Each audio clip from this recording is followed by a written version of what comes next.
What?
What? Okay. I never joined my stream voice chat in case someone wants to join.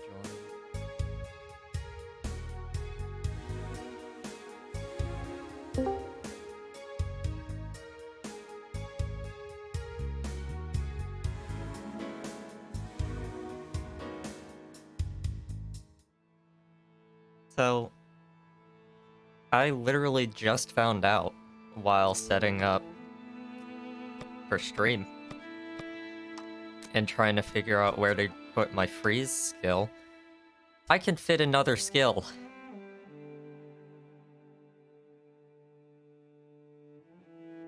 Which...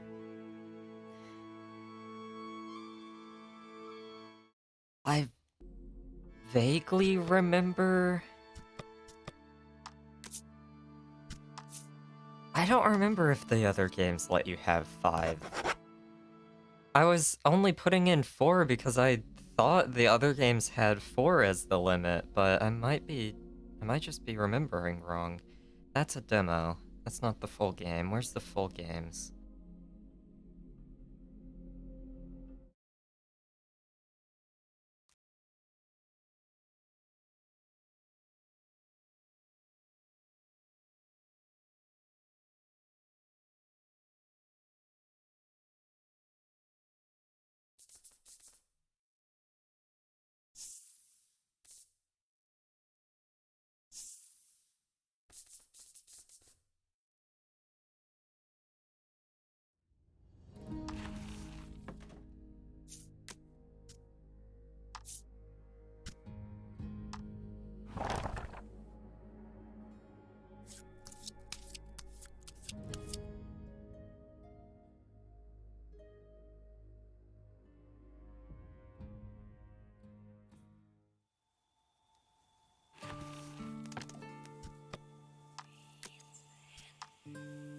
No, I'm just fucking stupid.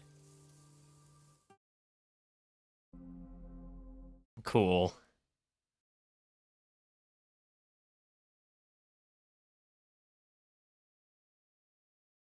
I'm so mad about that.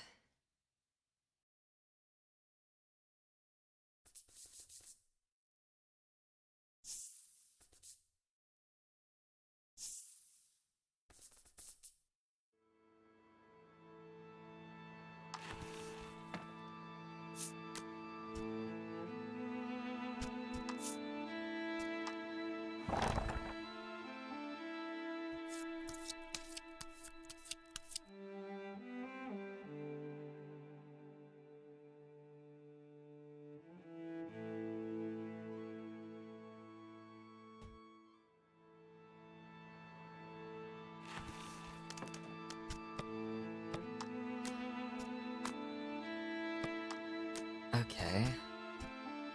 So... then what do I...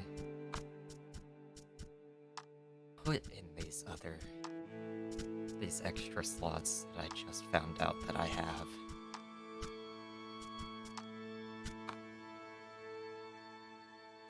What is...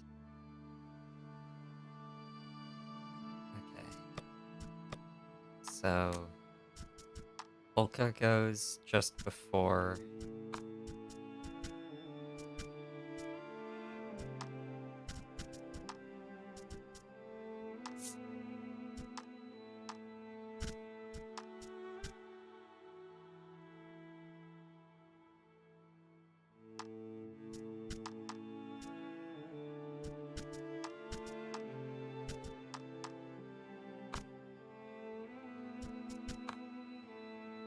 Ale.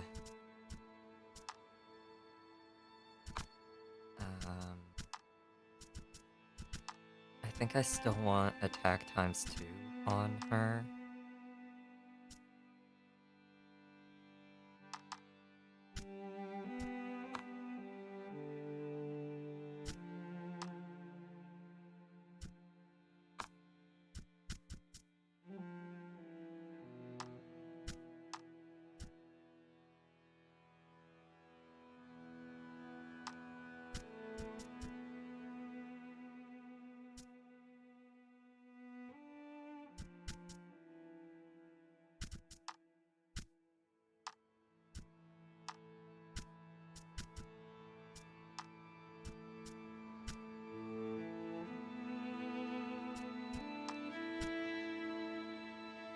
Fuck it, let's put another freeze in here.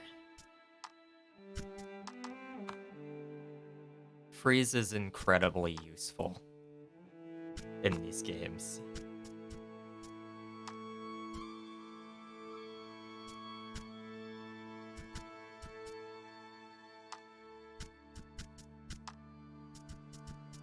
And...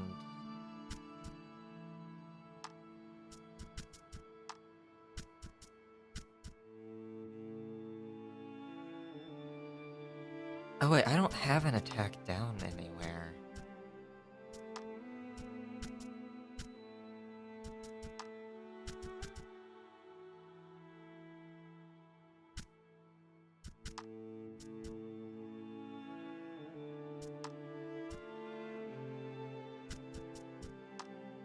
Um...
my god, my only options for attack down are fucking Orc Wildling Assault, which costs 3 gems, and Steel Primal, which costs 5.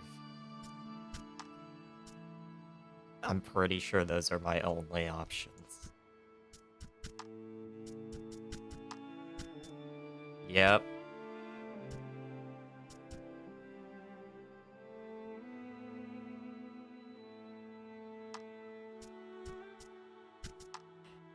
I put the title as that entirely to bait,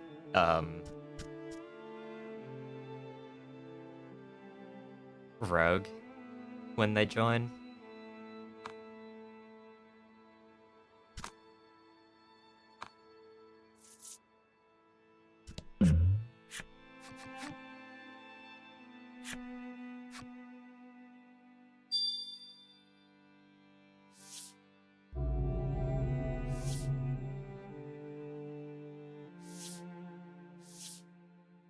Upon seeing the creature, he quickly calls over the owner of the pet shop.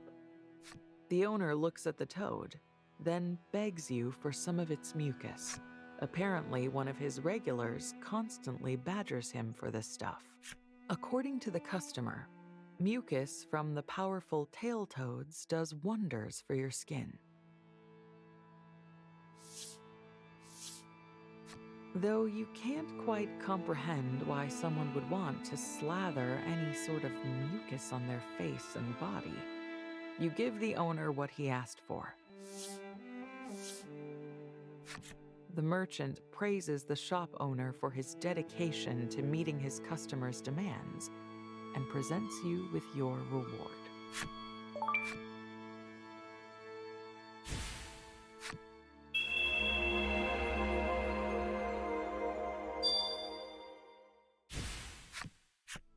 I may ask for your help again in the near future, he says with a smile.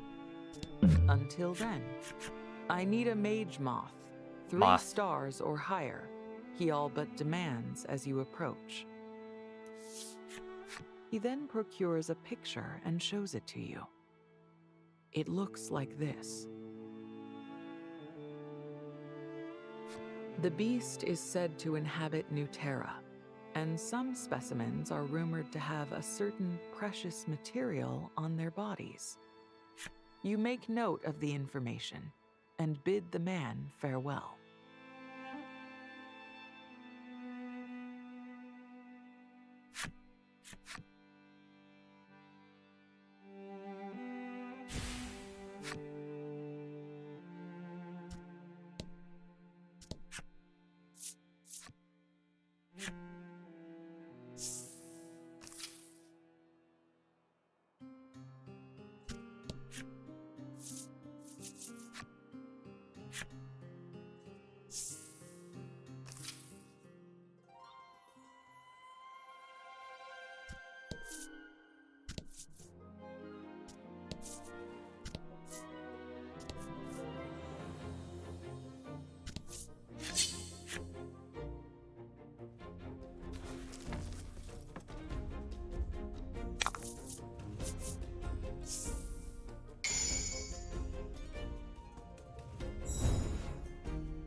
Get him!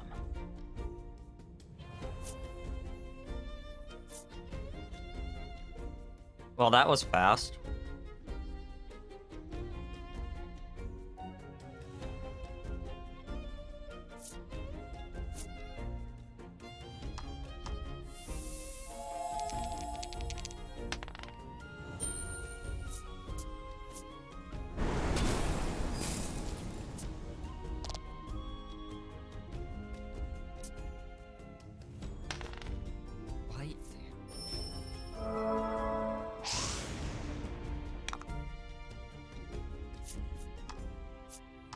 Single target light damage.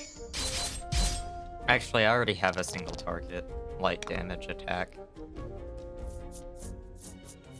That has that has extra damage instead of a status effect. Granted, Paralyze is really good, but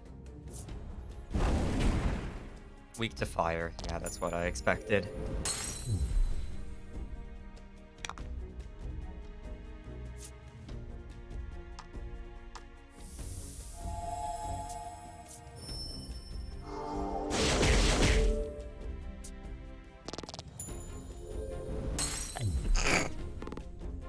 is not resistant to light.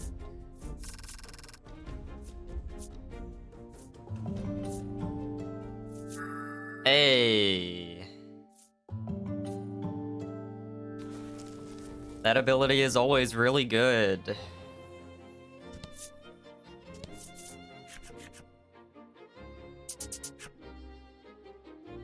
The group shrieks the words in unison.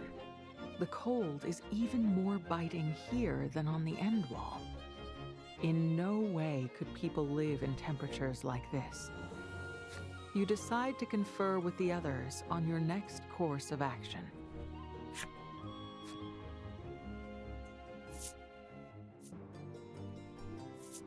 You ask Trollus's opinion on what to do next. She munches on a piece of fruit. You're not entirely sure where she found it. In fact, she has a whole armful. She hands you one and motions for you to have a bite. The place is bitterly cold, but it is replete with trees and greenery and delicious fruit like this. It seems that New Terra is as incredible as the rumors said.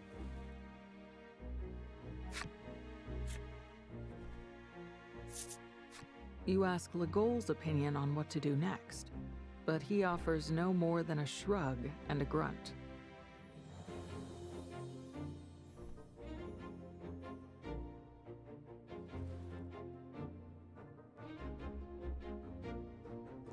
Make a grunt that sounds cool.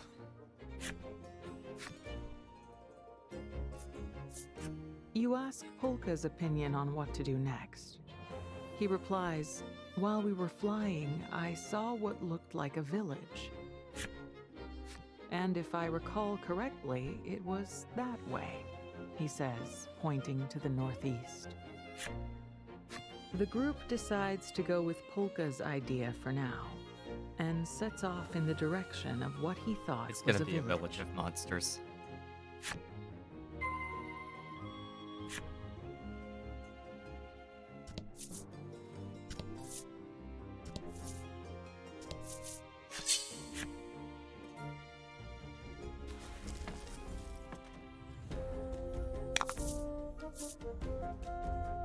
Hello?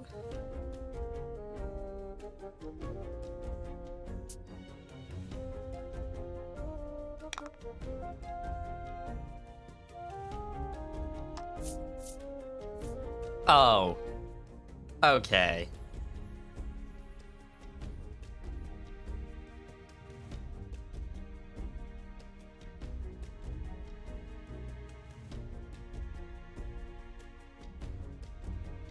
A 3% chance.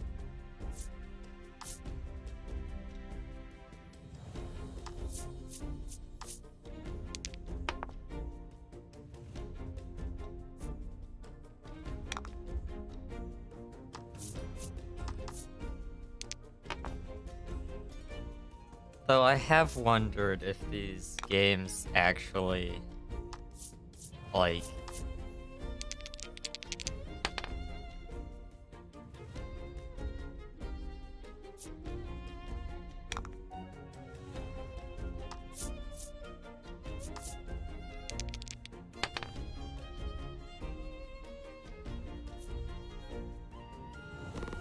The monsters are hesitating for some reason. Take this chance to bring them down. but what if I don't?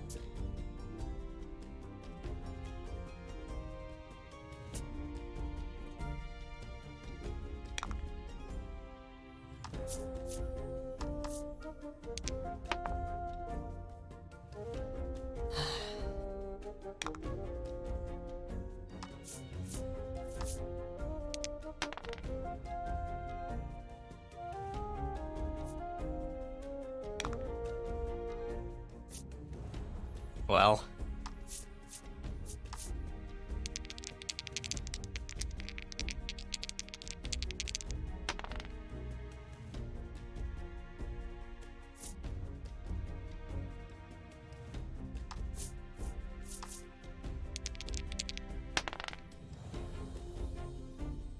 I wonder if this fight will just end.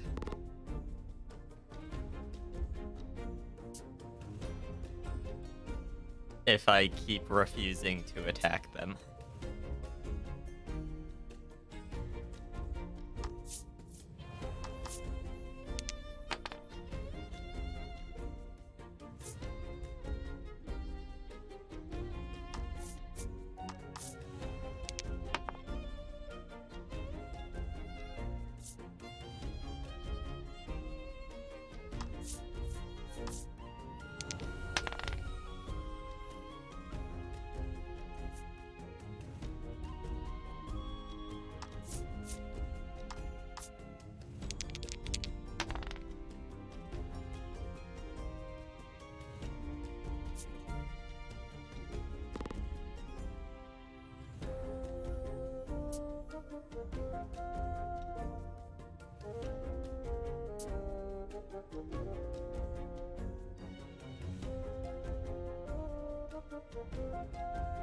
No, I guess not.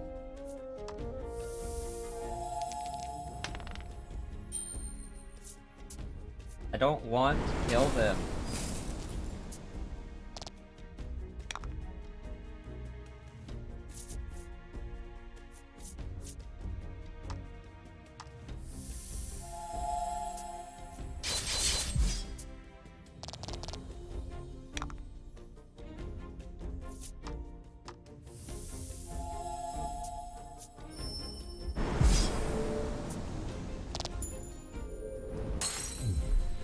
That's how it's done.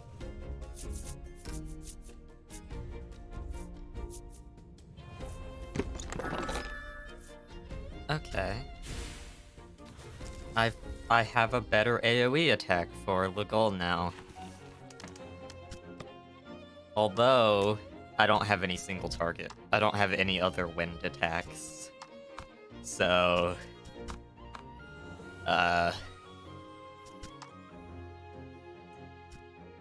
Hmm.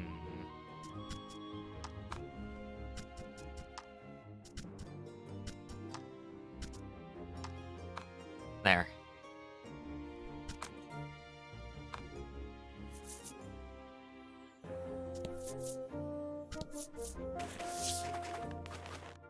You discover a village nestled in a mass of trees.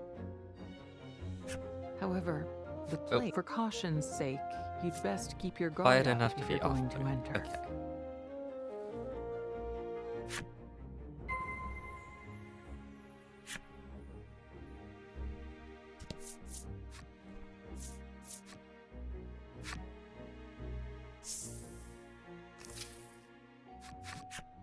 The group enters the village. You can see traces indicating the place must have been inhabited, but no sign of any people. The place is still as death, a ghastly atmosphere hanging in the air. In any event, you want more information. The goal seems to be frightened of something. You decide to investigate the village. Might he easily scare in places like this? You want more information?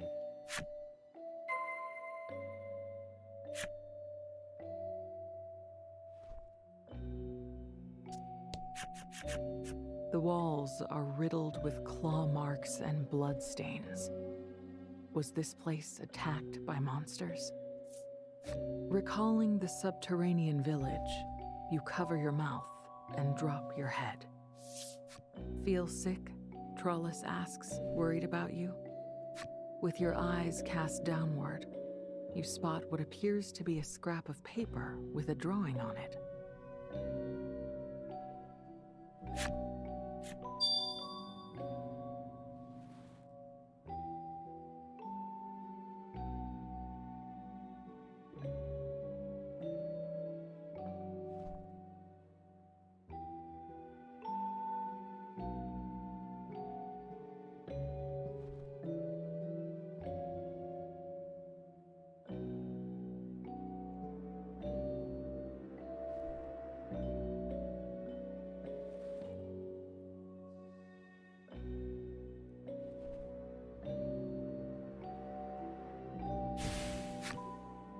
Oh, I didn't read what that card said.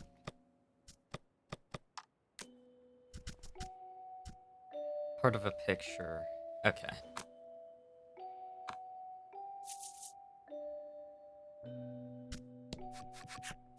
This place must have been a weapon shop of some kind. You note a number of still usable weapons arrayed on its shelves and walls. No small number of them look like implements of torture. You and the others give the distasteful shop a quick once-over and decide to be quit of the place.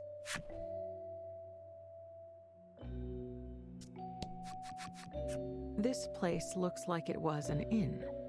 With a little tidying up, it should be perfectly usable. Legol is clearly not in favor of the idea. We're not seriously going to sleep here, are we? Polka counters that not only is there nowhere else to sleep, but critically, it won't cost anything to rest here.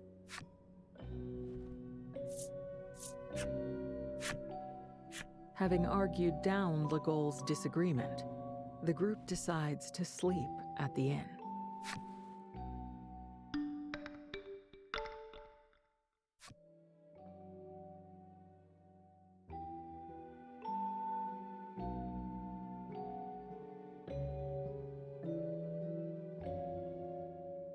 After getting a bare minimum of rest, you leave the inn.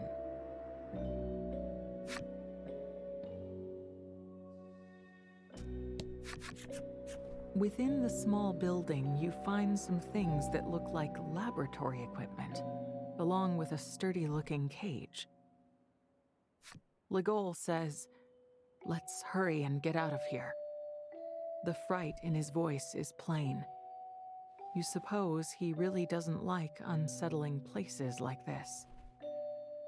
You feel a bit of guilt at the thought, but can't help but find it a little cute to see Legol acting so unlike his usual stoic self. As Legol hurries everyone along, Polka inspects the equipment. He manages to locate a scrap of paper with some kind of drawing on it.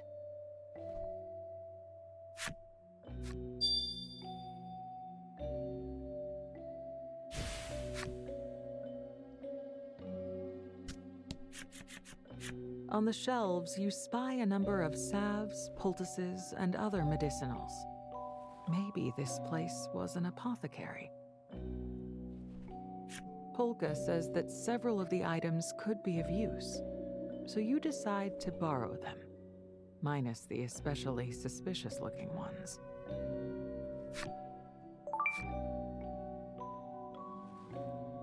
Hey. That was only one. Upon the walls of the sturdy building, there is a single word written in crude lettering.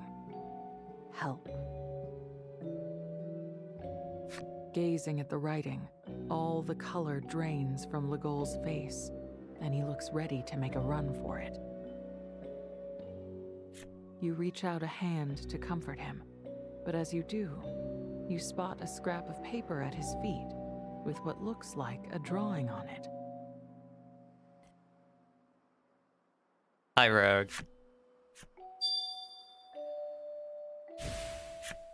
Water! Having given the Hi, village Emmy. a once-over, you decide Miss to Bunny. return to the inn ruin for the time being and review what you've learned.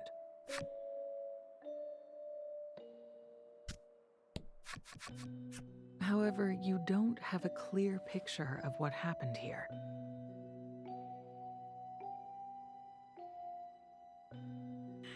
Oh no.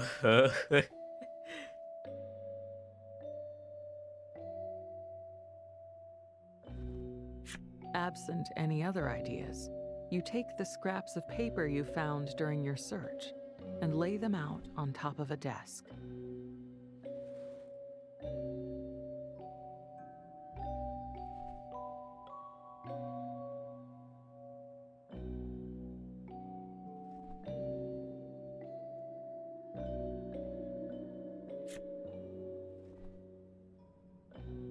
Looking at the images on the scraps, Polka realizes that they must have originally formed a single page.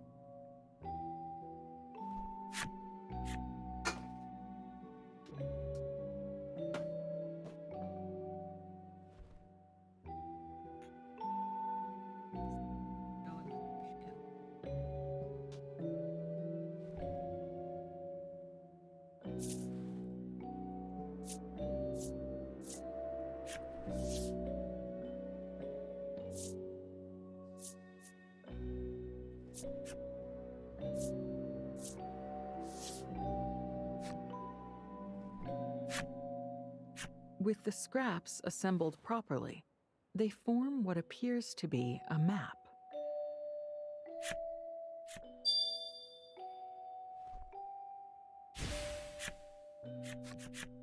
Looking closely, you spot a flower drawn in one particular location. Something about it calls to mind a childhood memory for Polka.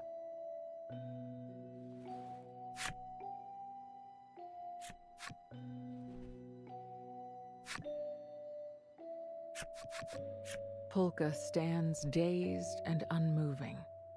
You ask if anything is wrong, but he replies, "No, nothing at all."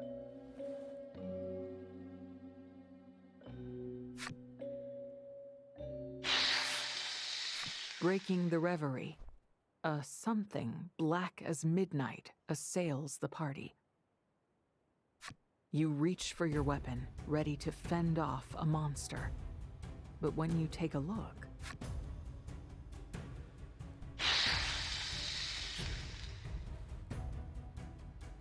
Legol's upbraiding brings you back to the moment, and you grip your weapon tight, ready to fight.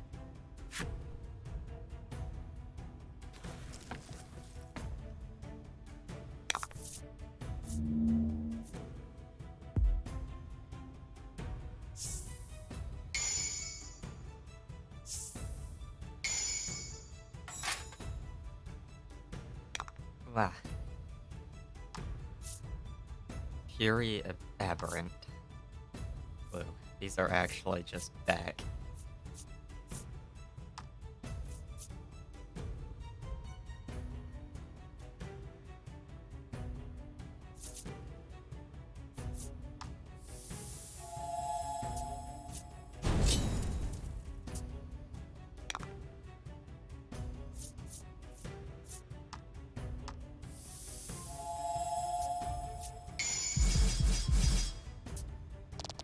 Oh, okay. Sure.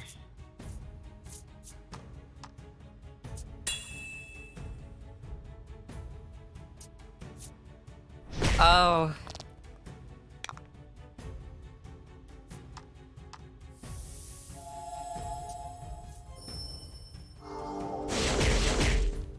It's not weak to light.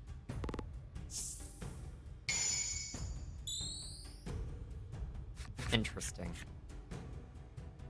What? I wasn't expecting numbers. The monster-like thing's attacks are ferocious. Like darkness come to life, it steadily wears you down. Trollis seems to be feeling the same unease you are in regards to the creature.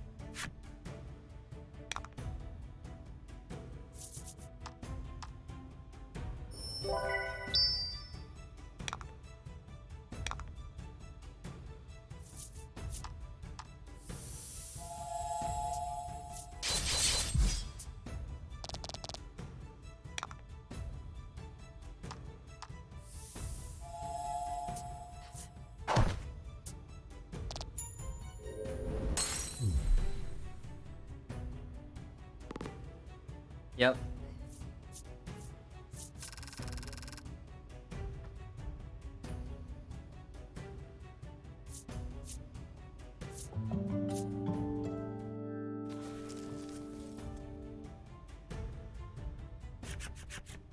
You've managed to defeat the creature and hold a card aloft to seal it. It doesn't seem to work, though. Maybe this really isn't a monster after all. A little troublesome having to deal with all these unknown foes, isn't it? Exclaims Polka. The four of you decide to run for it. But when you turn, you find Steelborough soldiers blocking your path, trapping you. How did you get here? Perhaps they're in pursuit of those responsible for killing everyone in the Senate. Legol clicks his How tongue. did these guys get here?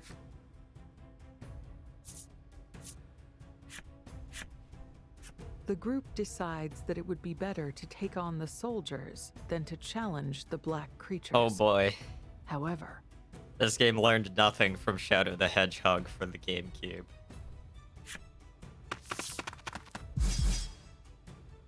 the Steelborough soldiers ignore you and start to fight with the creatures. The thought of just running for it crosses your mind, but the soldiers are still people. We were can't going to just kill leave them them to die. ourselves!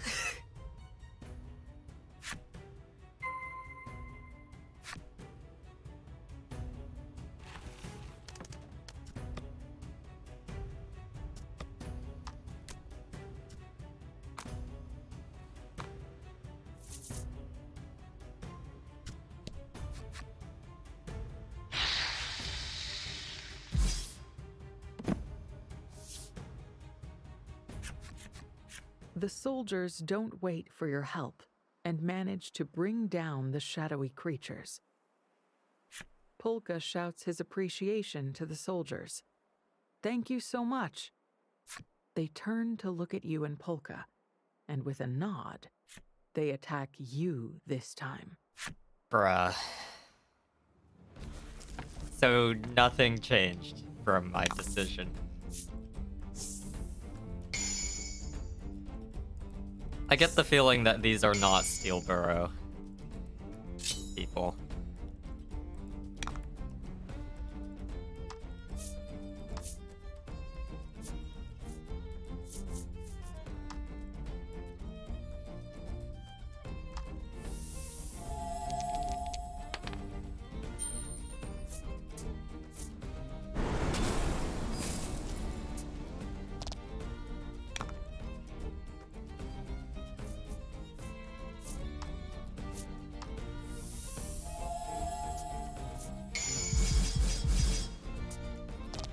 Beautiful!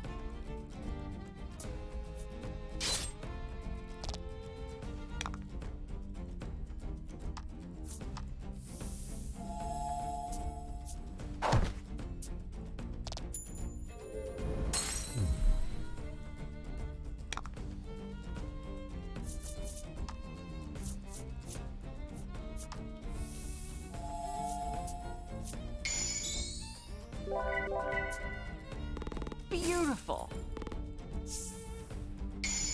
Also, Rogue, I'm kind of surprised you didn't notice the stream title.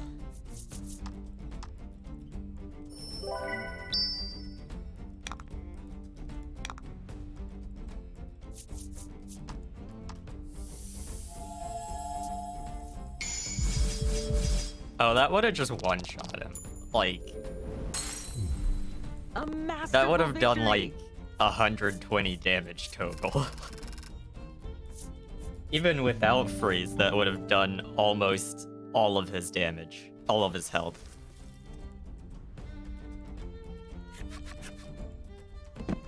You manage to defeat the Steelborough soldiers. You question one of them, asking how many of them are pursuing you.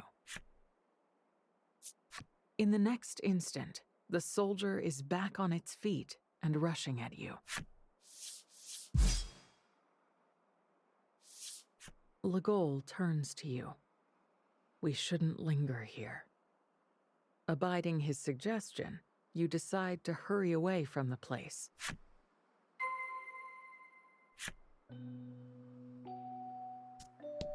There is a ruin that looks Oh, I can to still have rest, though. originally been an inn.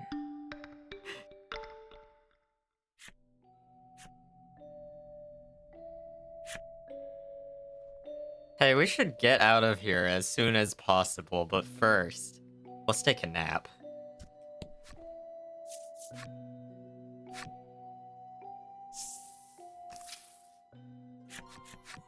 You decide to ask your friends what to do next. What?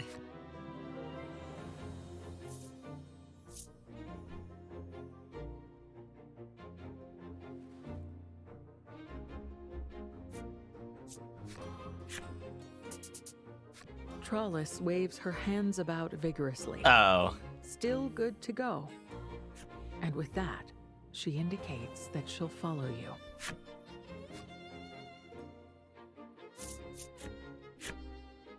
Nuterra, you can't deny the truth of what he's saying, given what just transpired in the village. Nonetheless, I titled it that we should press on specifically through to try to Nuterra, bait says you Polka. into putting He is curious about the mark on the map, burdens you thinking of with the an guru emote of in the Lyca chat. and her claim that what you seek would be in Nuterra. You tell the others, I want to keep exploring Nuterra. You're curious about Polka's reaction to the mark on the map. Fine, but I'm going back after we check that spot out, Legol says, with no attempt to mask the displeasure in his voice. Polka looks carefully at the map and determines that the mark indicates a location north of where you are, between snow-capped mountains.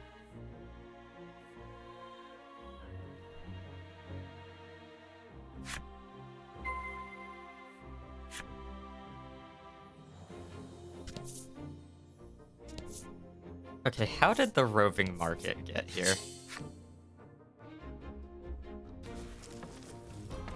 Is it Mage Moth? There is no Mage Moth.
You turn to find the source of the voice, and who should you find but the wandering merchant waving animatedly at you?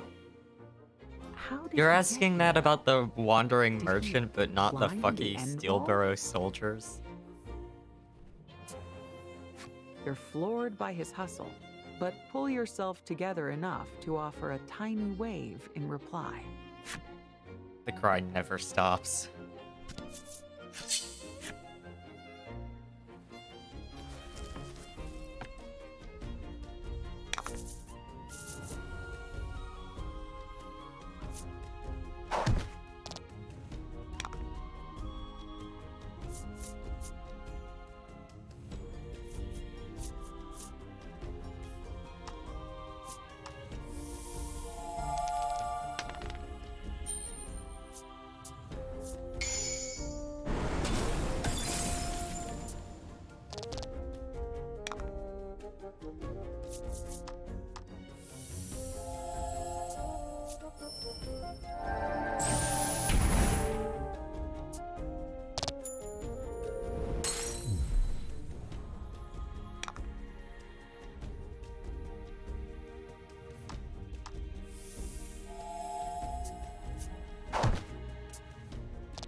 one? Bruh. Bruh.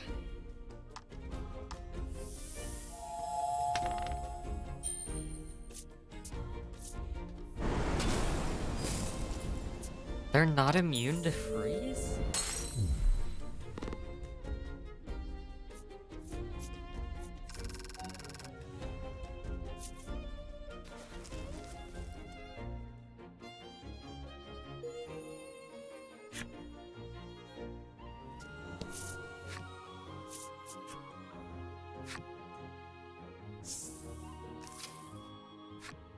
The merchant's eyes are starry and bright. This is his first glimpse of Nuterra. You ask the man how he managed to scale the end wall, and he raises 2 bloodied palms to show you. Okay. Why, it seems as though he climbed over himself in pursuit of your group. He laughs off your surprise. It was nothing, not when there's business to be doing. You recoil a bit, but are nonetheless glad to have the chance to do some shopping. Bro. What the fuck?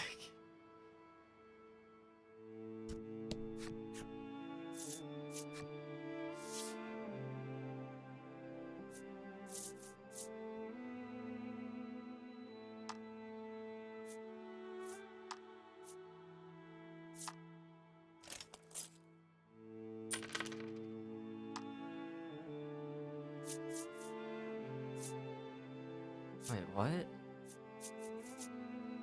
Legold didn't get anything new.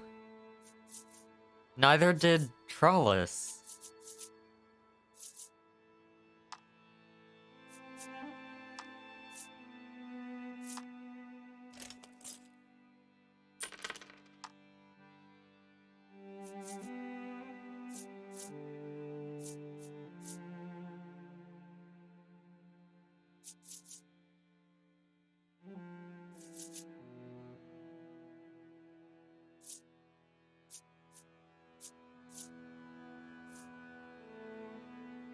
Oh, wait. Fuck.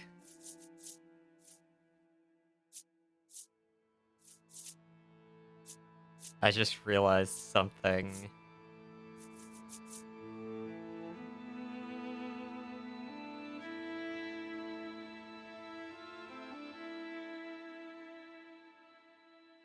I'm not sure the extra speed is actually worth having a little bit lower defense.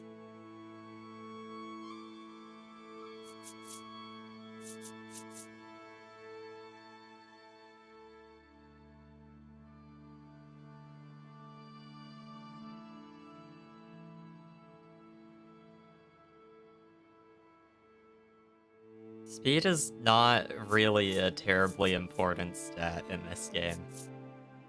It doesn't do anything other than determine the turn order for one round. It doesn't, like, make you act more often or anything. I don't think it affects your dodge chance.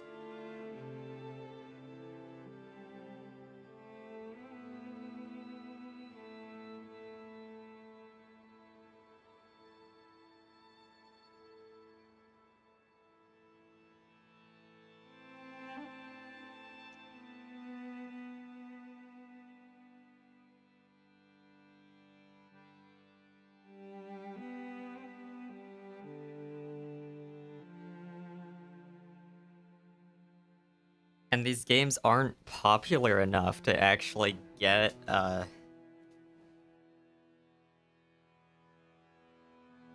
like, people actually figuring out how things work in depth.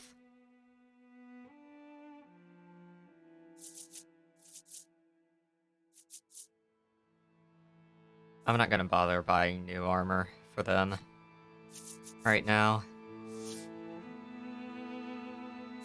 The next tier of the like, plate armor should be next. And I don't think it would really be, like, that much money lost if I had gone ahead and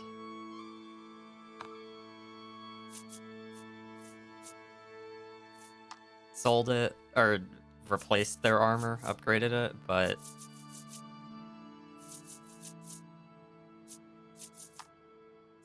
Okay, well, speed can be important for, like, sometimes acting before or after the enemies on each round is actually kind of important for strategy in this game, but, like...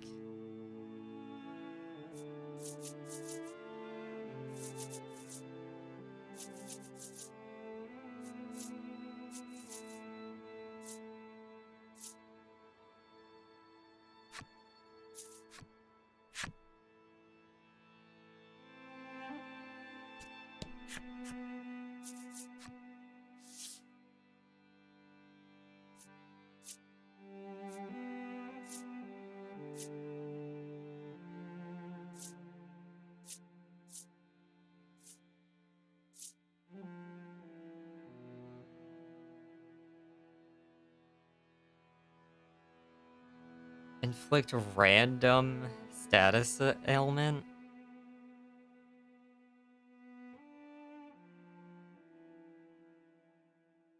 Oh, that is my first option, my first chance to get dark damage. It's not terribly good, but...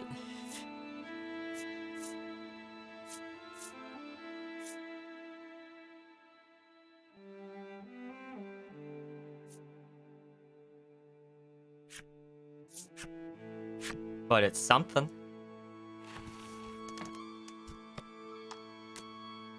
Actually, how many gems does that cost? 3? That is just worse than the Tailtoad Water Jet. It's worse than this.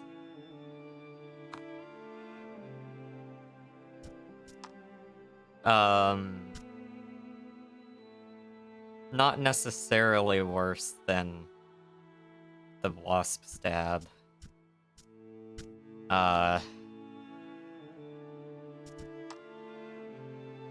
It's only wait, no. It's, no. I think it costs so much because of the HP regen. The HP steal, but like... all I really care about having dark damage for is for hitting weaknesses. And I haven't quite figured out how weakness damage works in this game because it seems to be slightly... it seems to be a little different than it was in the prior 2 games, but in the last 2 games, hitting weakness just added 5 damage. So... like... oh, wait, no, I need to talk to the... No, I don't. I already talked to him. I need to go back because I just realized I did not pick up some armor from a side quest over here. Phew. This icy, rocky terrain sure is hard to walk on, you think. Suddenly, visions of hastily scribbled notes pop into your head. Yes, you all agree. This place ticks all the boxes listed on your collective notes about the treasure. There comes a shout. Someone's found something. You race to their side. Sure enough, there's a treasure chest hidden behind a rock. The monsters weren't bluffing. You stashed the treasure in your pack without a moment's hesitation. For some reason, one of the ultimate armors is just chilling here.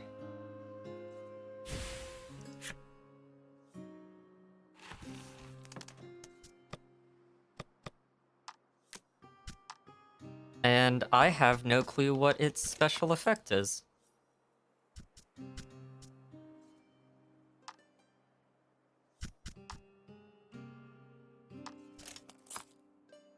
Oh wait, is that gonna put...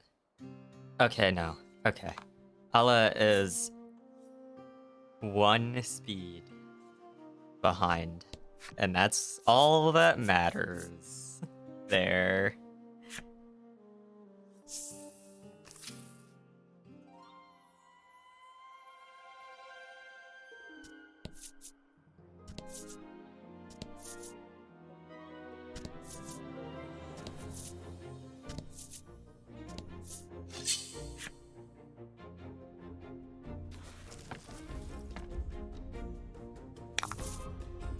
Get him. Okay.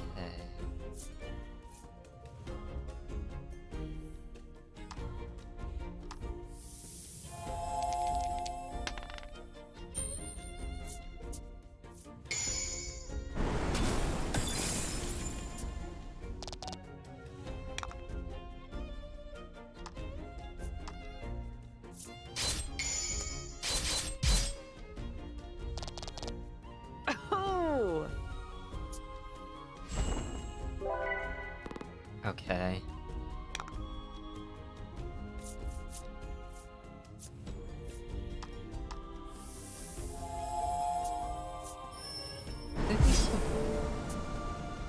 No, they're not. What are you weak to? Hi, Emmy. These are mage moths. I need to capture one. That's at least 5 or 3-star rating for a side quest.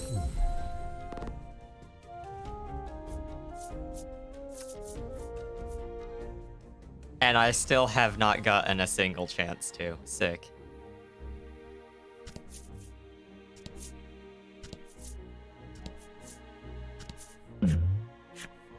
As you forge on through the snow, you come across a tattered doll covered in deep gashes. Gashes that could only be made by monster claws. The doll appears to be covered in dark red blood. You don't want to think about the fate that befell its owner. The smell of all that blood is going to attract more monsters, the rest of the party warns. Someone must be missing it, you insist, and place the bloody doll into your pack.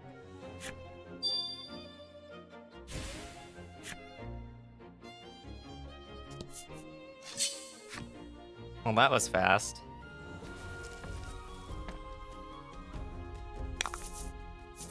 To battle.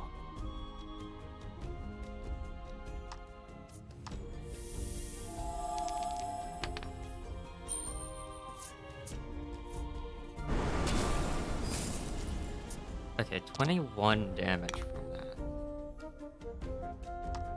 Volca has 26 attack. Minus 10 defense is 16. So it added 5. Yeah. Weakness damage is still just plus 5. Woo.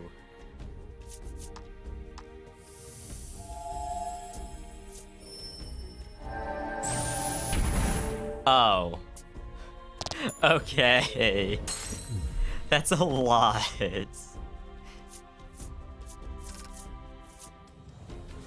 Even like 20 damage is a lot in most scenarios in this game. In this series.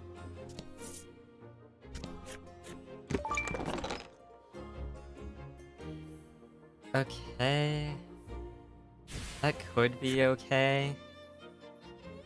I'm waiting to find one that is plus attack in exchange for something else. To battle. What? What is that? I love this thing.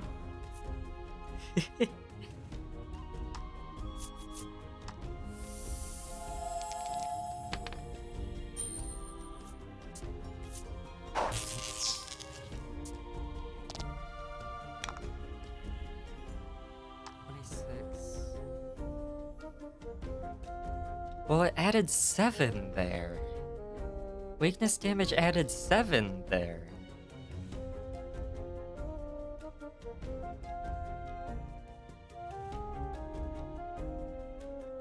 $26 minus 15 is 11. And it did 18 damage. Yeah. What?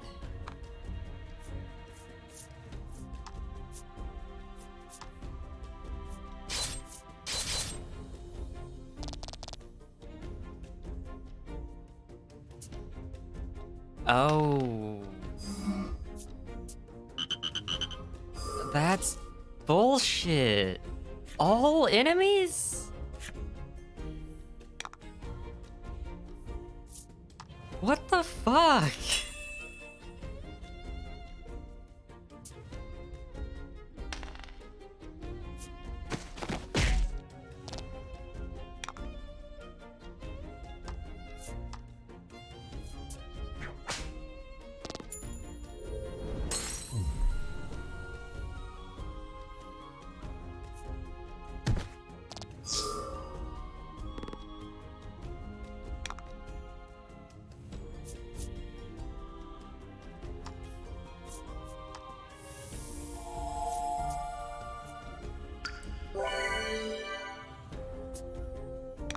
Also, Emmy, I feel like you would like the main character's design in this.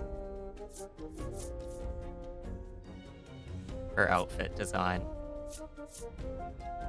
This one.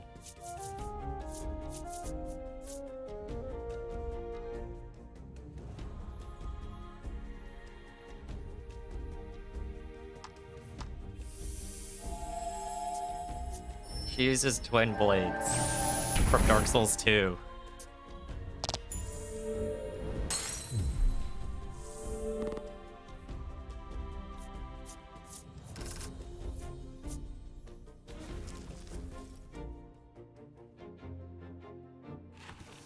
Hold on, let me get to her equipment. They're just twin blades.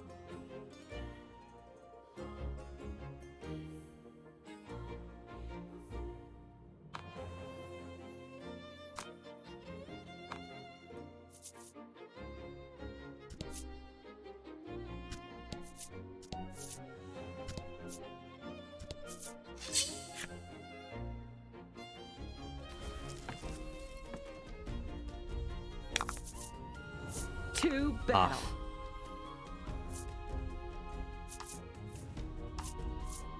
Are you weak to bolt damage, maybe? I'm pretty sure these guys are just weak to dark, which I do have a dark attack now, but it's not really worth using.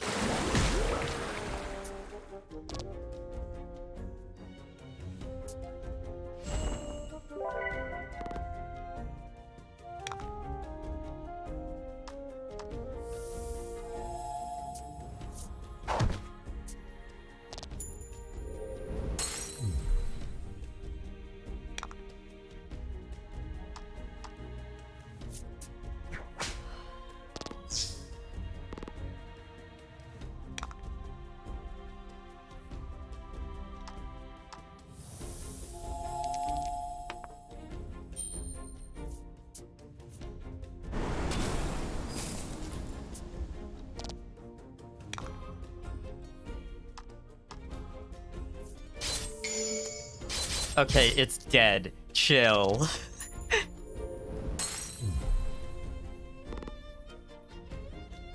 That was like 53 damage. Because it was doubled. What the fuck? That's garbage. That skill is garbage.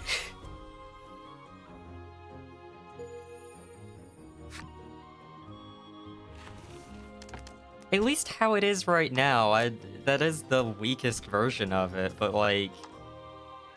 The Gold Fungo skill, which technically was available before this, in 2 different ways, is just better.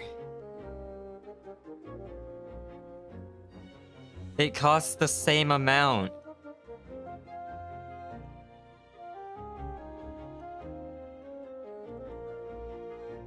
Hold on. There was the 2-star version there.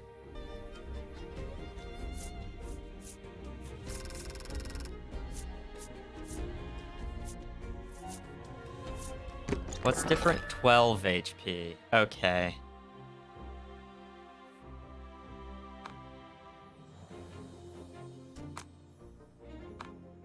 So the Gold Fungo skill, as is right now, heals 25 HP total over 3 turns. Get him. Fuck you.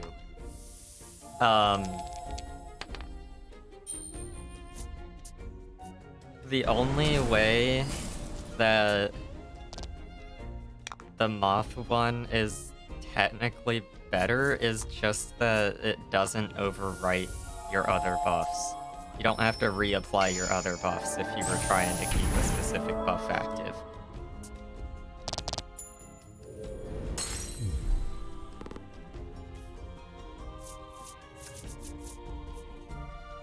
Like attack up.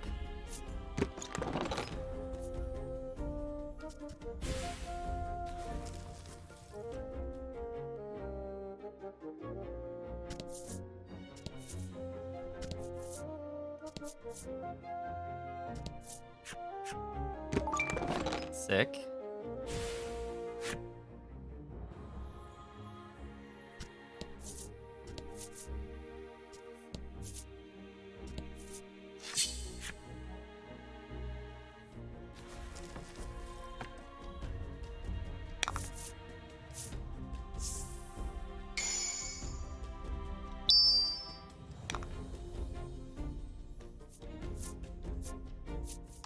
Honestly, I kind of feel like it's gonna be more worthwhile most times for overworld fights to just buff Ala and let her delete things with Lightstorm.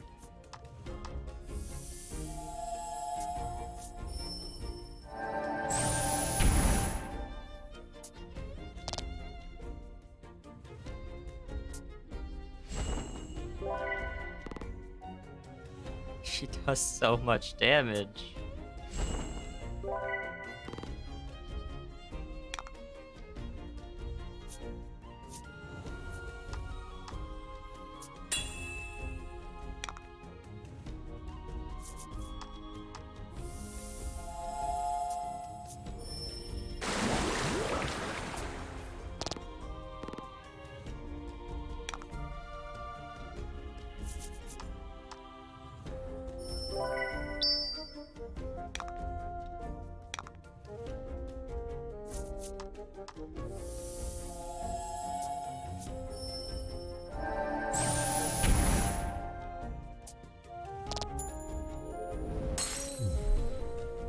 A masterful victory. Give me a chest. Thank you.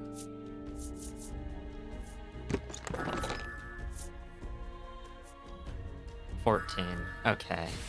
I would consider it for 14, just so I wouldn't have to overwrite other buffs.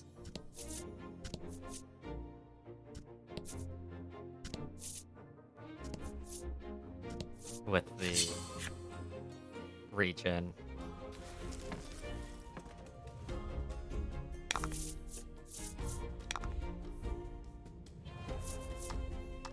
I still haven't figured out what the special effect is for this armor.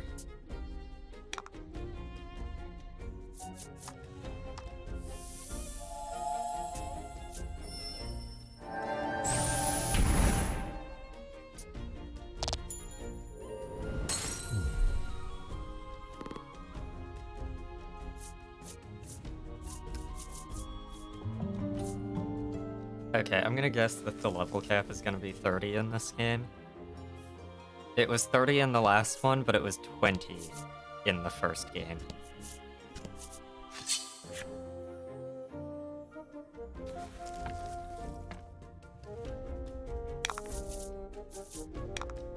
Oh, hey.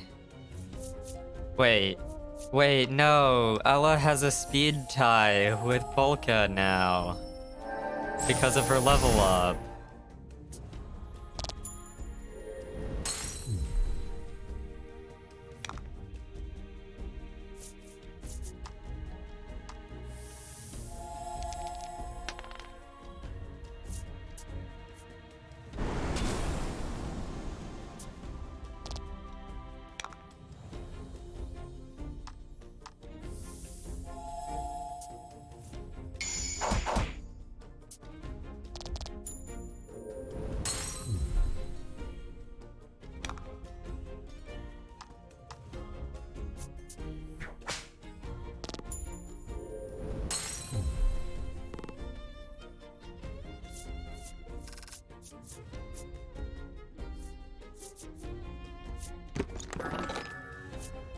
I don't really care about any of those. The one that I picked is literally nothing because I have a better version. The other two, like Defroster, can be good,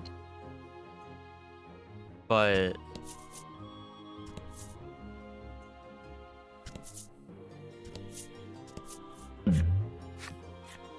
Blood smell. With those words, a monster appears before you, nose twitching. There'll be no getting out of this fight. and it had to be a bunch of the enemy that has a seal all.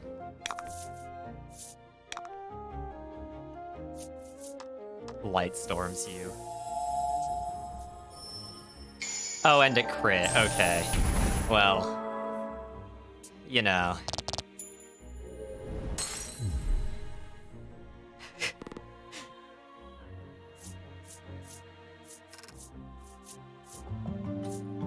Polka didn't get a speed increase from that level. There's no doubt about it. The bloody doll's scent attracted the monster. You'd better find its owner before it draws any more bloodthirsty beasts to you, even if it means leaving the doll by a corpse. The party silently watches as you place the doll back into your pack. Everyone knows what must be done.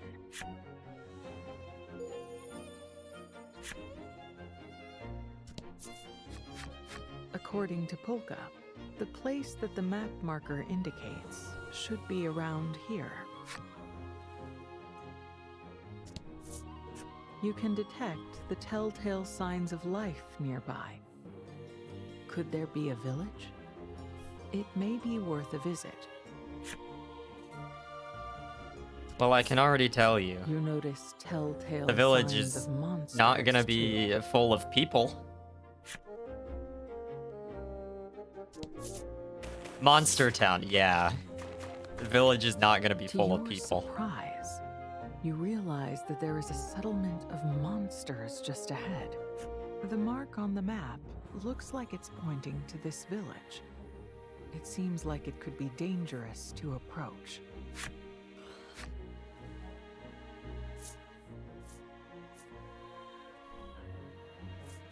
You judge that it would be too dangerous to approach, and with uncommon zeal, Polka suddenly bursts out, "Please, you have to let me investigate the place." He explains that the mark drawn on the map looks much like his mother's hand. You truly do want to agree to his request, but it would be reckless to a fault if you just marched right in without preparing.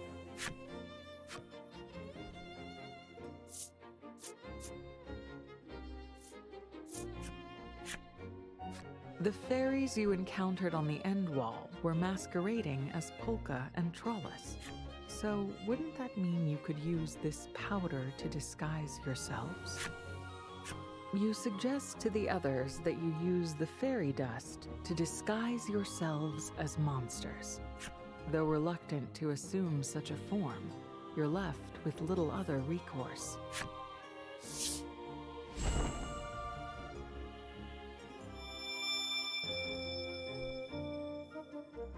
You and the others use the fairy dust and transform Oh, into no. monsters.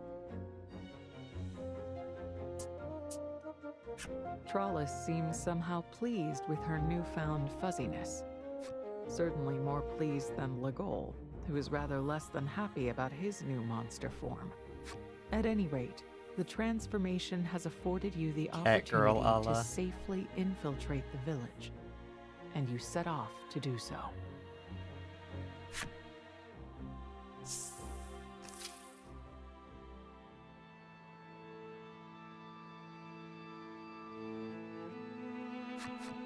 It looks like no humans live in this village. Instead, the monsters seem to have a thriving culture of their own. You can't hide your surprise that they live just like humans, and your mouth drops open. Polka whispers into your ear, "Let's hurry and look around this place. before they find out what we really are.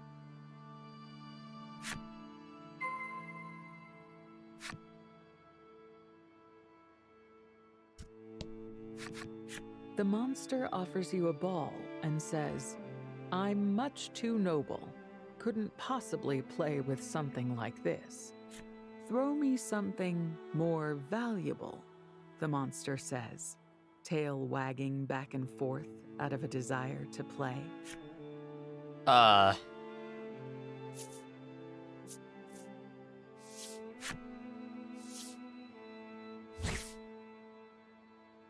"Here, fetch," you say, throwing something from your pack. The monster zips after it, tongue lolling with delight. The monster okay, returns sure. quickly, I'll take something that. clutched in mouth, but not what you threw.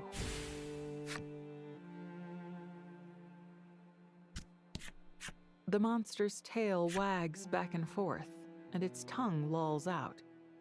You can tell it wants to. The monster running the weapon shop explains that they sell weapons stolen from adventurers.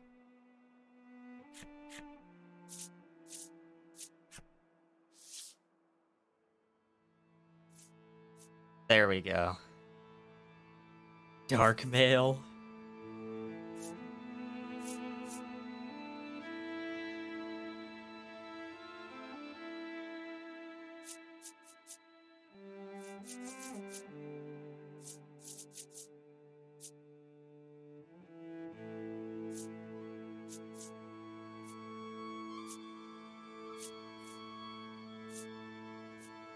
Okay, weapons first.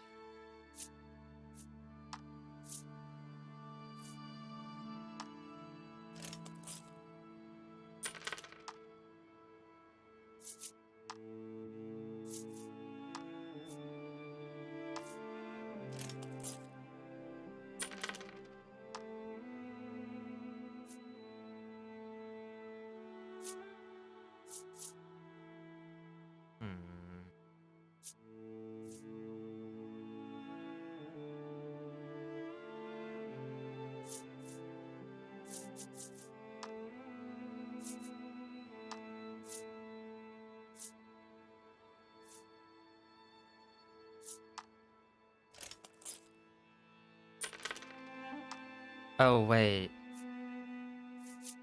I need to get that for Polka. So he's actually back to moving first.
After you enter the dimly lit shop, you notice its monster owner sign.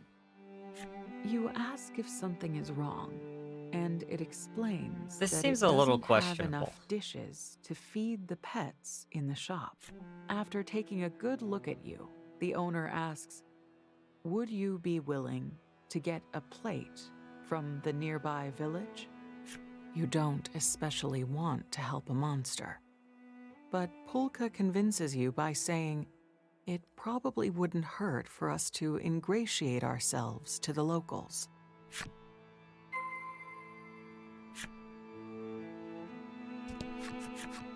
"I'm so hungry," the bone monster says, theatrically patting the void where its stomach would be.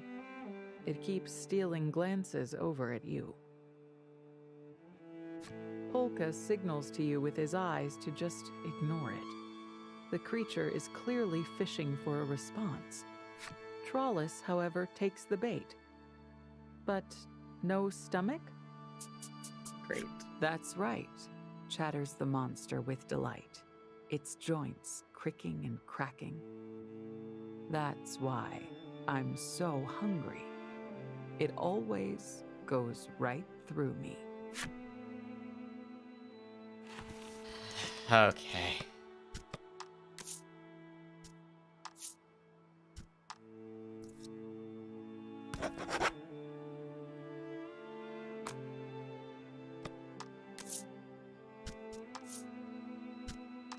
I'm pretty sure the narrator started to say something else there. So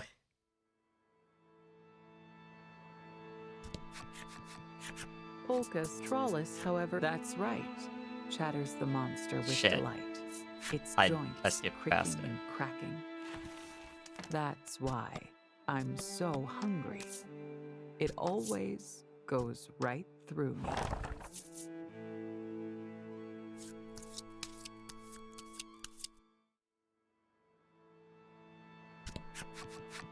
"I'm so..." Polka signals to you. Trollis, however, takes the bait. "But no stomach?" Great. Yes. I just think it's funny that this monster is like making dad jokes.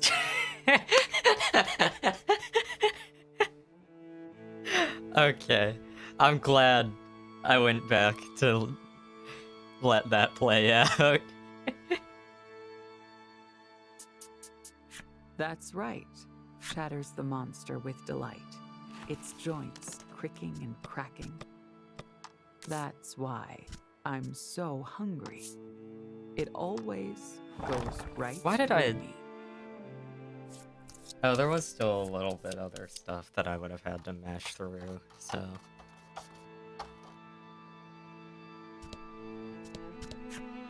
All the goods on offer have been stolen from one adventurer or another. The shopkeep impresses upon you just how useful they'll be. What adventurers are there Someday, here?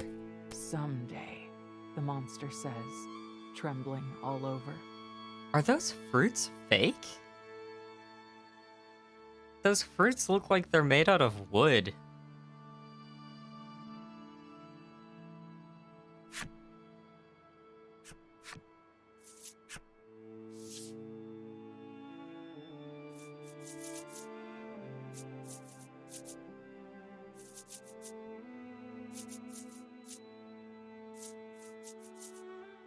Oh. Okay, I can just buy those now.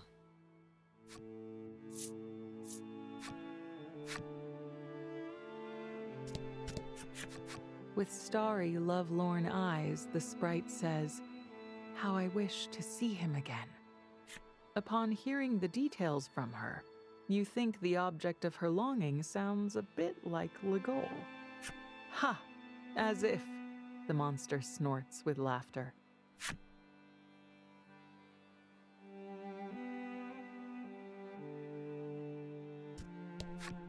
The monster cackles ominously.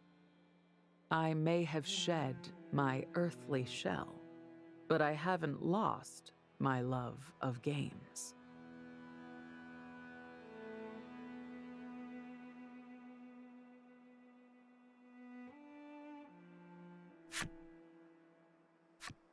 This is the game parlor. A monster calls out, Want to play cards? You're not gonna win contest like that, one of the monsters says breathlessly. The trio seems worked up about something. When you ask what kind of contest it is, the monsters leap around and reply, "Jumping contest." Higher, higher, higher, the monsters say, hopping and jumping with gusto as they practice for their jumping contest.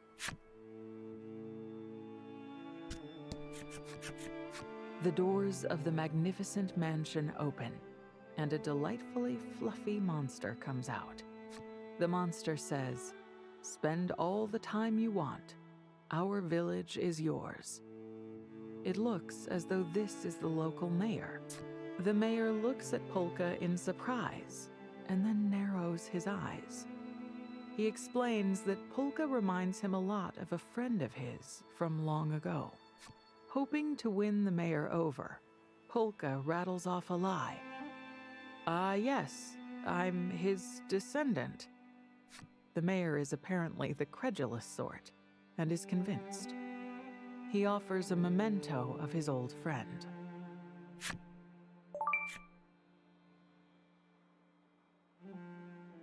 Oh, fuck off.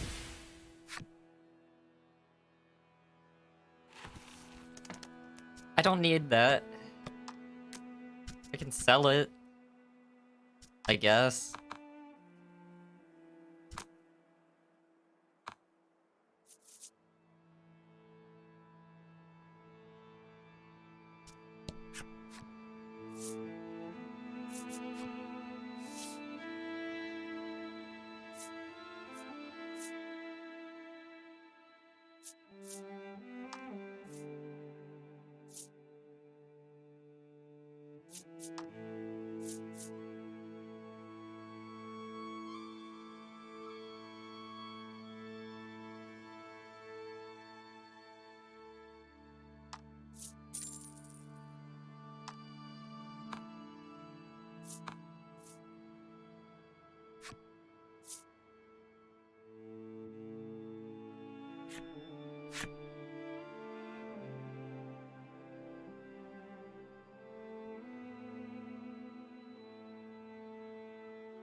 You leave the village and quickly undo the transformation. You don't find it terribly enjoyable to remain in monster form.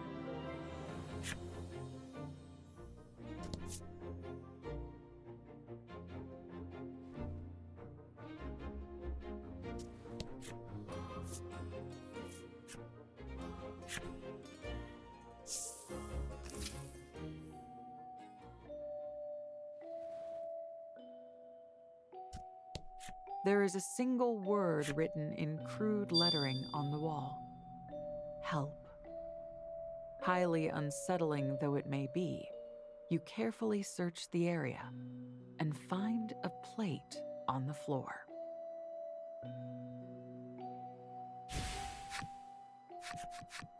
Trembling, Legol says, "We got what we came for. No point sticking around any longer." He's not wrong. You could be attacked at any time by one of those shadowy creatures. You all agree to hurry back to town. This song reminds me a lot of something.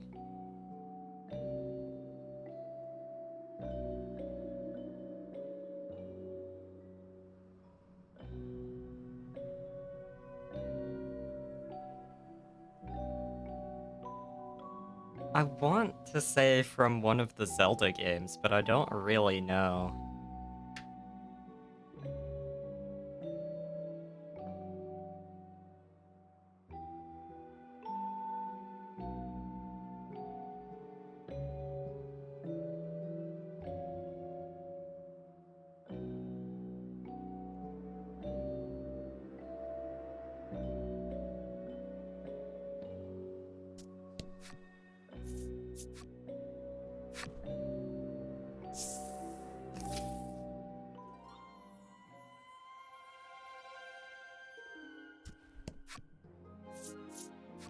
We didn't... You use some of the Oh, fairy okay. powder to change form into a monster and slip back into the town of monsters.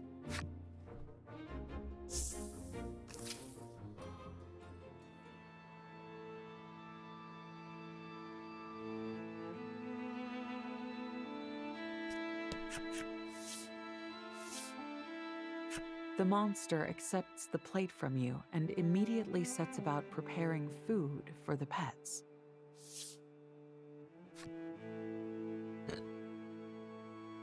You hear the shuffling of feet on the floor as the hungry pets answer the owner's call. But then you realize what the pets are. Yep. Humans. Eat up.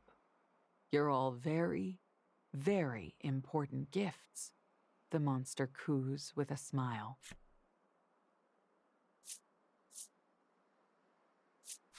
You can't turn a blind eye to this. This is barbaric. How dare you treat humans this way? You scream. The monster looks at you in surprise. What you talking about? You draw your weapon and brandish it at them.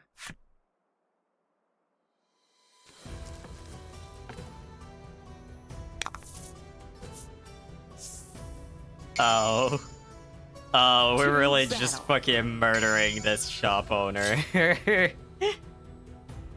Kill.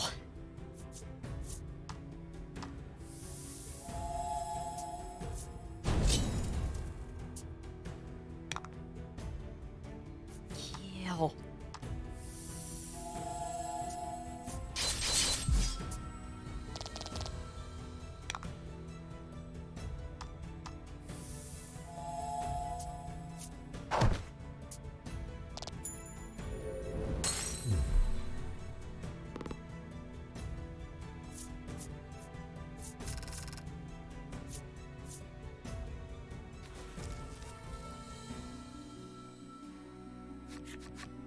You've managed a clean victory over the pet shop owner. Your conviction is renewed that monsters are beasts to be despised for the suffering they cause humans. The people freed from the cages look terrified and are unable to even speak. Well, now what? Says Legol. Your reply is cool. Burn the and village composed. down. Yup. Polka agrees with your assessment. We'll be found out before long, and there's little else we can do to save so many people. In a tiny voice, Legol replies, "Yeah, right." He looks out of the shop window and surveys the town.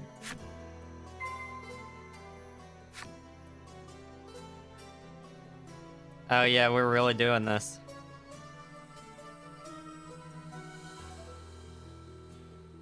But not the mayor's residence. The door to the mayor's residence is locked up tight. You should focus on dealing with the monsters outside first.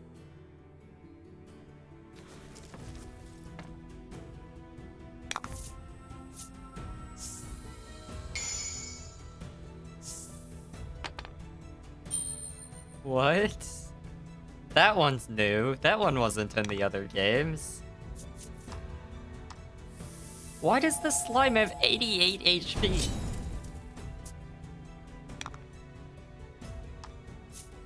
Ooh. What?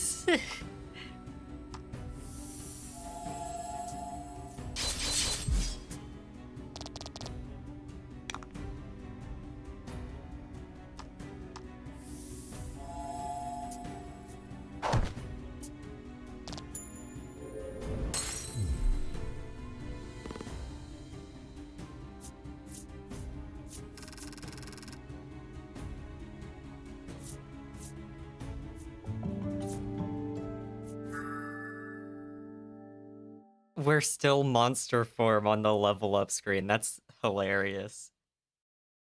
Also, more crit chance, always good. I'm going to die without my revenge, the monster says, its final words oozing out before it passes on.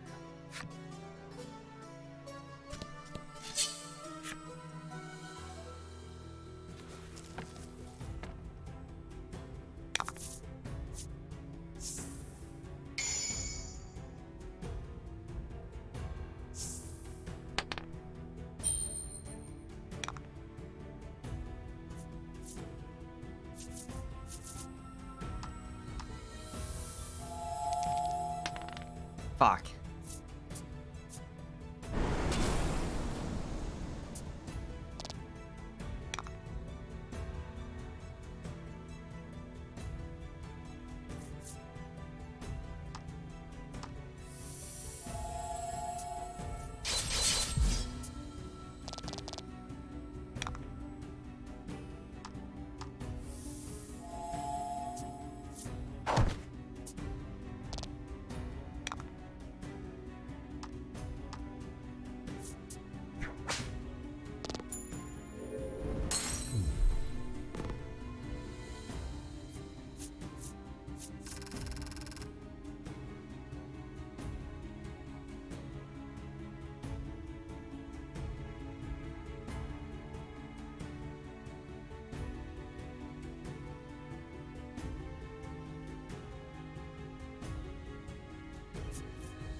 I've already lost my body. I know when to fold, the monster says, before giving up Rogue. the ghost. Rogue. I feel like you would like this one.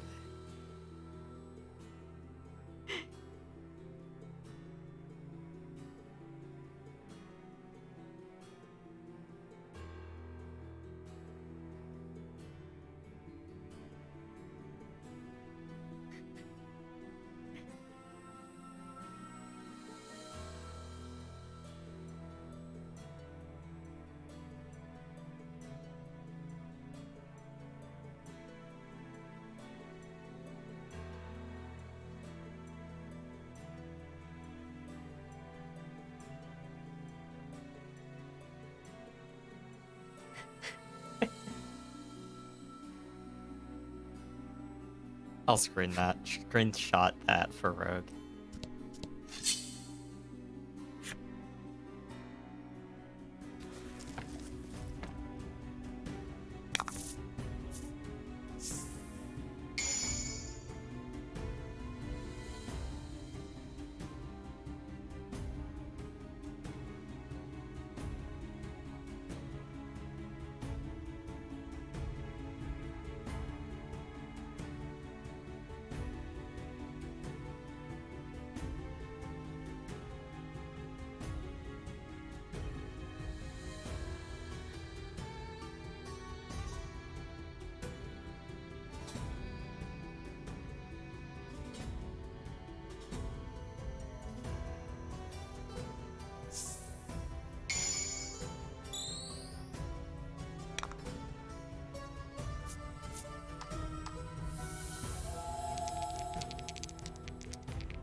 Maybe poetic justice, the Yeti says. These words are its last.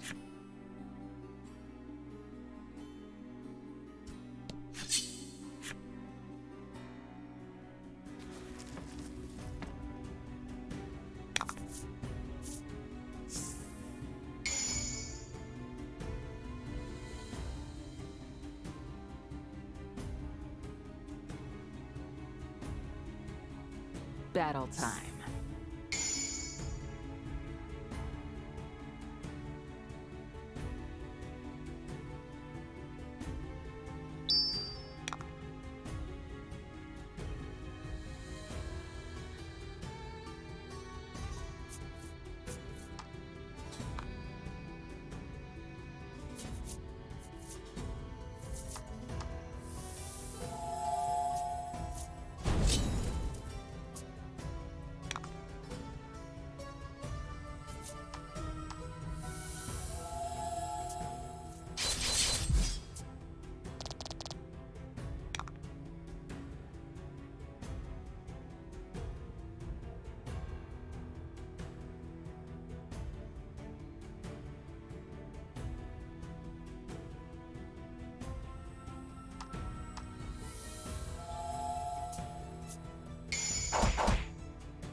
At last, true rest, the monster says, before its eyes close forever.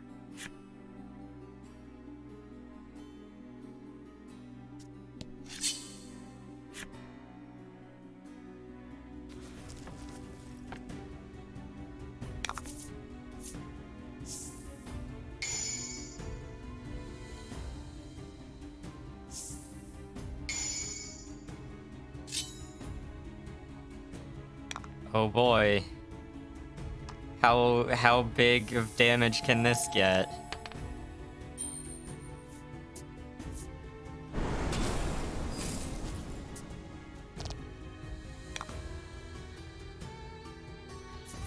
About to be fucking huge.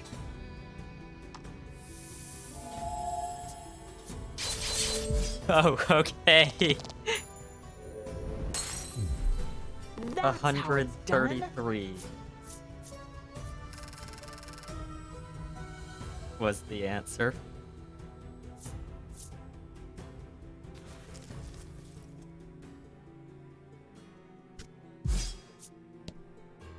The monster lets out a clipped whine, and then lies down for the last time. So that Supreme Inspira Elixir is entirely missable. Unless it gives you the option to just take it after you kill them, I guess. But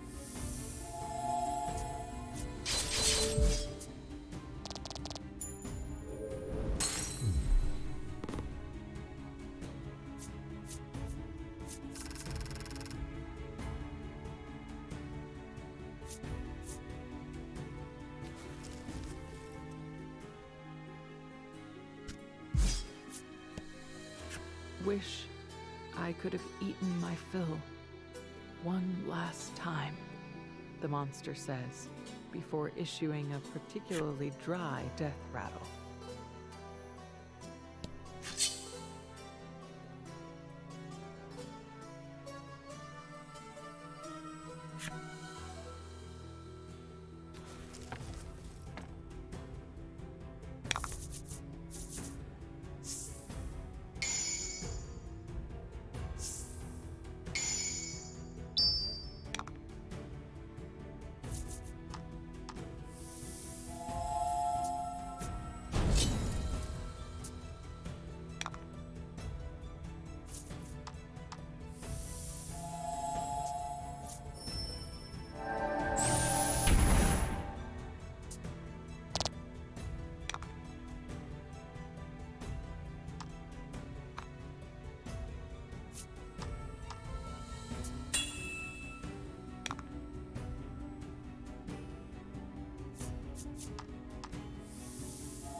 masterful victory!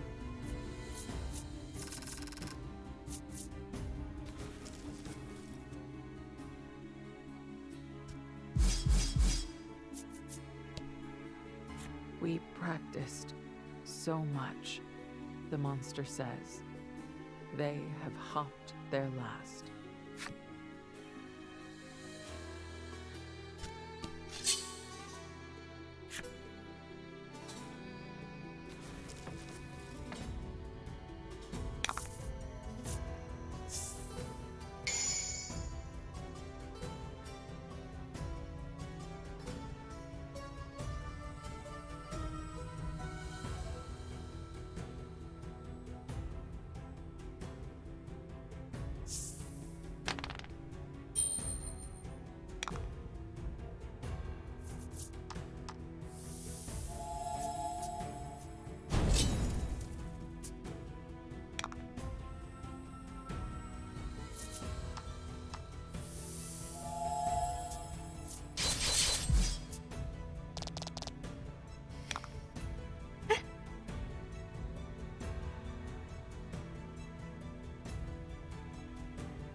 That's how it's done?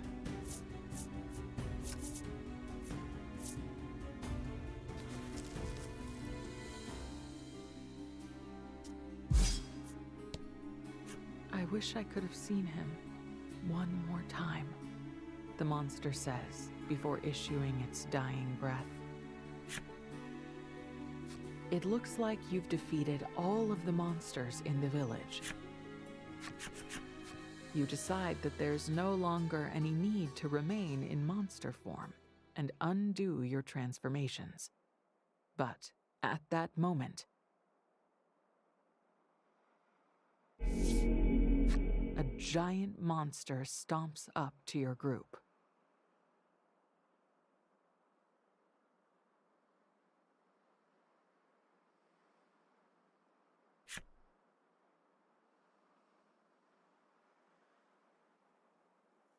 The monster's teeth gnash in fury. Seeing you and Legol has jogged something in its memory. Your eyes go wide hearing the creature's words. You remember that scar on its eye. It can't be. Was this the monster that attacked the subterranean village?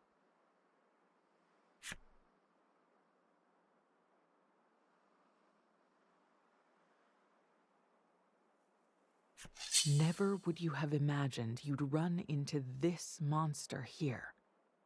You grab your weapon and let out a guttural scream.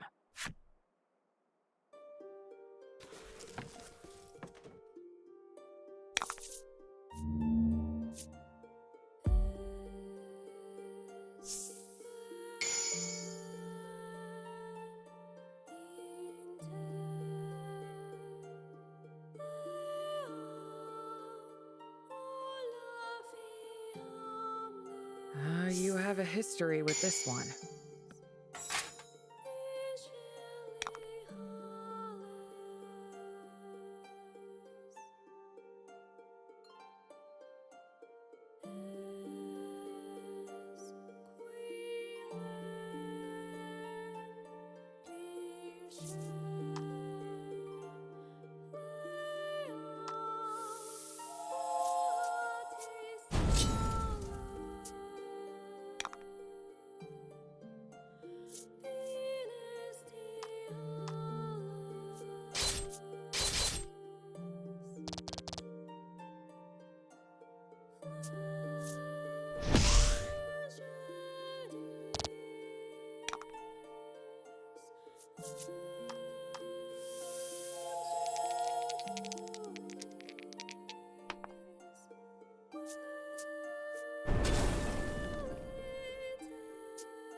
He's immune to freeze. Okay.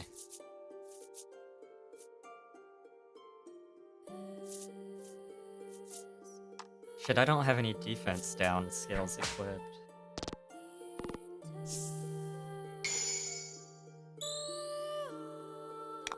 Is he immune to paralyze?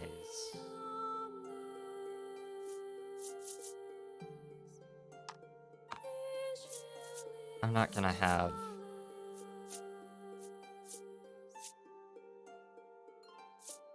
If I tried that, I'm not gonna have enough for...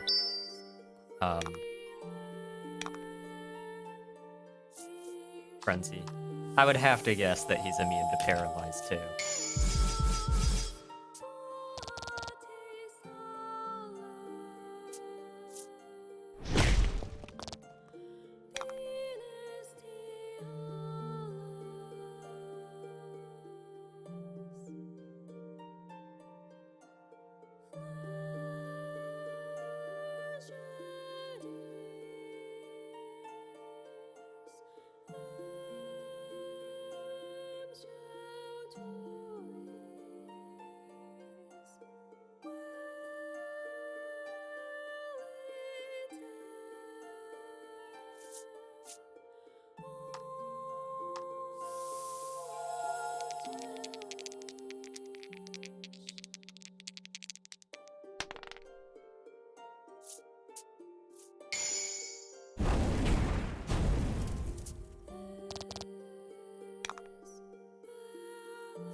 Oh, I didn't realize that Trellis is at 14 HP. That's,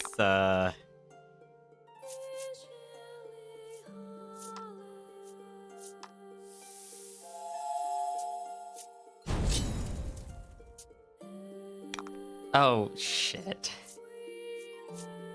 Well, have fun, Trellis.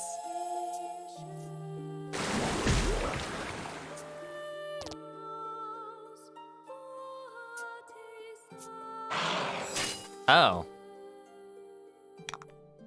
Interesting.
Goodbye, Trollis.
And Trollis is behind now because she didn't get any XP.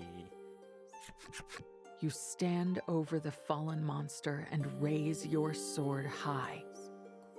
This is for everyone you killed. Looking at you, the monster speaks in a soft voice. What you did here, any different?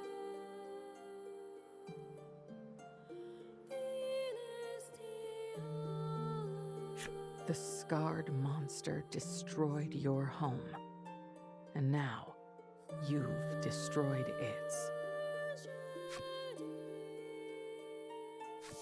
Shut up, says Legol. He steps forward and thrusts his sword at the monster in your place. You shake your head and stop him. You know you have to do this yourself.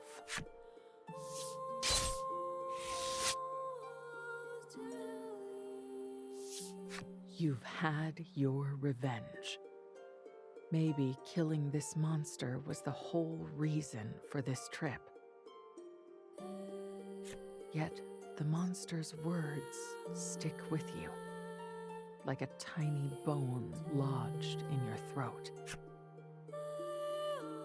Legol notices you brooding and speaks, his voice full of concern. Don't let it worry you.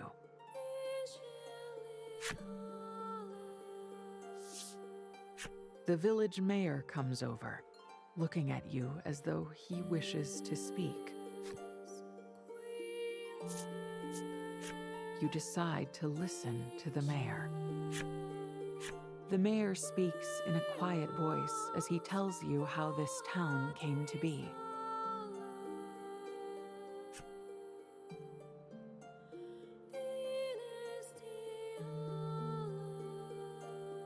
After finishing, the mayor hands you a key to his residence.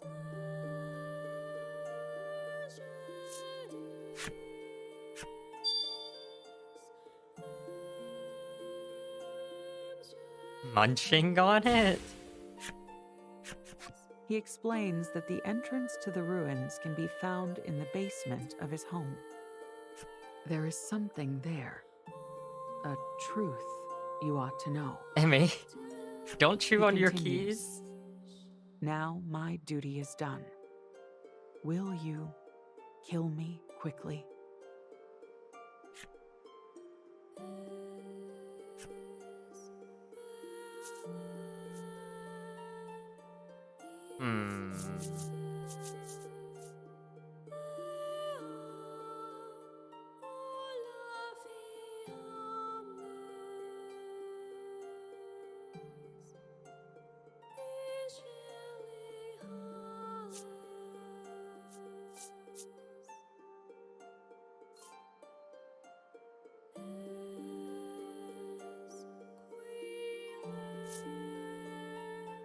You bring down your sword on the monster. With a final word of thanks, the mayor dies.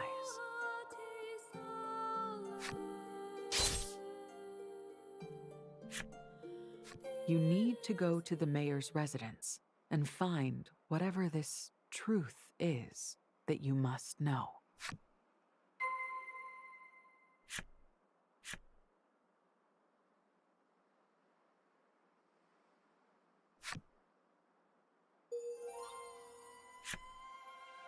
No, it auto-saved.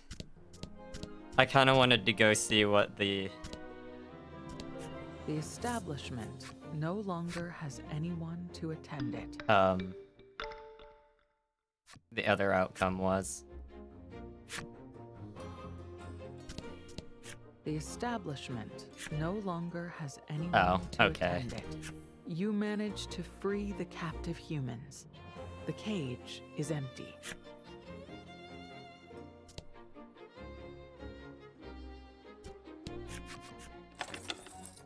You unlock the door of the manor with the mayor's key and enter. A quick search turns up a staircase leading to the basement the mayor mentioned. Trollis points down and asks, "Truth down there?" Pulka mutters, What could it be we ought to know? Legol's eyes are fixed ahead. He does not say anything. You swallow hard, and then gingerly take the first step down the stairs to the basement.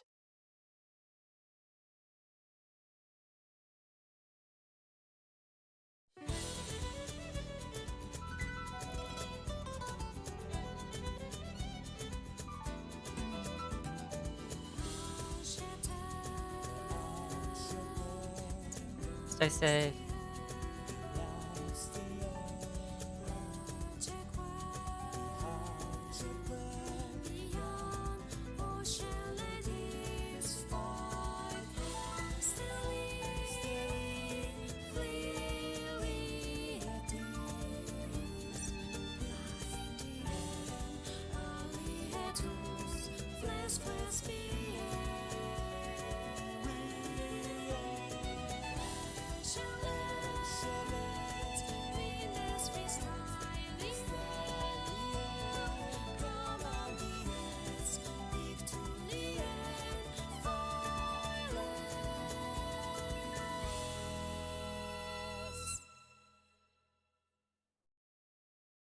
Strange title.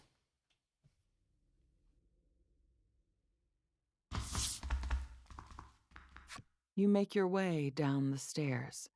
As you make your way through the dark, the words of the scarred monster come back to you.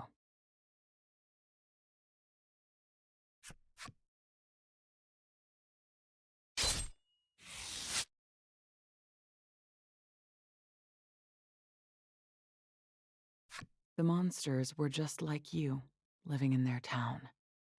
They grieved for the deaths of their fellows and sought revenge. The thought sticks in your mind as you make your way forward. Before you know it, you've found your way into a cold, unnatural-looking passage.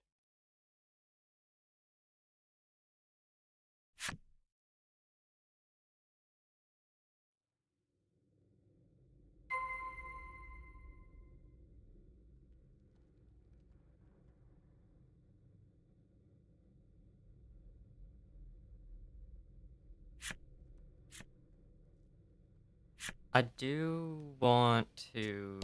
You have to keep Fuck. moving forward right now. Never mind.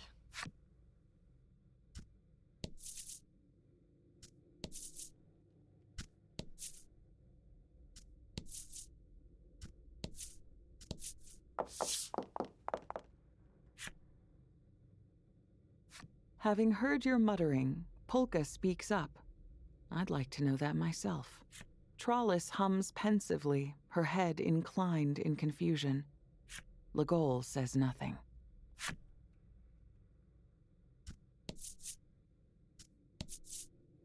I'm pretty sure I already know the answer because that was part of the first game.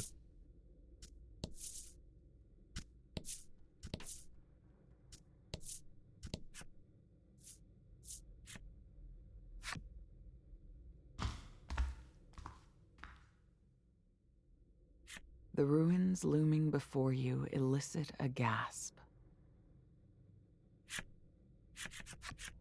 Huge, elaborate stone structures dot the area, their shapes completely unfamiliar to your eye. What are those? Asks Trollis, yet not even Polka can answer. You and your friends continue to make your way through the ruins, overcome all the while by the imposing unknown structures.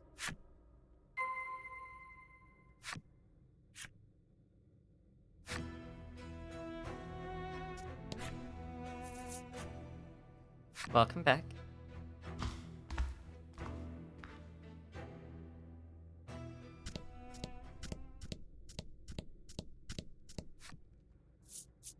I want to go try to get the rest of the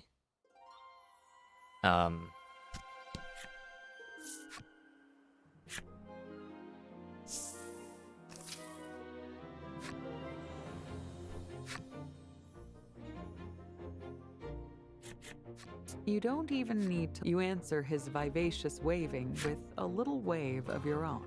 I want to try to get the rest of these side quests for the...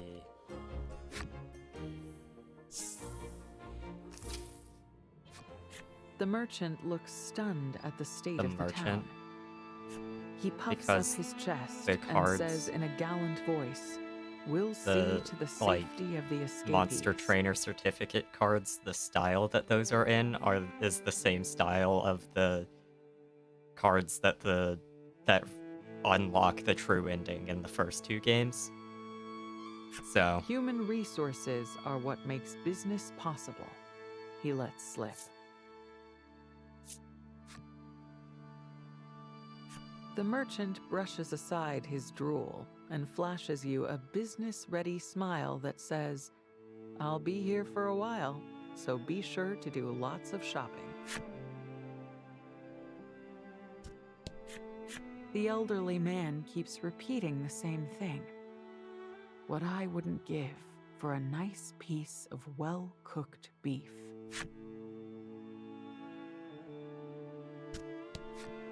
"I just want to go home and see my grandpa," the boy murmurs.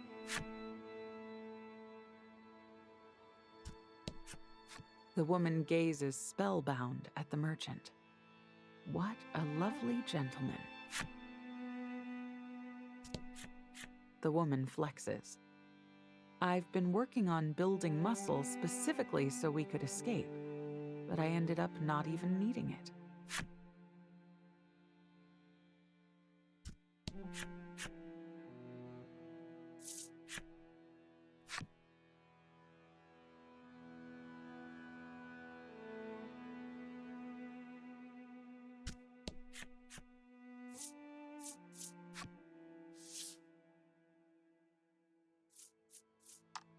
where did all that money come from?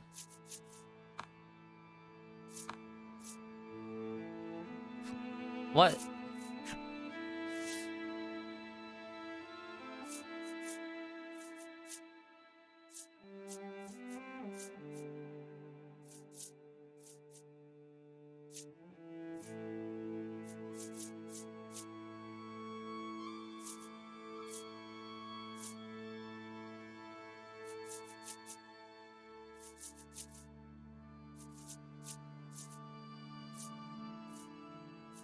Hmm.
Alright, time to go hunt mage moths.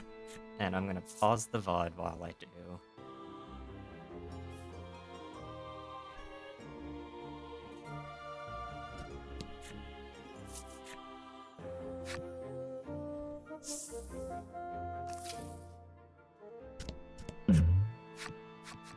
So, did you get it? He asks with a hopeful look on his face. Did you capture a 3-star mage moth?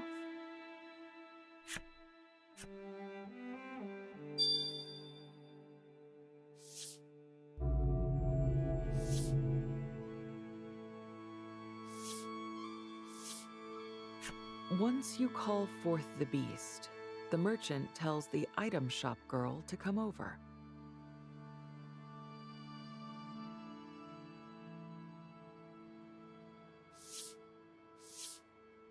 I'll only take a few, she says, before plucking off a handful of scales and storing them in a bottle.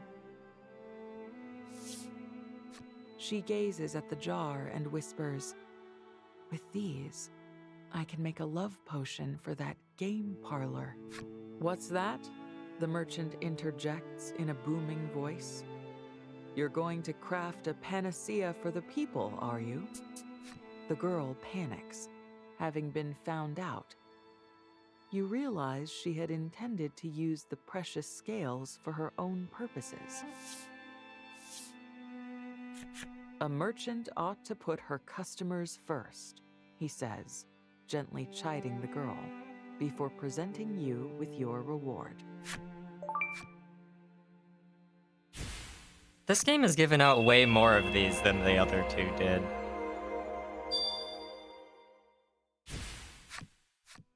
"I may ask for your help again in the near Oh my god, what do future," you want he next? says with a smile.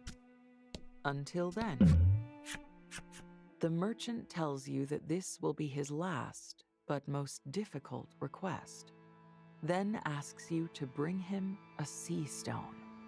He says that sea stones are creatures of legend, oft written about, but scarcely seen.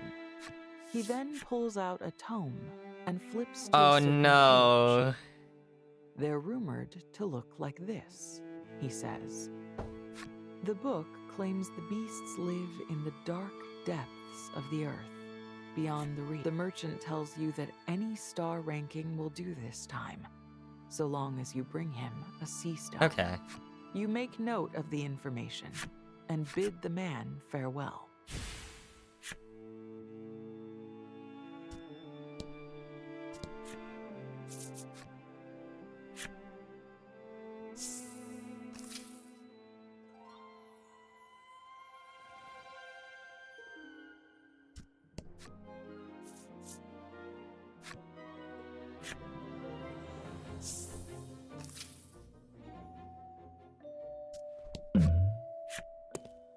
As you scan the ruins, your eyes land on a drawing of a young girl and her doll.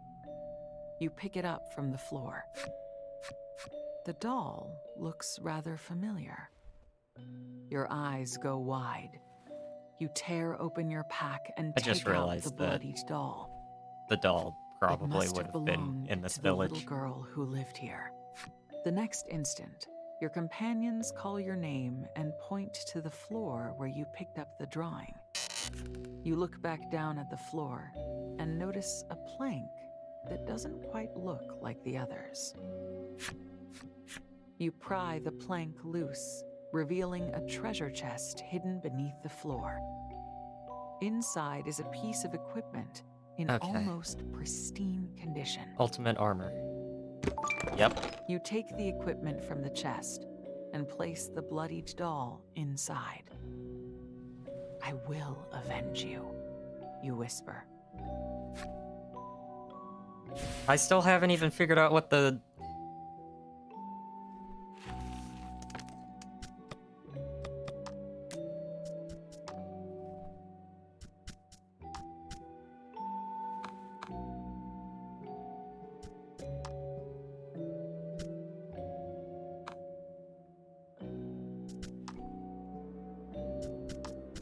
I still haven't figured out what the special effect for the first one that I got was.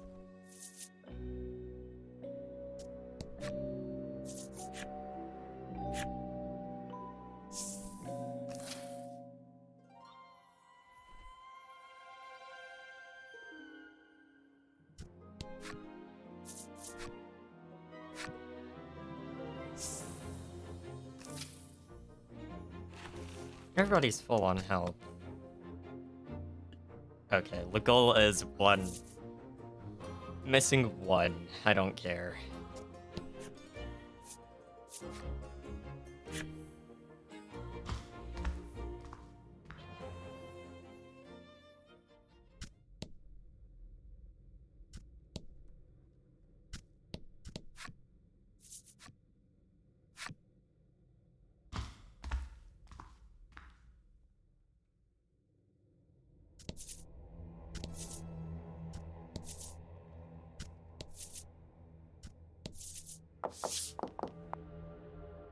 As you make your way through the ruins, the light of curiosity shines brighter and brighter in Polka's eyes. Seeing this, Legol nonchalantly takes hold of Polka's sleeve, perhaps out of caution, to keep him from wandering off. There are white lines painted in a striped pattern along the ground, which Trollis cheerfully hops back and forth over. The lines cut off, and you discover someone standing where they terminate. What?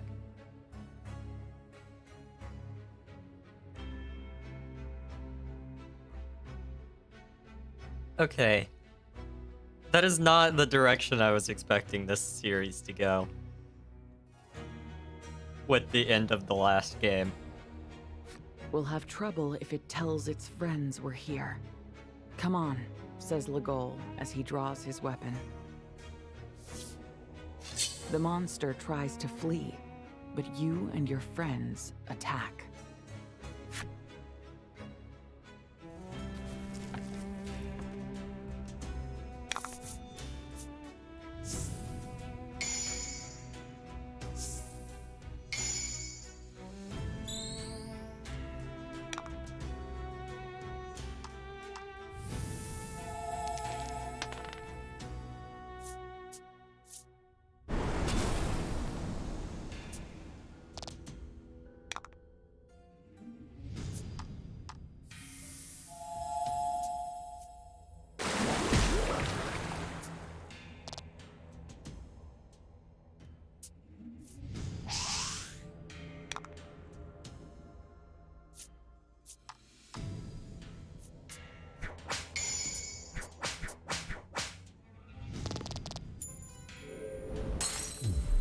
A masterful victory!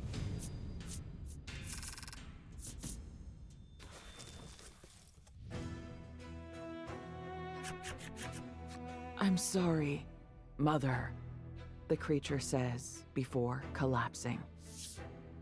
Another monster with a mother. Polka mutters. At this, Trollis pipes up. Other one said mother too. Now that she mentions it, you do feel as though you've heard a different monster The mention stupid of fucking mother. berries. You remember.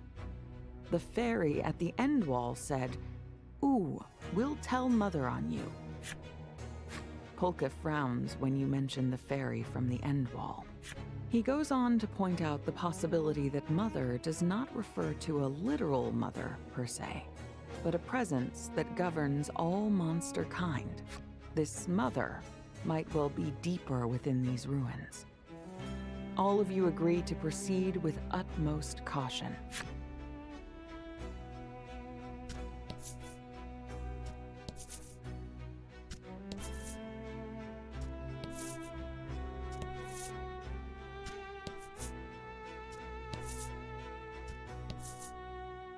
Big iron box. Along the path, you discover a big iron box. You suggest it could be some kind of mine cart, but Trollis insists that it's a sand skiff of some kind. Polka looks at the boxy iron contrivance and mumbles something about its workings being much more complex than a mine cart or a sand skiff.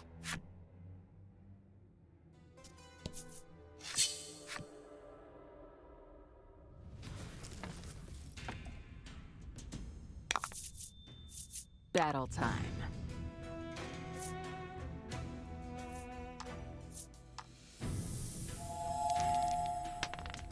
Come on.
Battle time. Hey. Why are they so fast?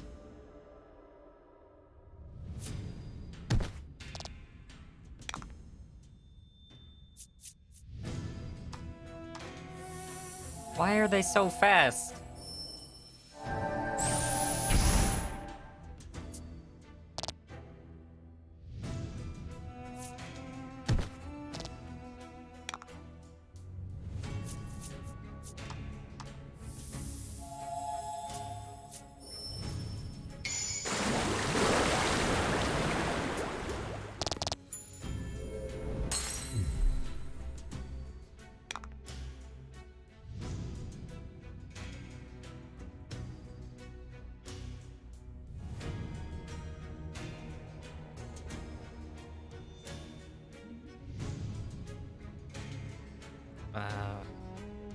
Where's my way?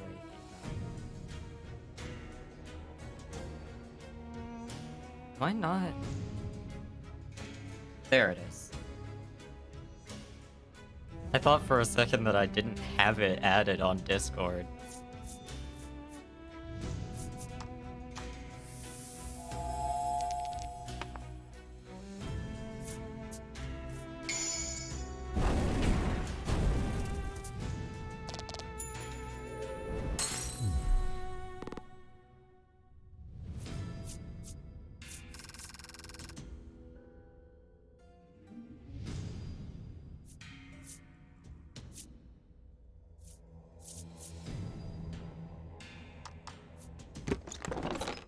Fuck. Oh, that's really good.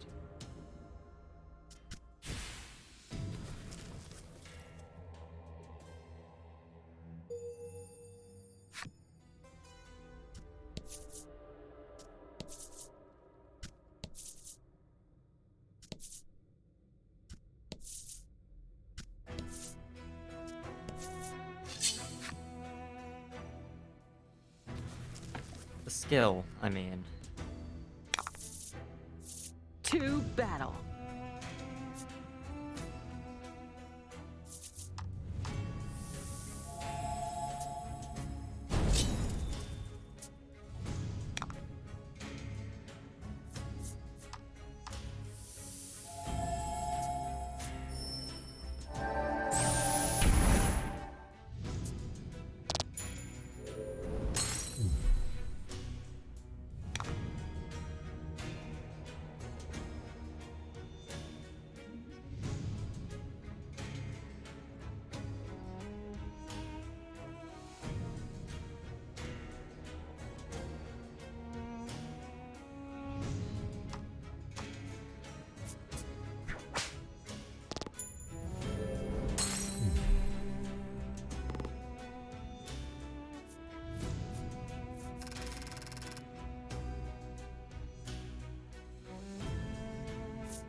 feeling this is gonna be the side path.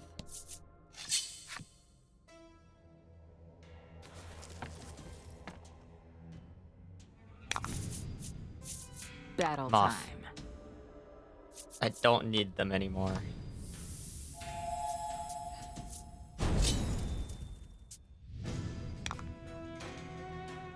Oh, I forgot to change the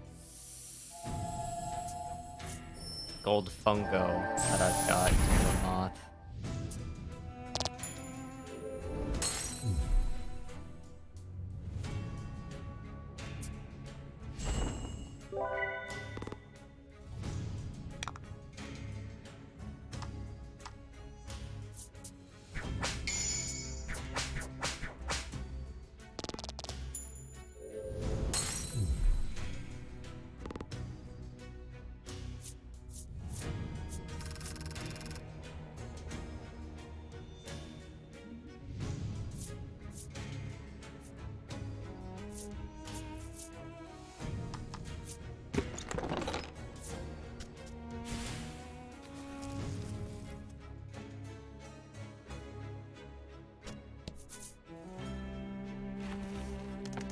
Is that mouse a cop?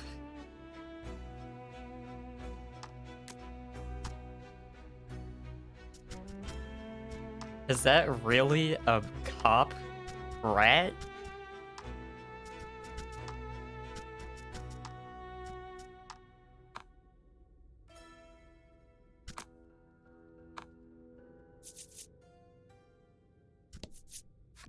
Oh You no, spot a never mind. monster who poses before you, showing off their outfit.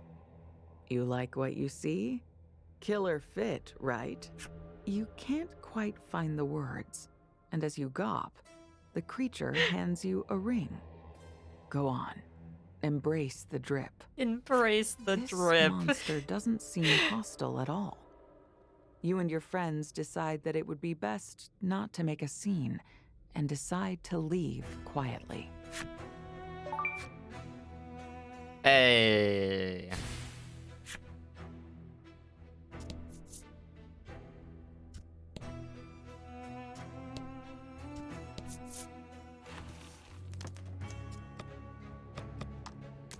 Okay.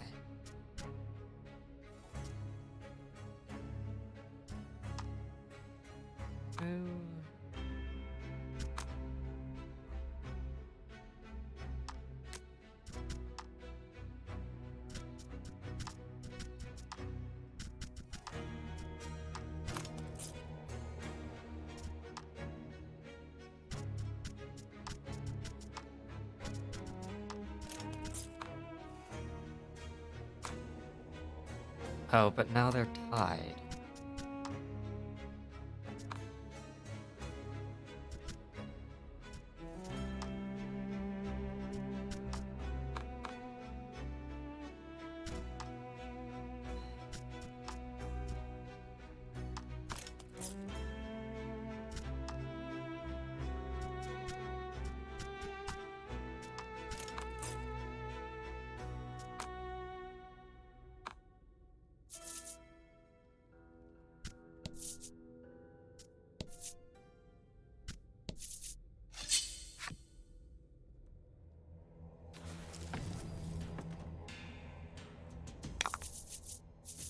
Battle time.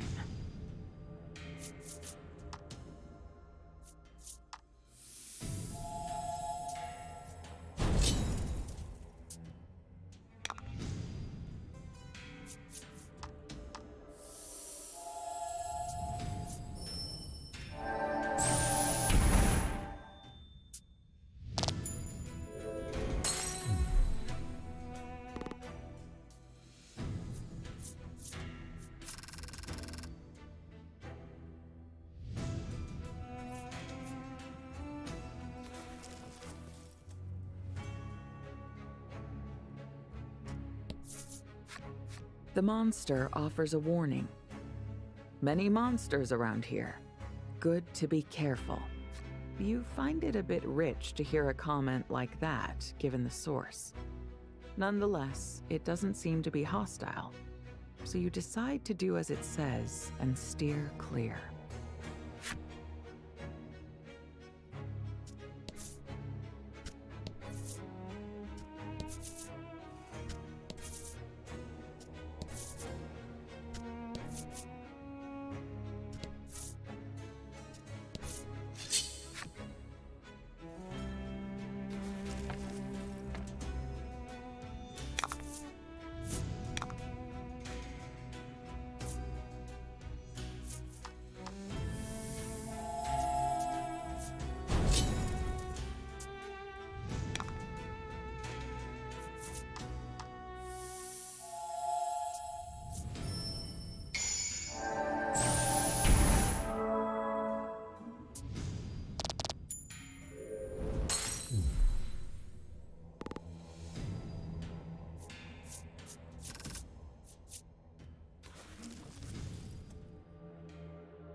Polka picks up a small iron box from the path.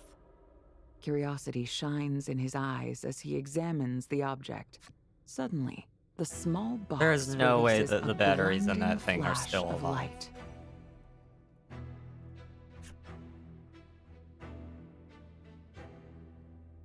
You heed Legol's words and dive to the ground. Perhaps it only emits light, murmurs Polka.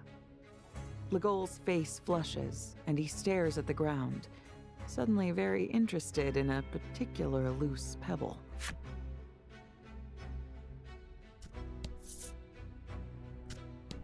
Don't just go around touching stuff, Legol admonishes Polka, especially if you don't know what it is. I forgot to interact with the car again.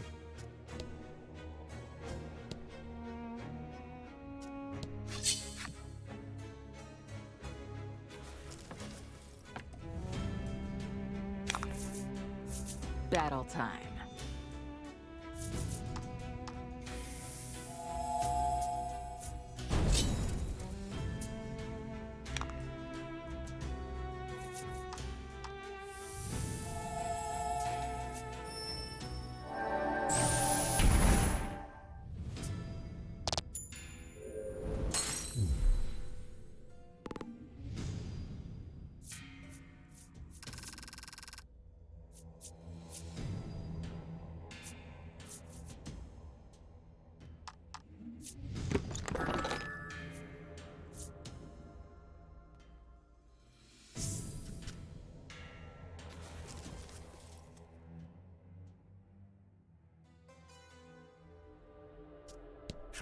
How could anyone build something so elaborate? Polka mutters.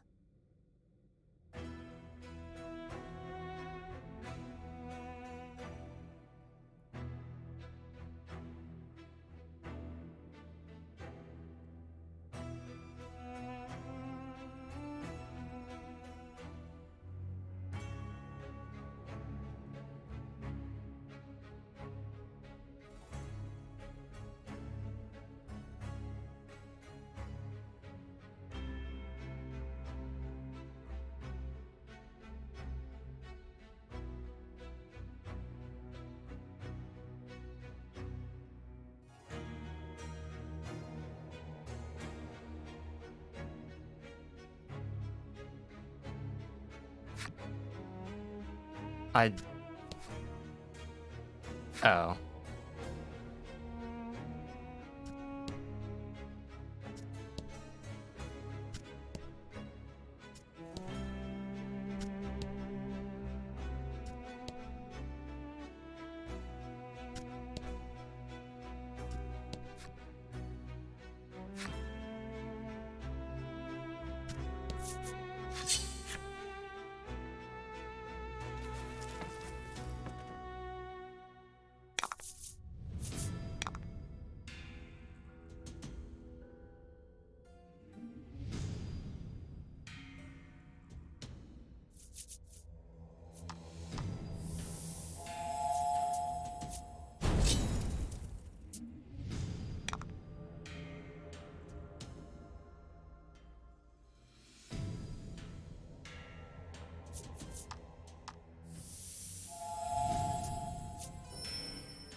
I expected nothing less.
A figure that looks hewn from iron stands in silent vigil.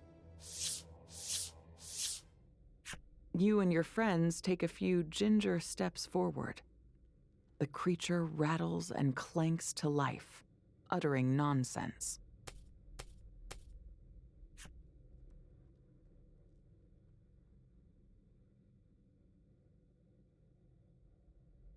Without a moment's delay, the four of you draw your weapons and prepare to fight.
Water!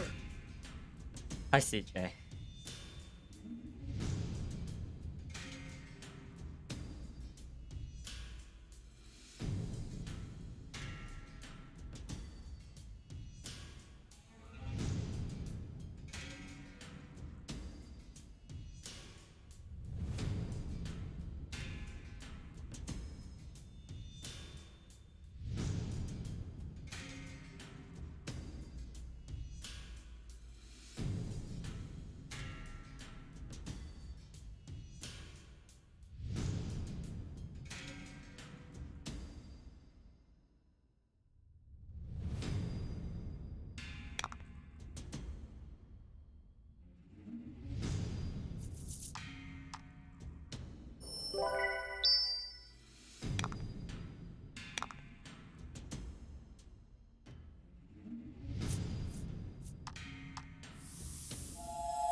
With several whirring, buzzing, and sputtering noises, smoke erupts from the iron figure, and it stops moving.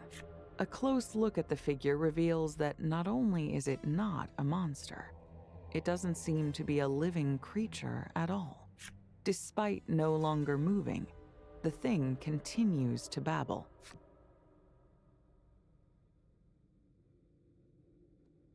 Nuterra truly is amazing. A profound sense of just how much you've yet to see wells up within you.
I hope you're doing well, CJ. Sorry I'm a little quiet.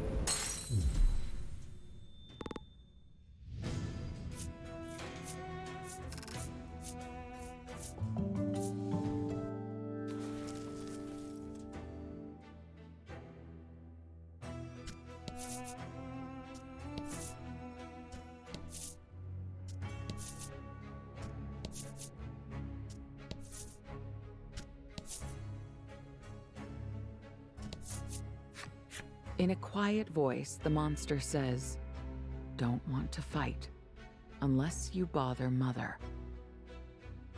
It urges you and your friends to leave this place, and fast.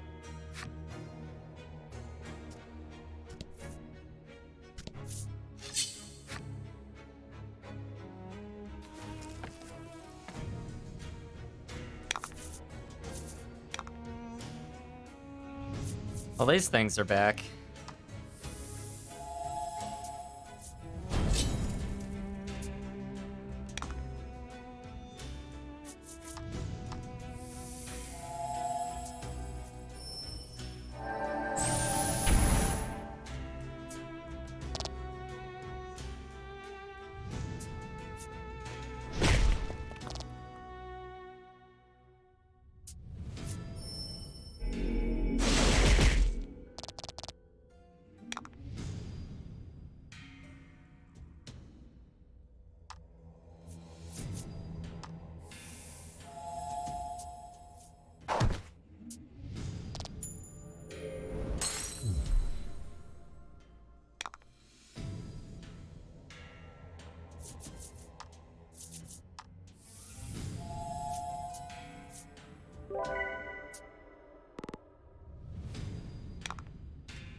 I expected nothing less.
Pulke calls out that he's found some kind of device.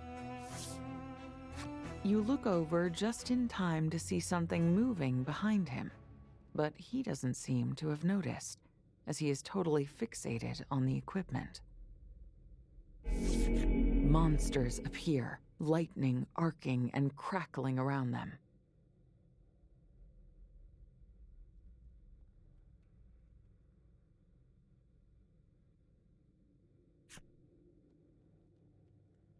The monsters descend upon you.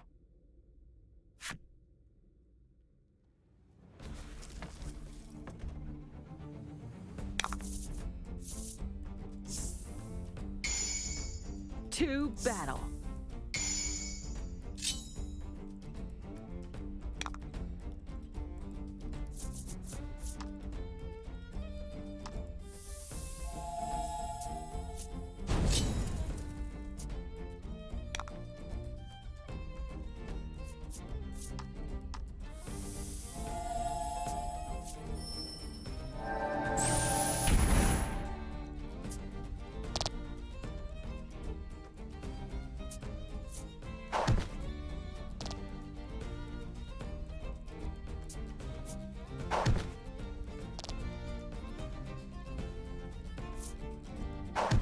Why?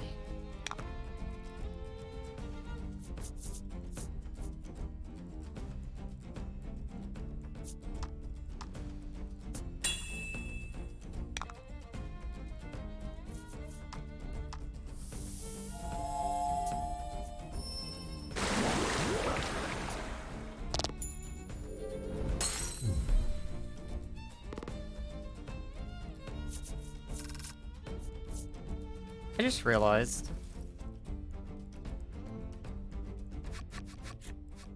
My, that was close. Polka laughs as he returns to fiddling with the device. Moments later, he lets out a little, "Oh." It looks like he accidentally pressed one of the strange buttons on the device.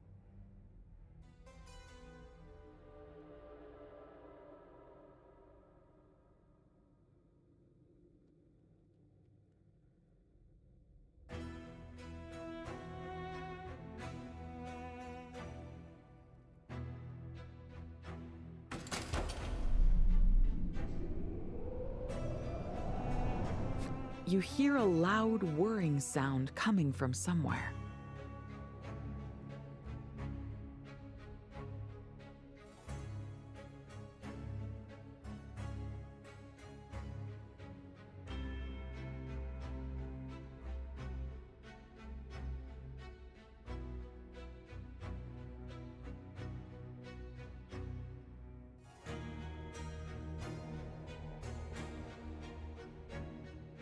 Over there, where Metal Thing was, Trollus shouts, heading in the direction of the sound.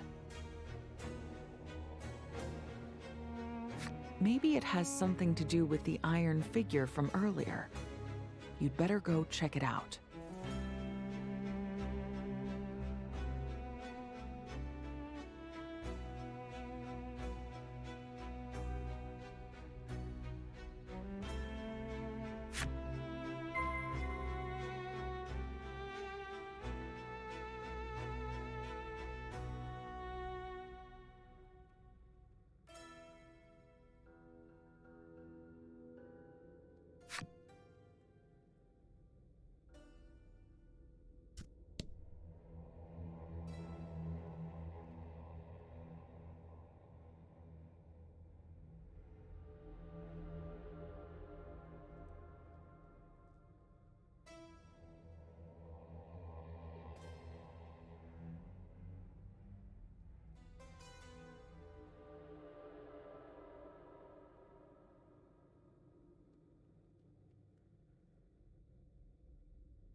Yeah, I should be using Rain Call on Ala.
Pride and delight dripping from every word, the monster boasts, "Mother told me to stand guard here, Yorha! so that's what I'm doing."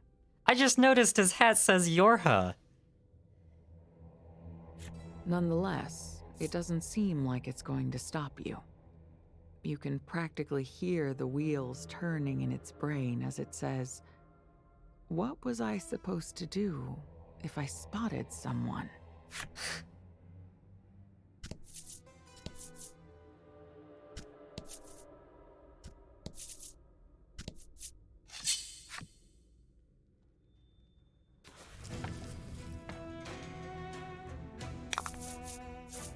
Get him.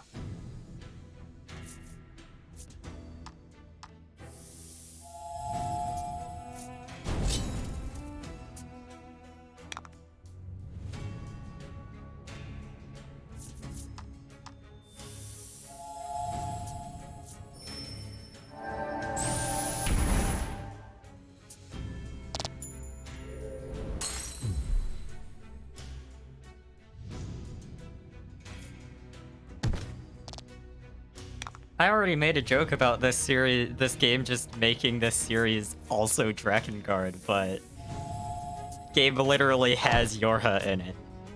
Or at least a reference to it. It's all Drakengard.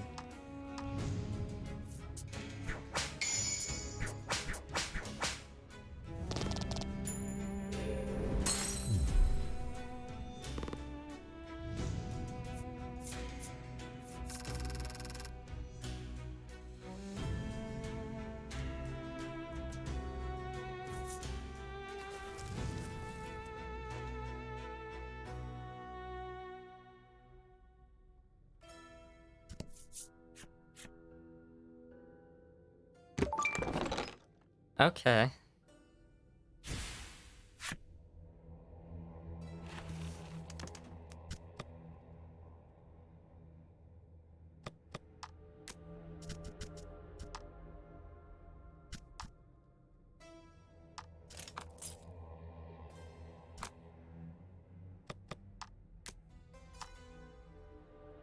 I'm surprised I didn't get Ala's ultimate weapon first, considering she is the main character of the game.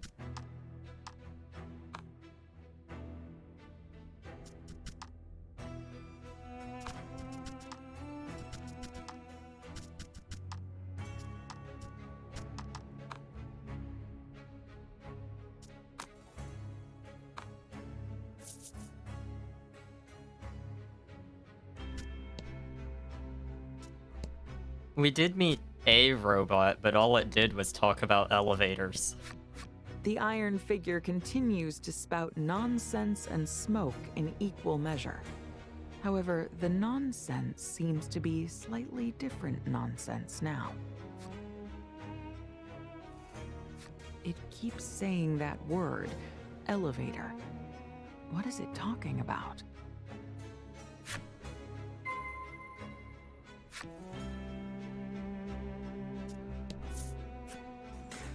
When you step in front of the imposing iron door, it opens with a metallic clank. The group cautiously steps through, and with another clank, the door grinds shut.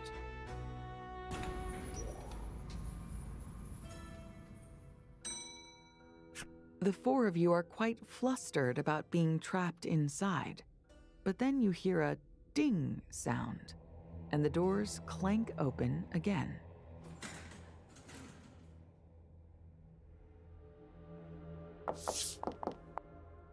You step outside. You can't shake the feeling that the area around you is slightly different than before. Despite the strangeness of it, you all decide to continue exploring.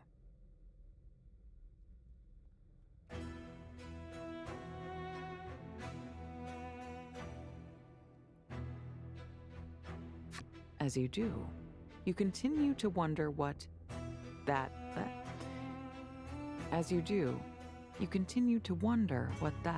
elevator thing actually was.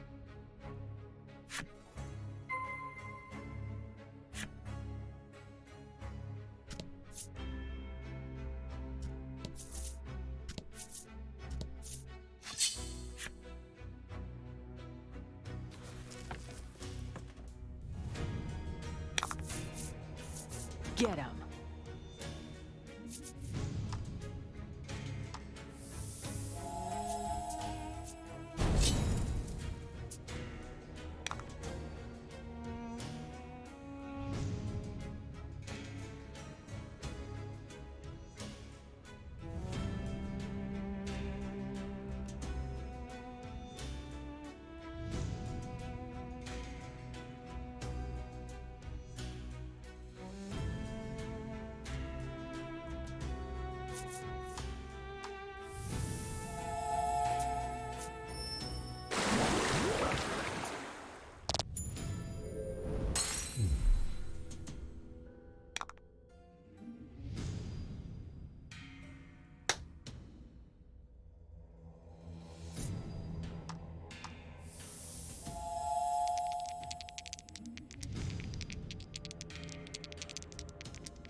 The game has bugs in it.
Uh.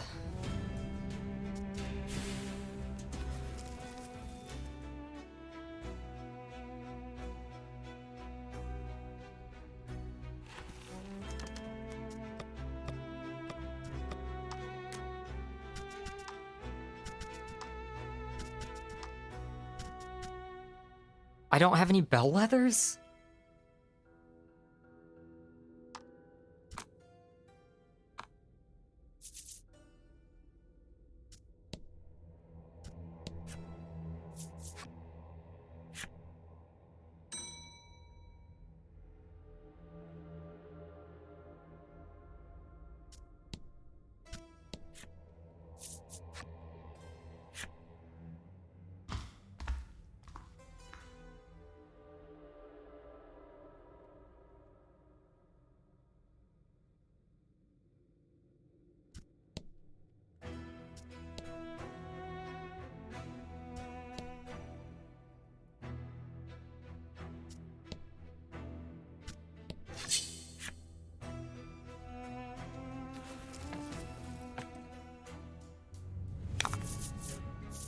Battle time.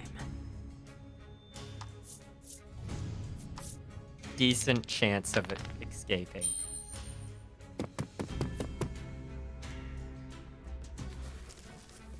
When it is literally guaranteed.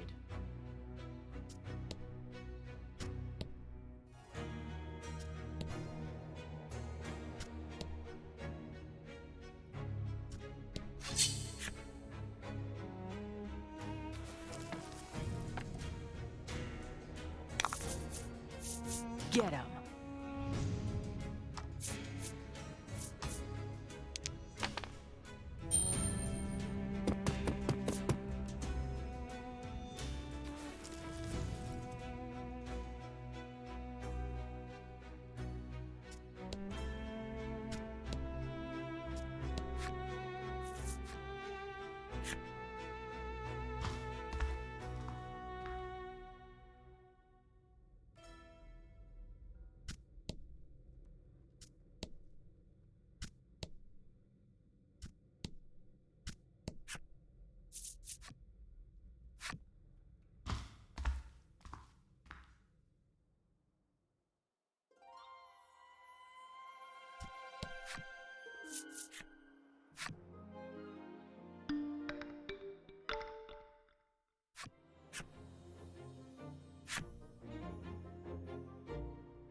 Could it be? The merchant begins as you approach. Did you find a sea stone?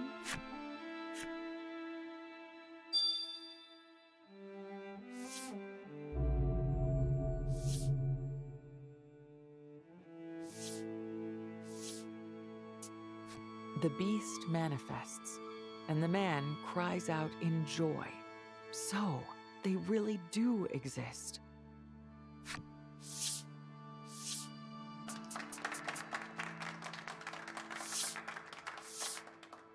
The other shopkeepers, who had been watching from afar, gather around the merchant upon hearing the commotion. It isn't long before they're as excited as he is. Please, please, I beg of you. I must have one of its antennae, he beseeches you. Between his endless pleas, he explains the legend of the sea stone. Apparently, a single antenna grants its holder riches beyond their wildest dreams.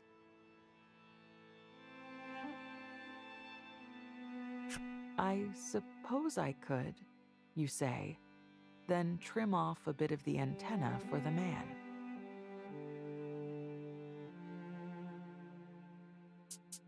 Thank you. Oh, what a joyous day. With this, the roving market shall thrive, he exclaims, then hands you your reward. Oh.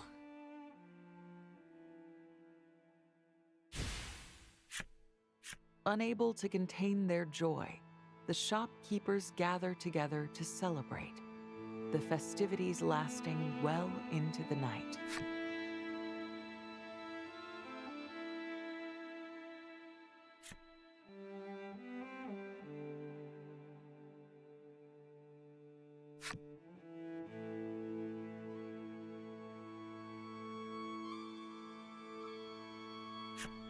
After waking from a long night of merrymaking, the merchant straightens his collar and thanks you once more.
Words cannot express how grateful I am to you for undertaking my impossible requests, he says. He then withdraws something from his pocket and hands it to you.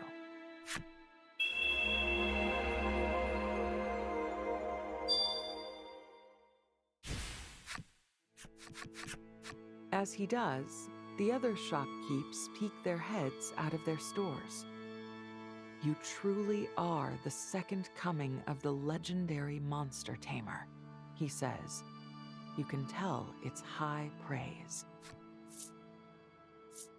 In hushed tones, the merchant tells you of how, long ago, there was someone known as the legendary monster tamer.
Oh my god.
He was a courageous man who saved the world with the aid of his obedient monsters.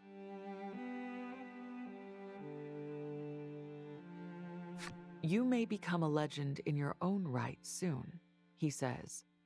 And when that time comes,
might I boast that I helped you along the way?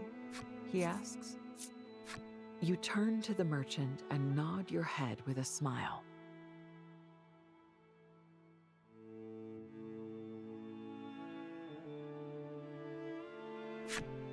The merchant responds with a grin of his own. Why, thank you. I'm so happy to hear that.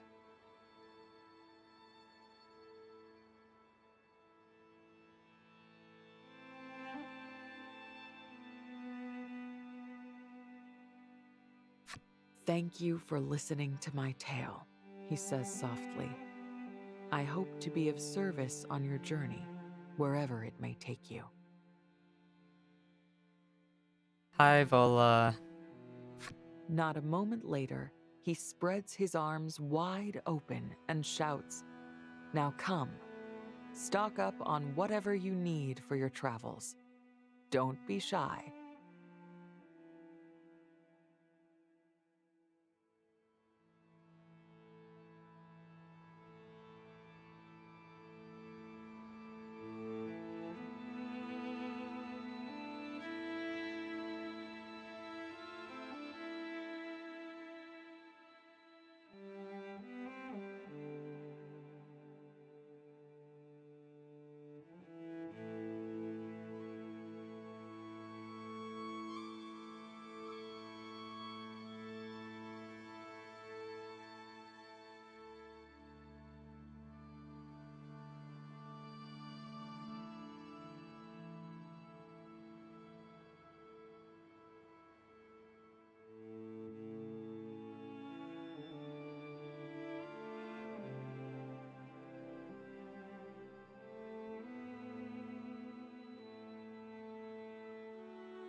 To celebrate the occasion, everything is 10% off.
You feel your eyes widen in disbelief. I still have to pay? Your inner voice screams. You're surprised? He is a merchant after all.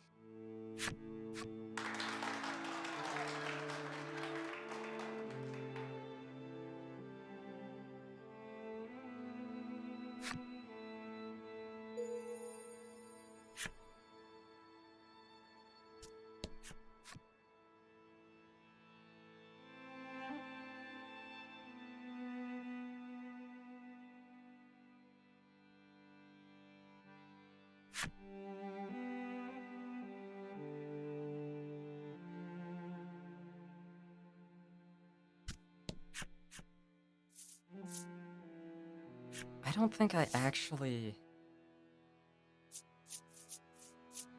need to buy anything anymore.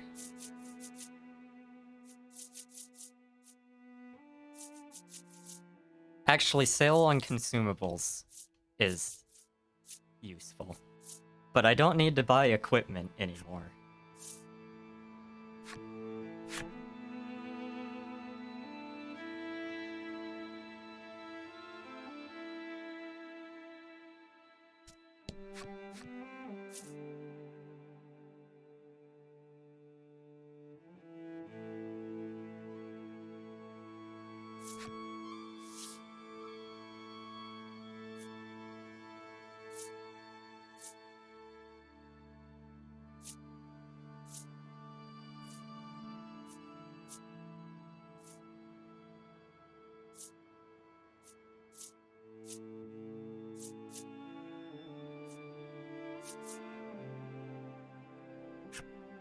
I don't need to buy skills either.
Oh, I really need these.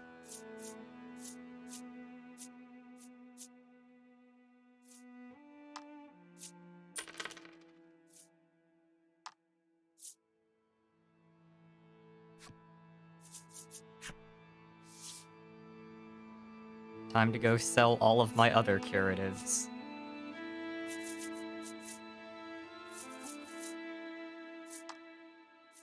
I forgot there's literally an item called curative.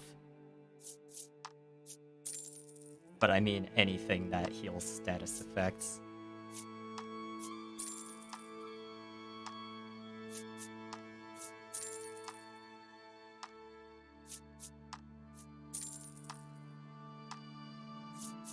I really wish you could mass sell things. You can buy multiples of something. You can't sell things except one at a time, though.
I mean...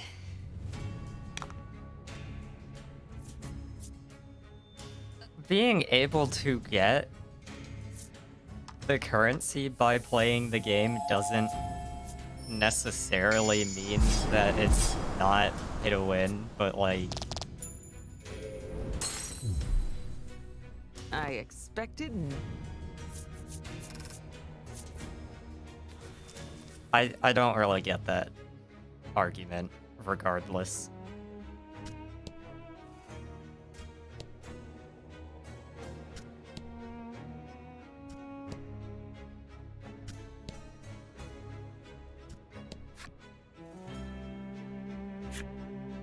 Yeah.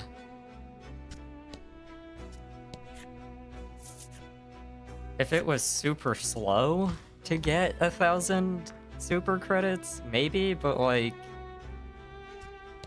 I'm only level 10, and I've gotten 570 just naturally.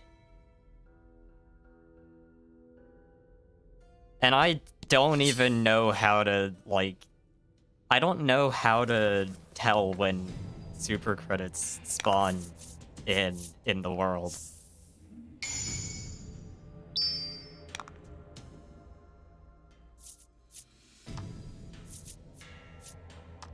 Or how to find them.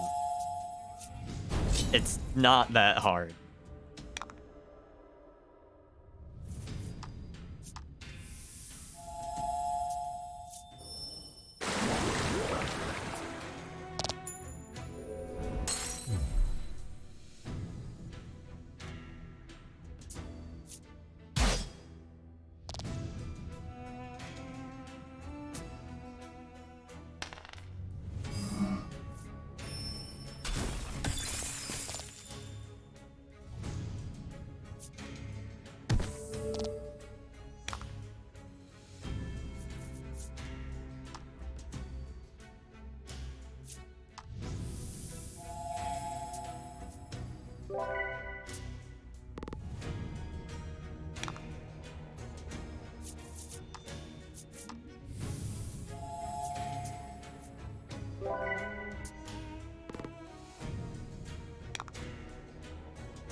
To battle.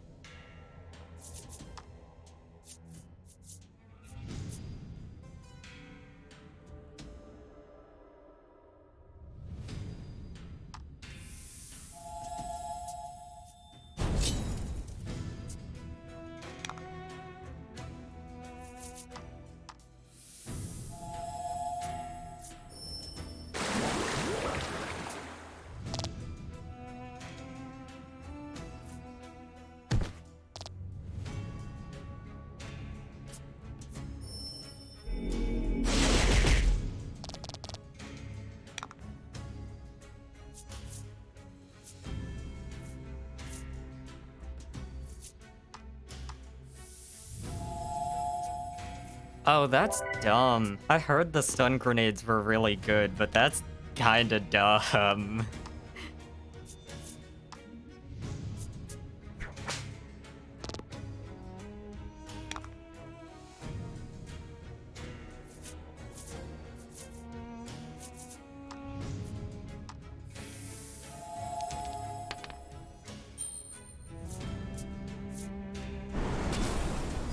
Ladder! Hi, Moggy.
I don't think anybody that was in chat right now was like actually around when I ran into a rat that told me to embrace the drip.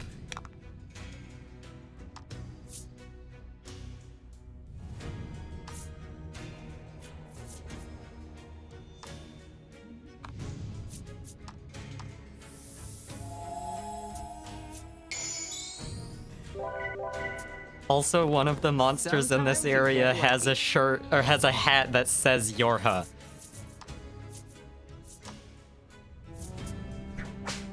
This series has just turned into Drakengard.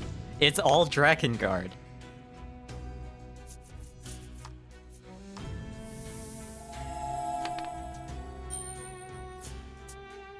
We already had angelic text from Drakengard and Nier, but like, there's literally just a direct mention of Yorha. Oops, all Drakengard. That's how it's done. Oops, all Drakengard.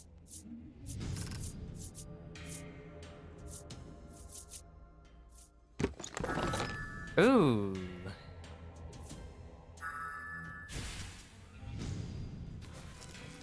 Granted, the Yorha hat could just be a reference. It doesn't have to mean that this game is in the same setting, but yes. Legol immediately draws his sword at the creature.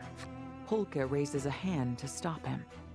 Wait, I don't think it wants to fight. Maybe it's friends with the one we saw earlier.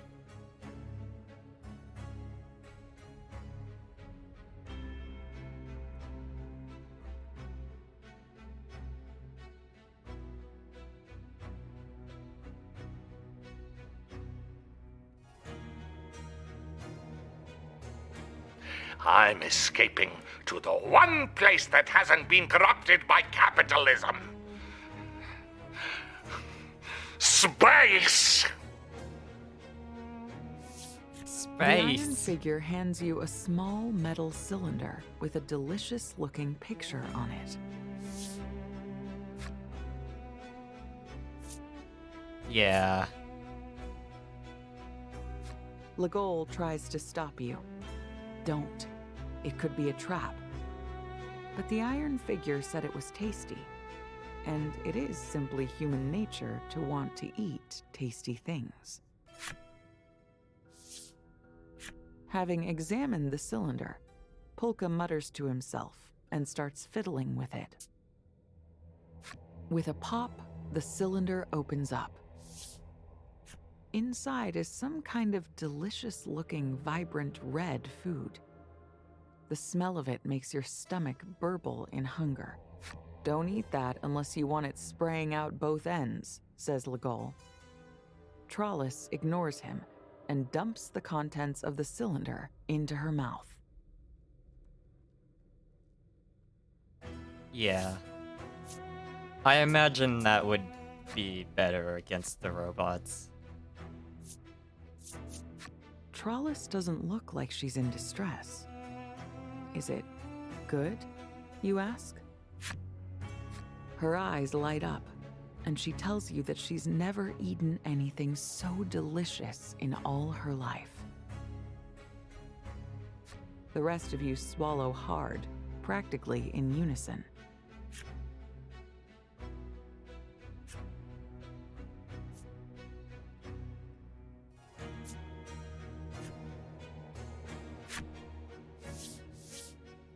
With everyone decided, you reach into the cylinder and start to eat the contents. And then you eat more and more. You can't stop. It's a new dimension of flavor.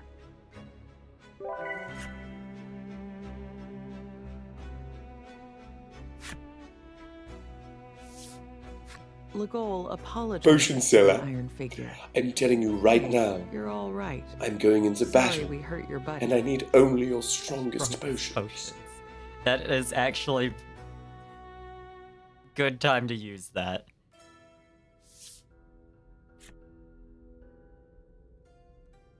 It continues to offer more of that delicious, canned food. You're touched by its kindness. Does that heal? Is You this don't a know what heal you ask, point? traveler. My strongest potions will kill a dragon, let alone a man.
That is fair.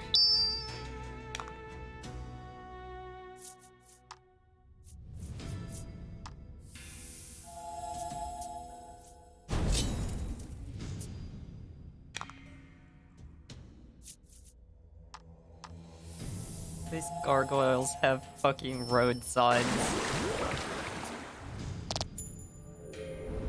I've played Lethal Company. I know how intimidating those road signs are.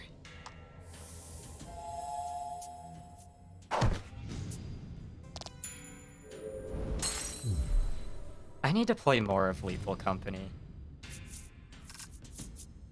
I should get...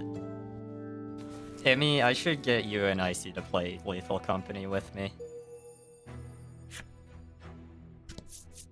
That was what I was in the middle of saying.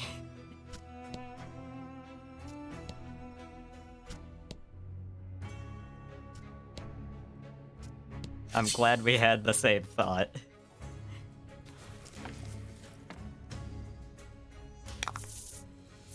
Get him.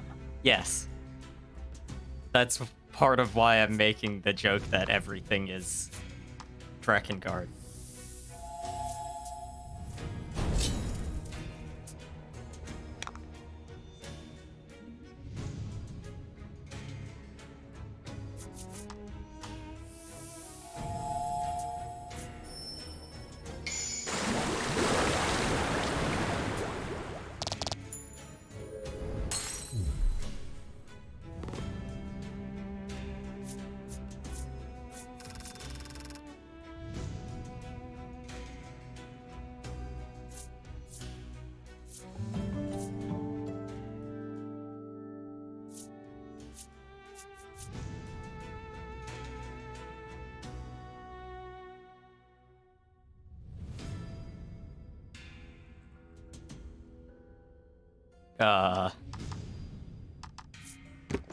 Wow.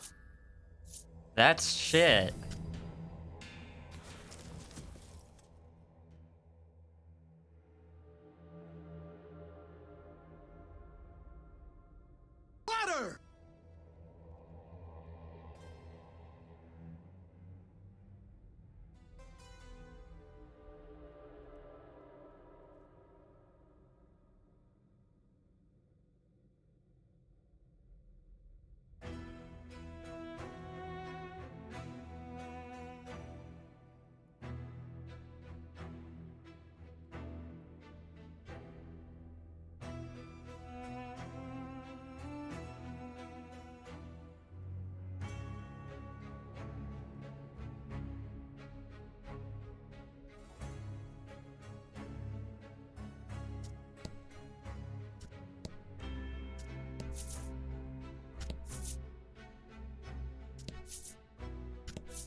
I mean, it doesn't require pants.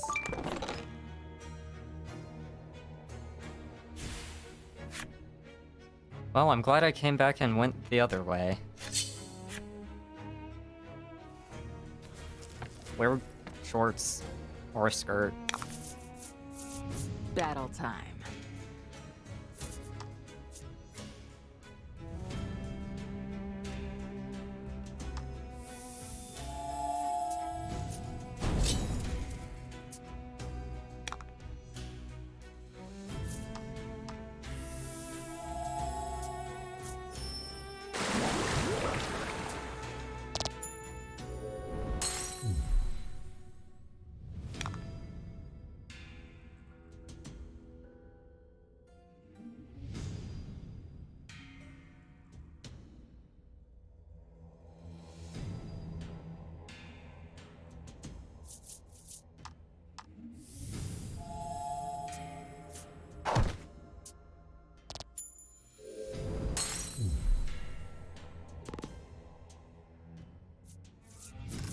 I don't mind pants.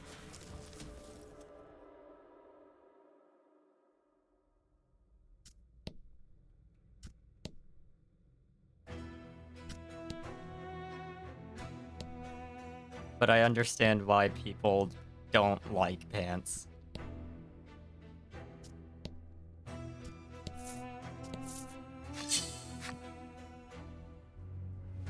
Let Emmy say fuck.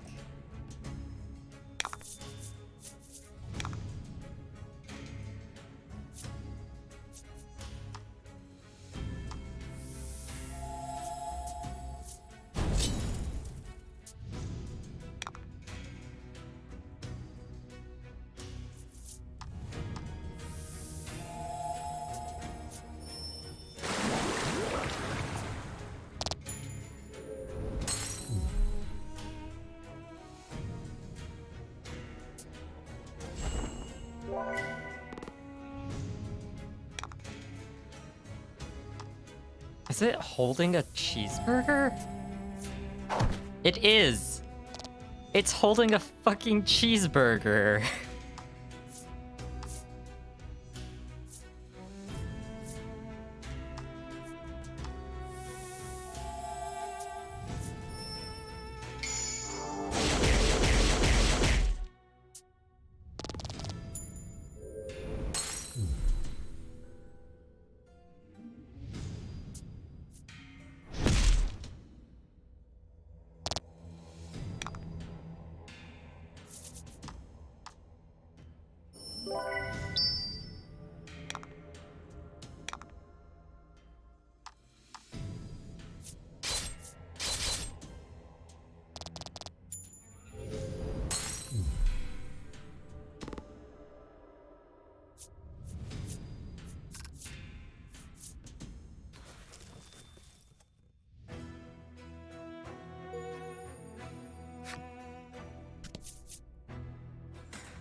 The iron door opens just as before, and the four of you step inside.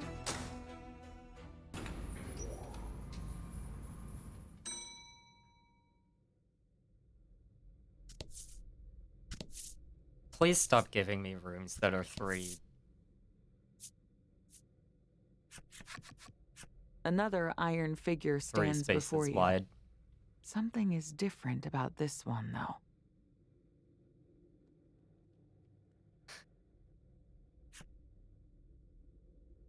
Unlike the others, this one speaks in a much more natural cadence.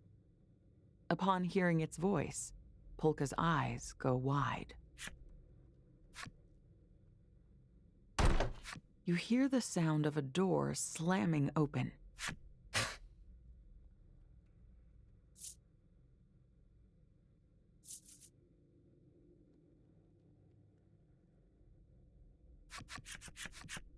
A trio of monsters spills out of the doorway. Suddenly, Polka charges into the monsters. "Out of the way," he shouts.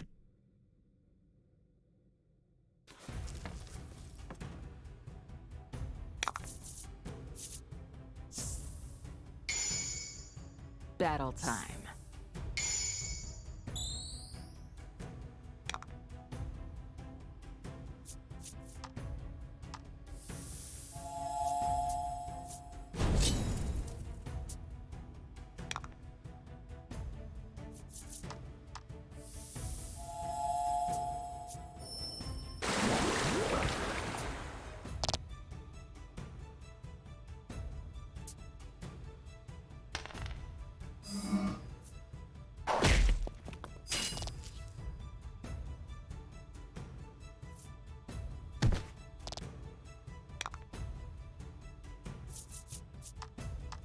Bah.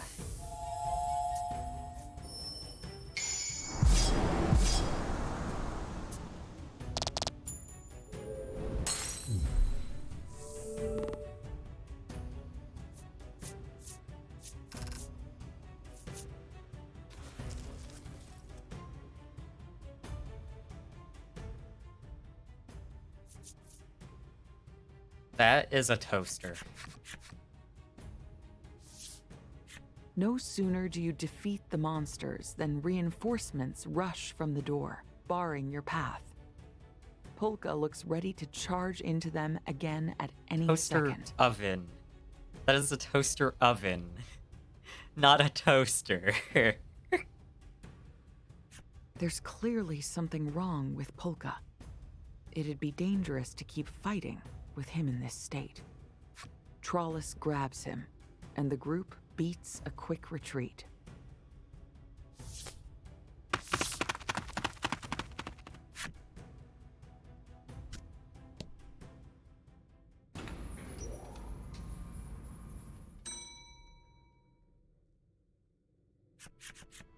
Seated on the ground, Polka apologizes. It looks like he managed to cool his heels a bit in the wake of your retreat. You ask him what happened, and he replies, "I needed to see whose voice that was."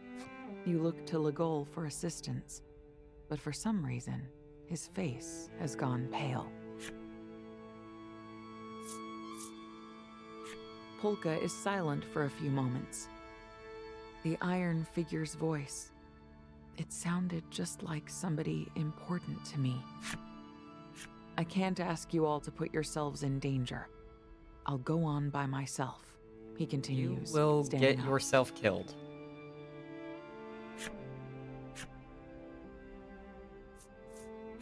Legol's reply is terse. Don't worry about me. Polka seems determined to get through that door, even if he has to do it alone. You're also concerned about Legol. Nonetheless, the four of you agree to see what's beyond the door. But to do that, you'll have to take down those monsters.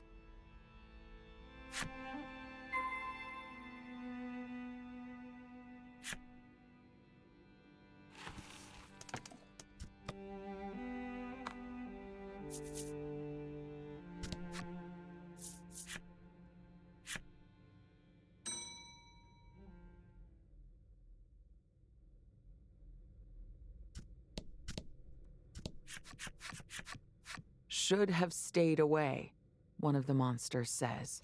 We need to see what's through that door, you say, as the four of you draw your weapons.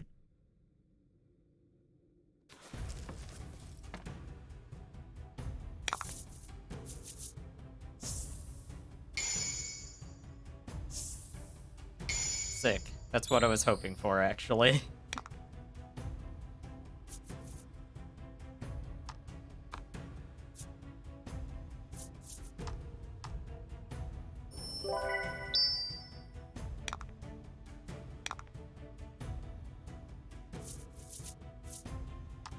Moth.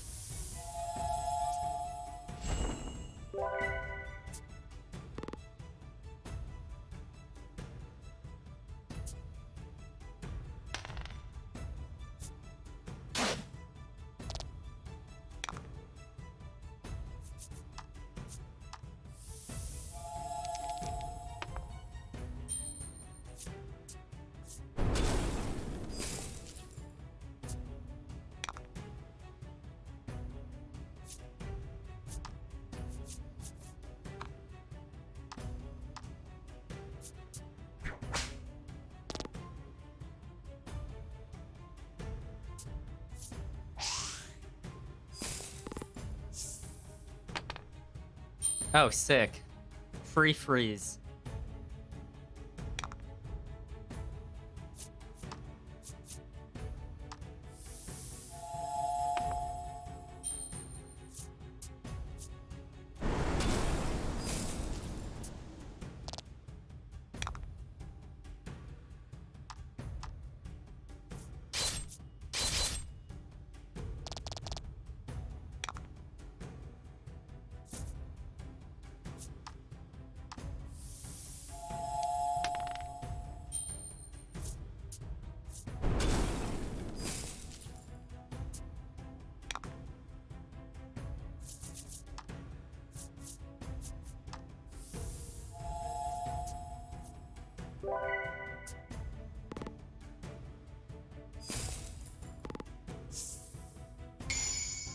Oh. Okay.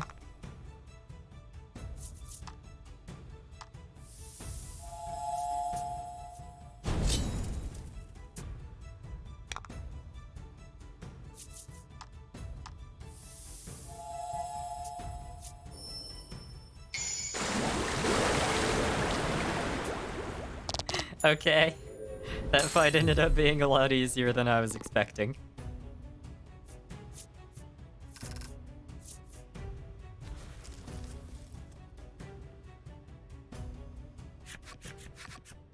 We back off for now, says one of the monsters. They flee. Left standing alone, the iron figure says in a soft voice, "You've done so well. You may proceed." Legol is attempting to appear calm, but you notice beads of sweat running down his face.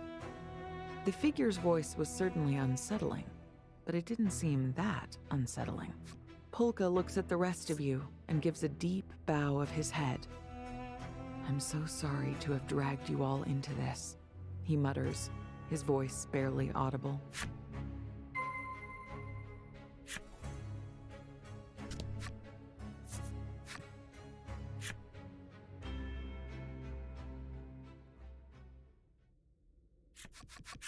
Beyond the door, there is a lone woman.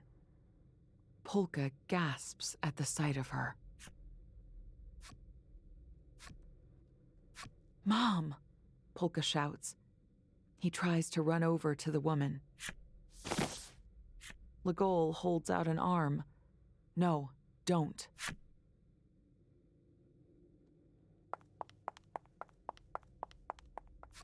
You watch the monsters take the woman away, and Polka lets out an agonized, "Mom!"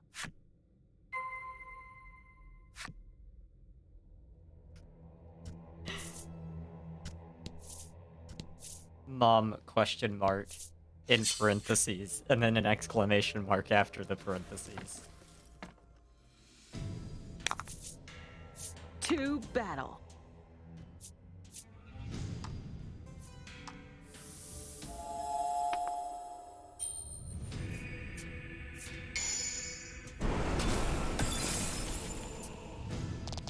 Sometimes you...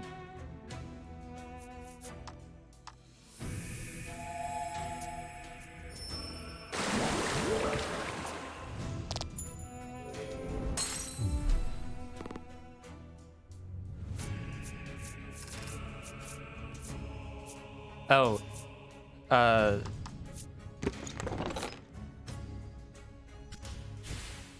Yokotaro, going back to your question earlier, Vola, I just remembered I should clarify on that.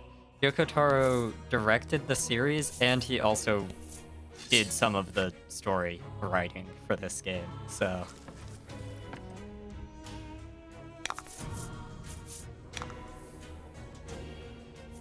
Only this one, though. He only directed the other ones.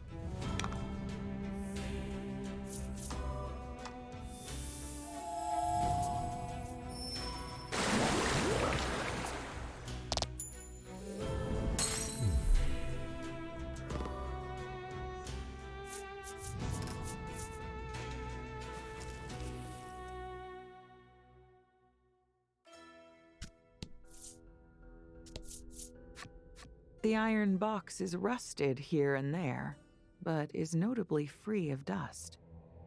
Maybe someone has been taking care of it.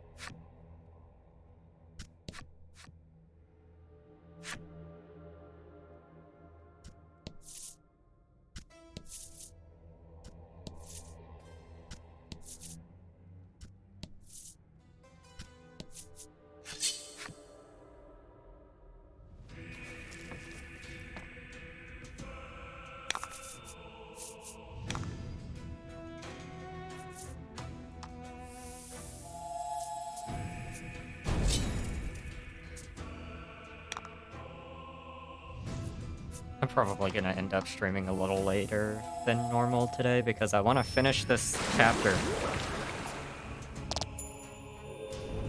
I was thinking this feels like it's close to the end of the game.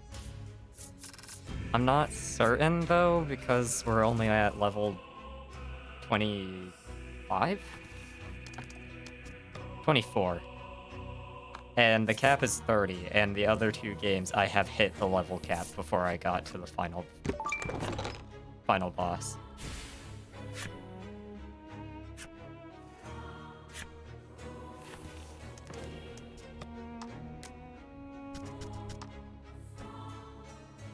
Really wish there was a faster way to change pages.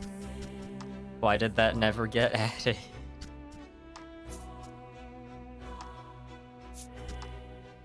No! Not use!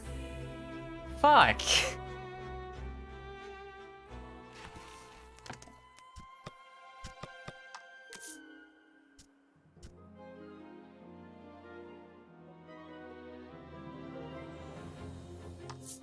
That's from 12 minutes ago.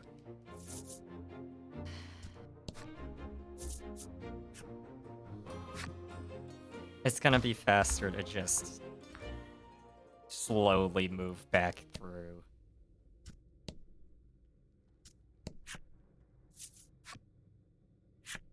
Assuming I remember the path.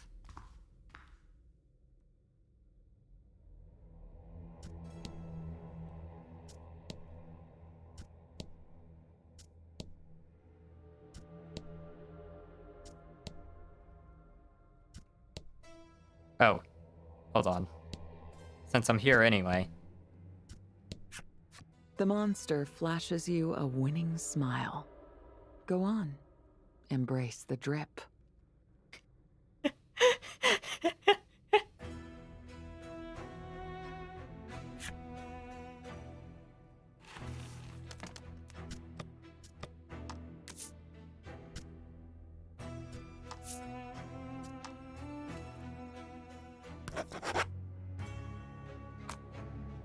Oh, no, it was from 3 minutes ago.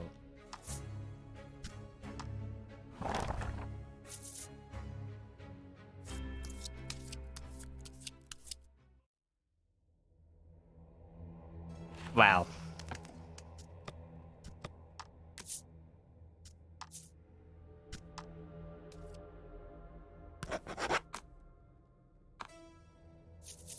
I'm putting that save there. Actually, let me put that save in the secondary slot. I kind of want to get a clip of that with just the voices.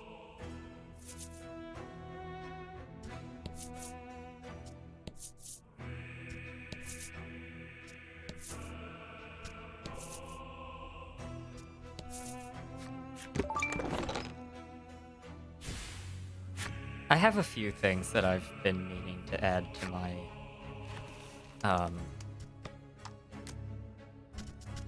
sound alerts.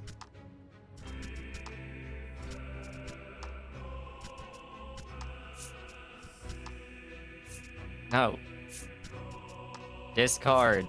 I don't ever use those. There's rarely a need to.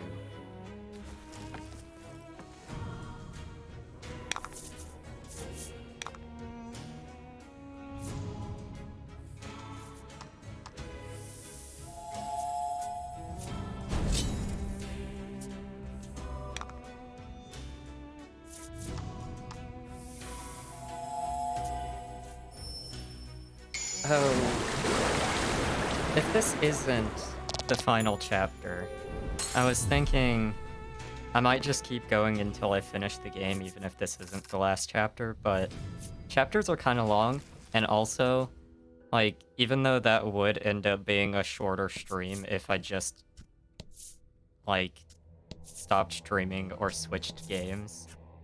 You After pick up the- the small object, and for a brief moment, a detailed image of happy-looking monsters is displayed on it. A moment later, it vanishes. What sort of device is this? Even if I... Like, I would probably end up finishing the game only, like, 2 to 3 hours in. But then I can start trying to do super boss attempts on stream and suffer.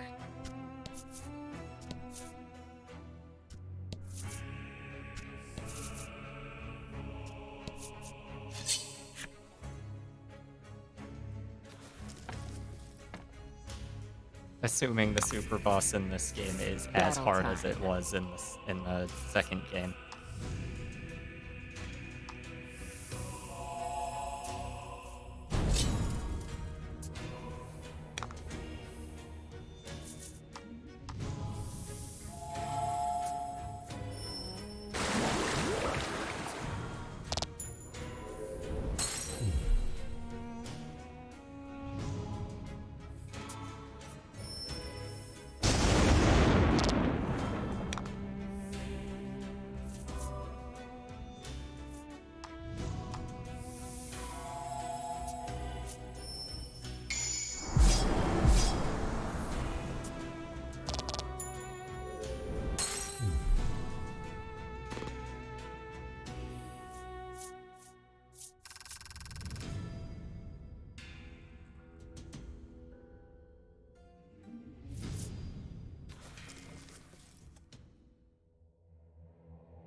The image of Polka's Oh, it mother was is a TV. displayed on the metal box.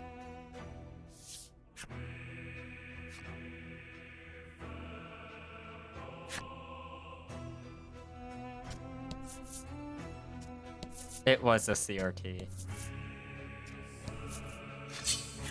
Really, the only thing that still is like metal box shaped with a window that still uses To knobs battle. like that is toaster ovens, which is why that was my guess earlier.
Ow!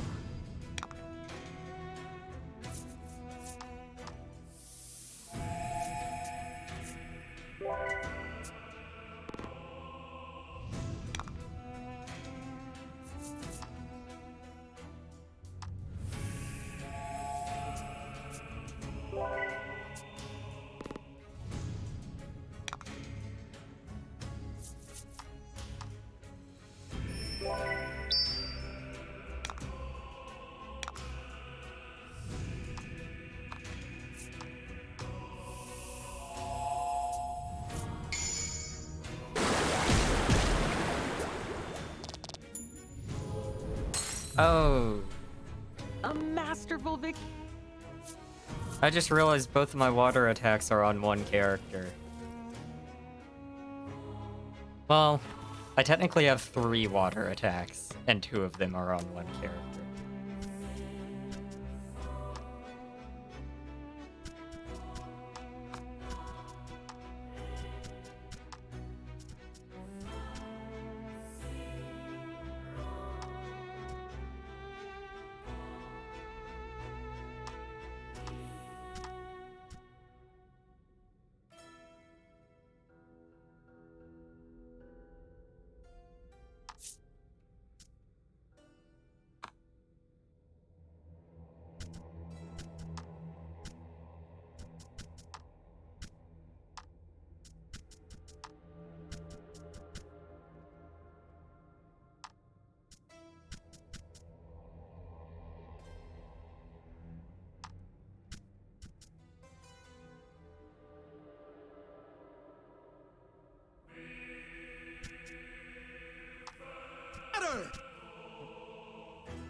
Thank you, CJ.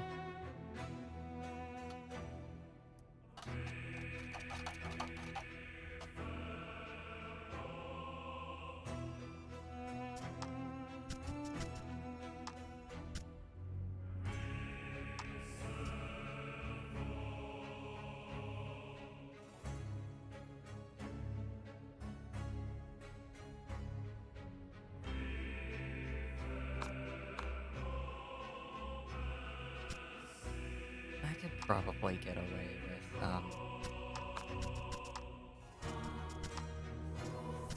Oh, and both of my light attacks are on Trollis. Yeah. The solution here is just gonna be to swap.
Oh no, 2 damage.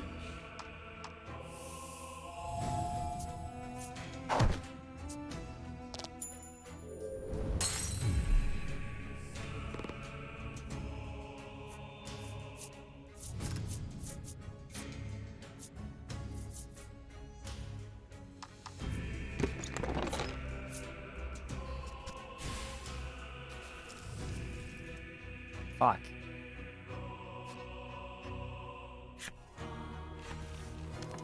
I'll never financially recover from this.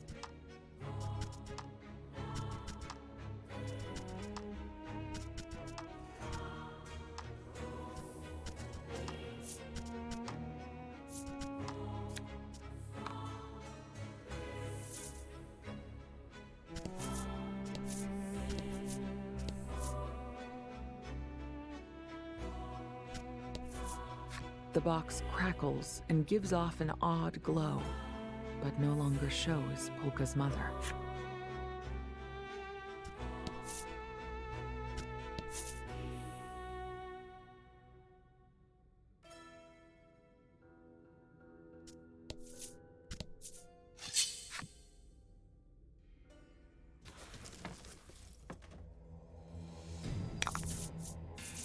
Get him!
The monster pouts.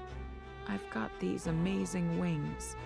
I don't belong in this dingy place. I want to fly in the sky.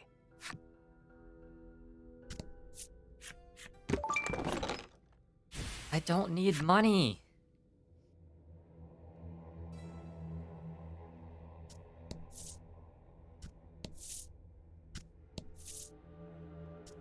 I wish I didn't need money in real life.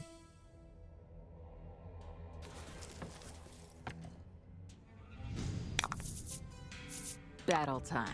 Money's fucking stupid.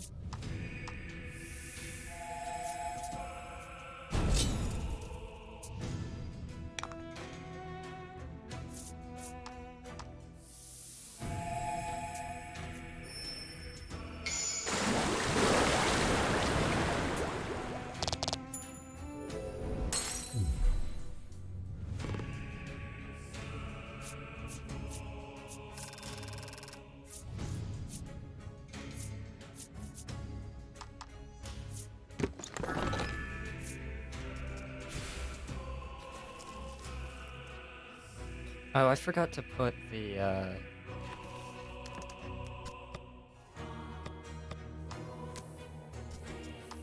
revive skill.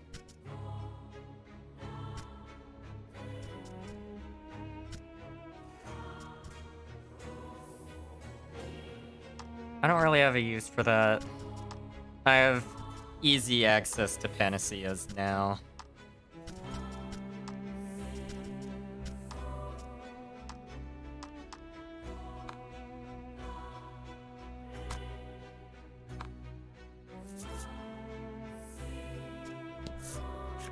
The image of Polka's mother is displayed on the metal box.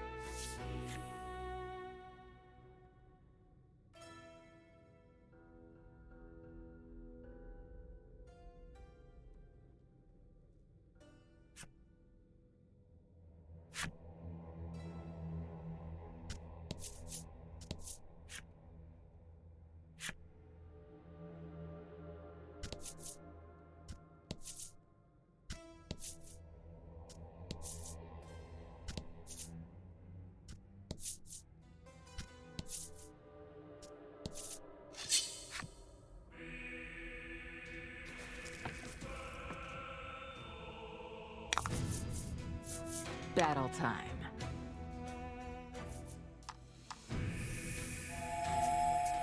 A lot of the enemy designs in these games are really cute. The mushrooms remind me too much of the mushroom men in Dark Souls 1, though. Which I thought were cute until they one-shot me with a punch.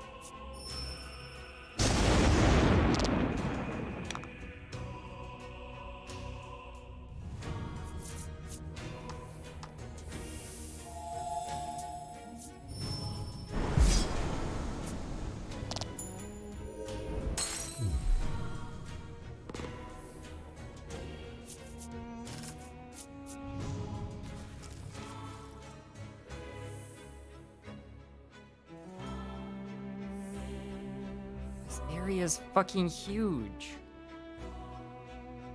What the hell?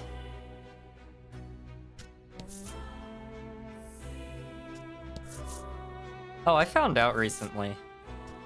Apparently in Dark Souls 1, if you lock on to an enemy in the middle of your attack animation, it makes you do 1 less damage.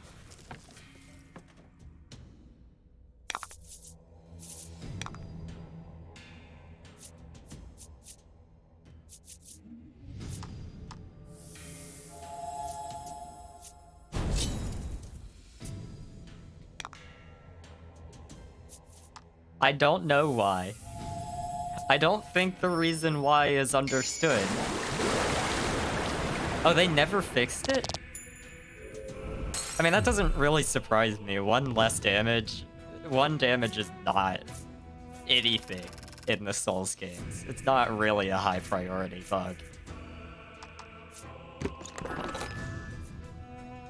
Okay. That is worthwhile.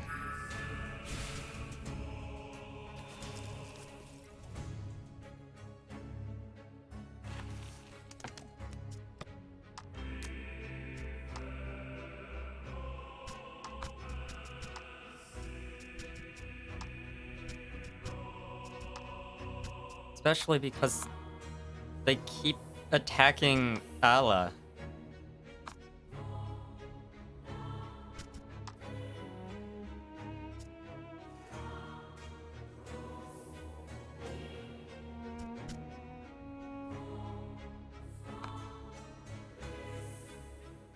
Do I have any other attacks that are 1 gem?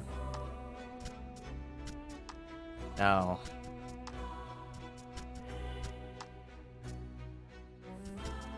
The only ones I have that are 1 gem are set damage, which is... Nothing in this game has really had high enough defense for set damage skills to be worthwhile at all.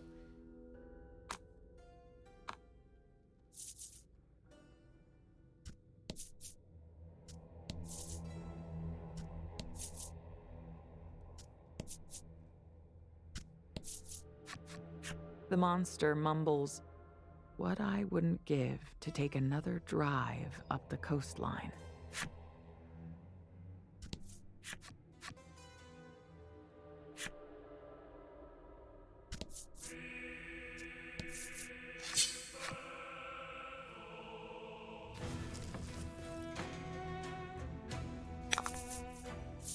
Battle time.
how it's done.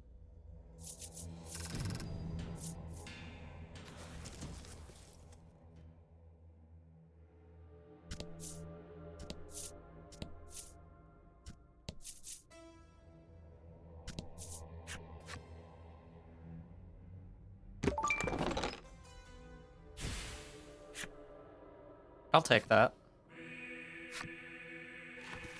What do I discard for it, though? I do have an extra Omni Panacea, but that would probably be worthwhile to keep. Yeah. Because I can just buy the ones that have a guaranteed chest now.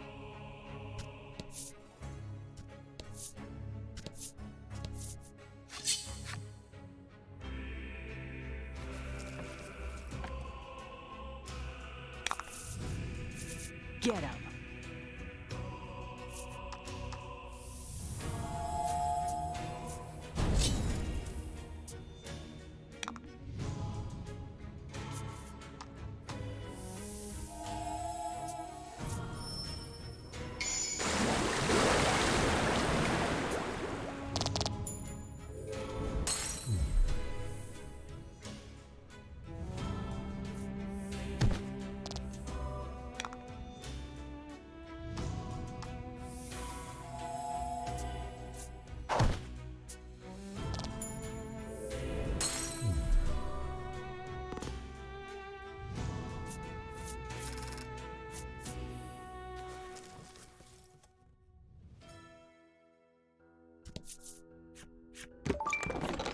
Okay.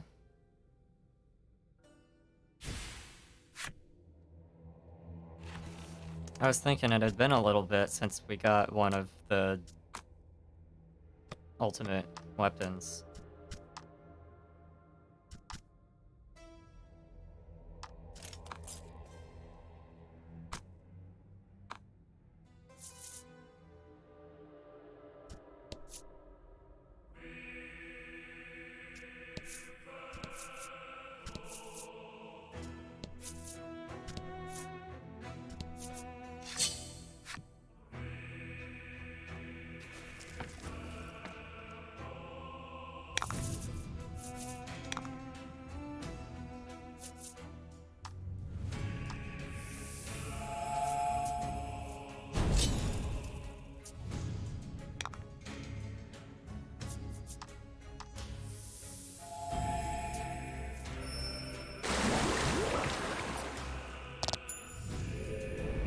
I also, after I finish this one, I'll probably play something else first, but I might go back and play the first one again, because I didn't stream that one, but I've streamed the other two now, so...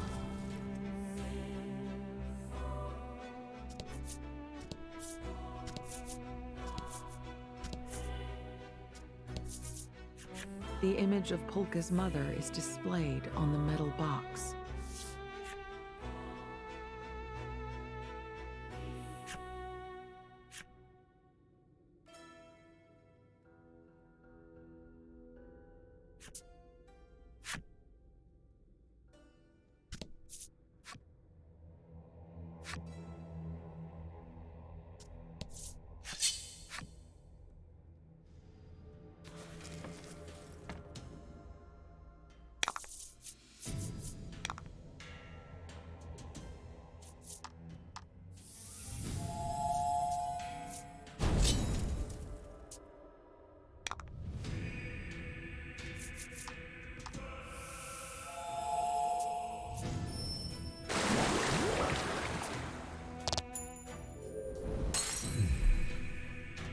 That's how it's done.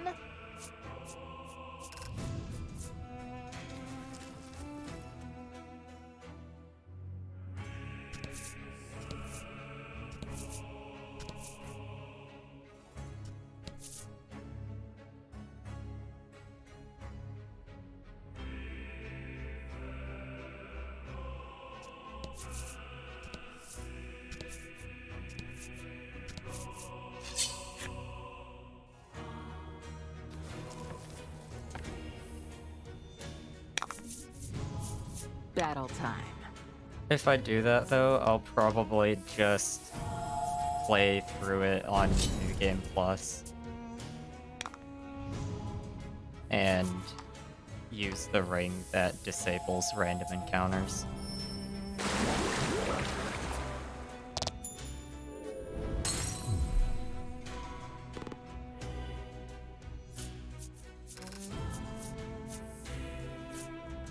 That will make it go by a lot faster though.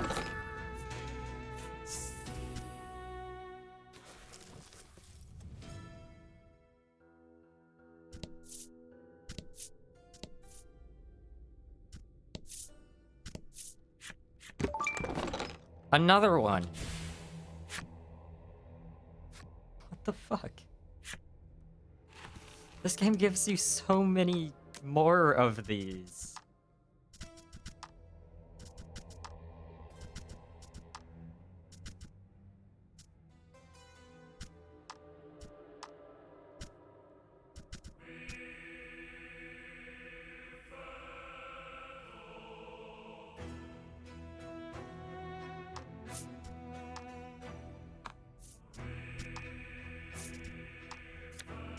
We're at 4?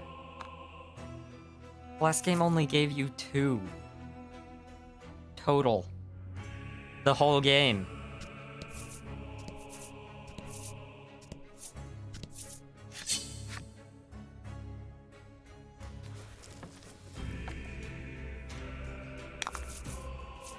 Battle time.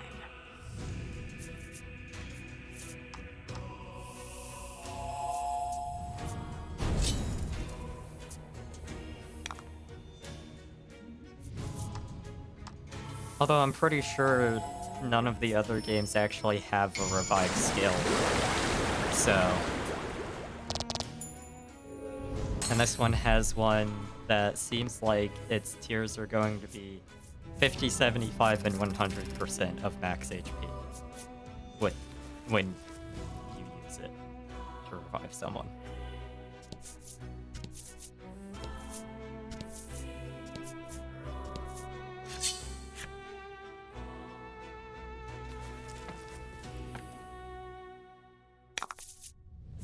Battle time.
My dad is calling.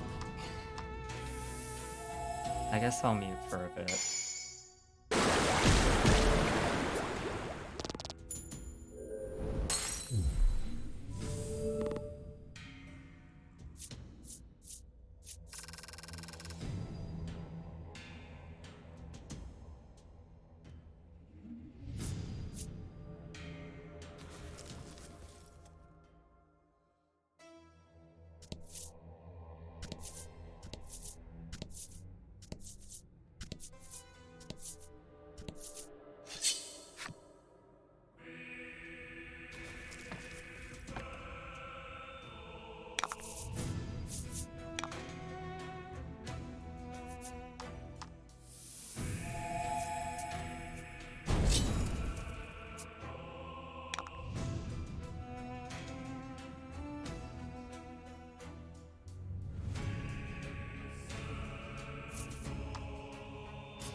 That's how it's done.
Polka's mother stands waiting for you, surrounded by monsters. In the midst of the confusion, you direct a question at the woman, who seems to be Polka's mother.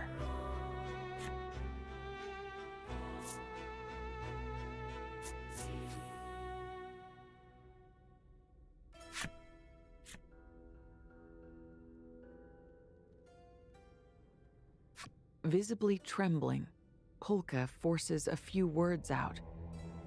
Mom, why? Mizar laughs gently, and then claims she will show you something good as a reward for making it all this way.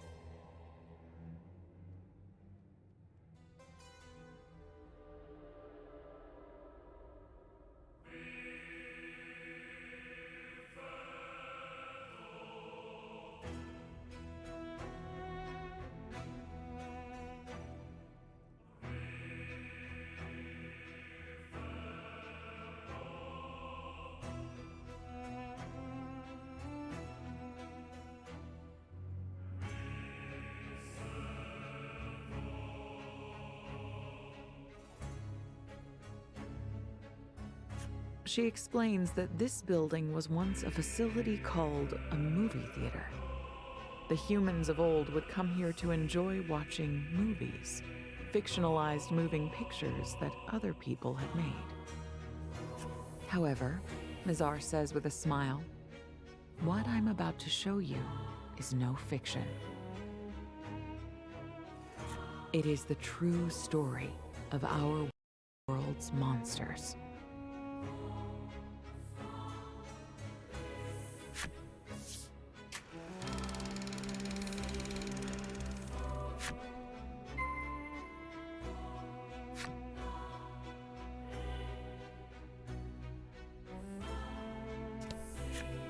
Don't get any funny ideas now.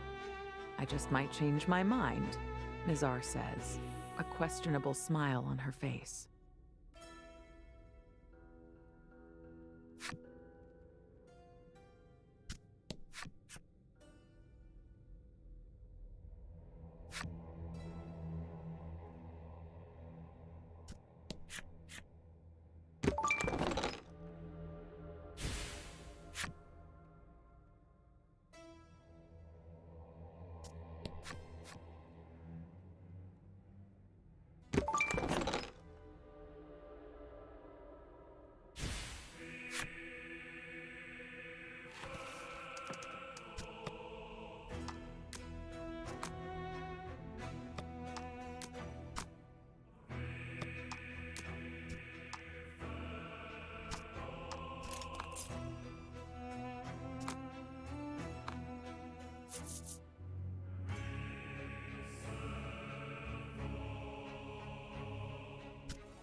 Now that you're seated, we'll begin the screening, Mizar says. She then activates the movie device.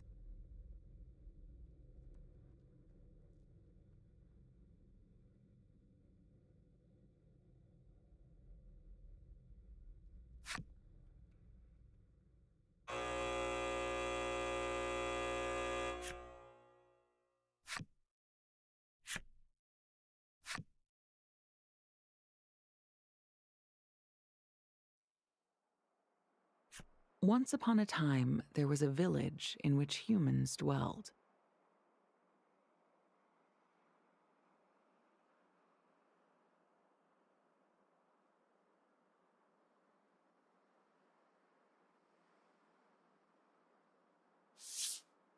Terrible beasts called aberrants had descended upon this village.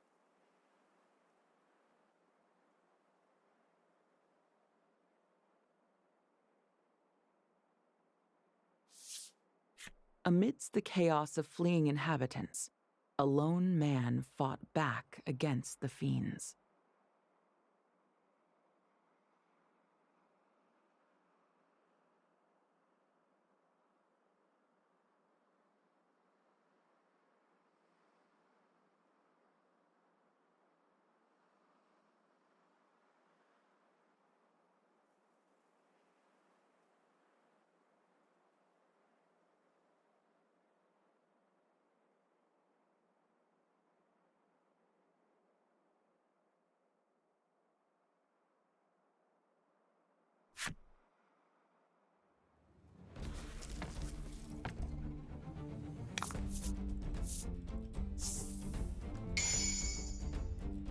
Get him!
The man succeeded in fighting off the aberrants, but still he lamented that he was unable to save more people.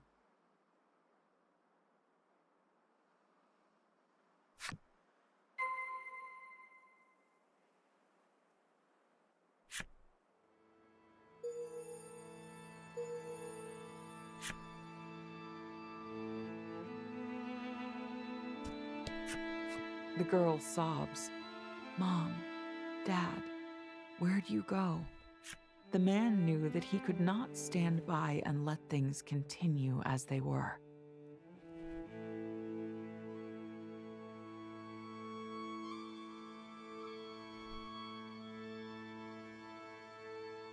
And so he decided that he would work with the villagers to come up with a solution while time yet remained.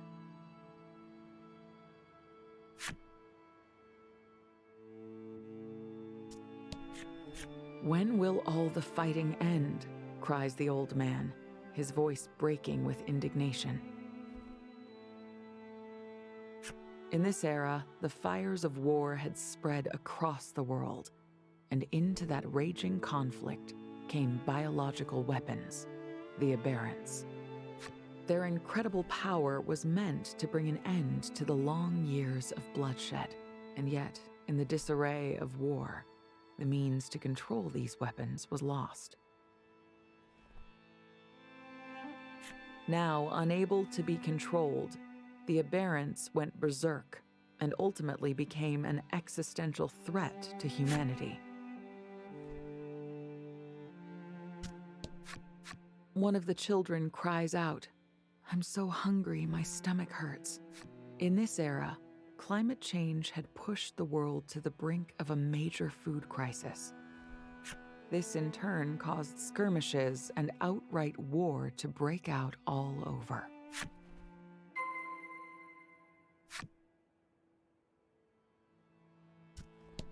Looking at the rows of dwellings and shops, the man became determined to save the people who lived here, no matter the cost.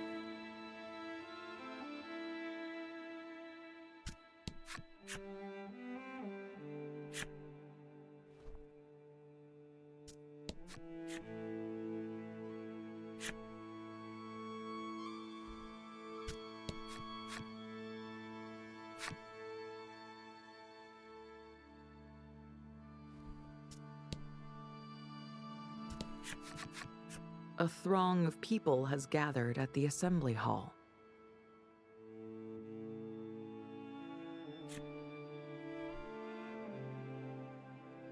Persuaded by the man, the villagers decided to turn to a last resort.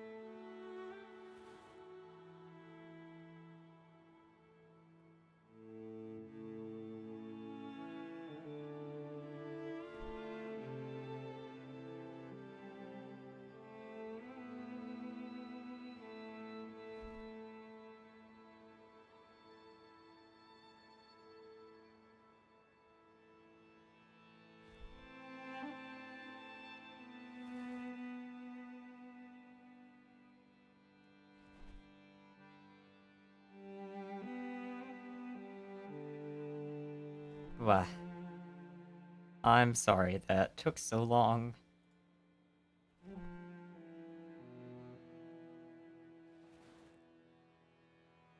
They would turn to genetic modification in order to give themselves the strength to fight back against the Aberrants. And while those whose bodies were altered in this way would have strength enough Oh, to hi, rival Callista. the Aberrants, Hi. their appearance would be totally and irrevocably changed. How are you doing? The people were determined to do this. Chapter to secure in this a future game free is from the Aberrant way terror. longer than I was expecting. Women, children, and the elderly were sent away to a place of safety. Then, hands Understandable. trembling, each of the remaining villagers accepted a drug from the man who had proposed the plan. And every single one of them was transformed into a monster.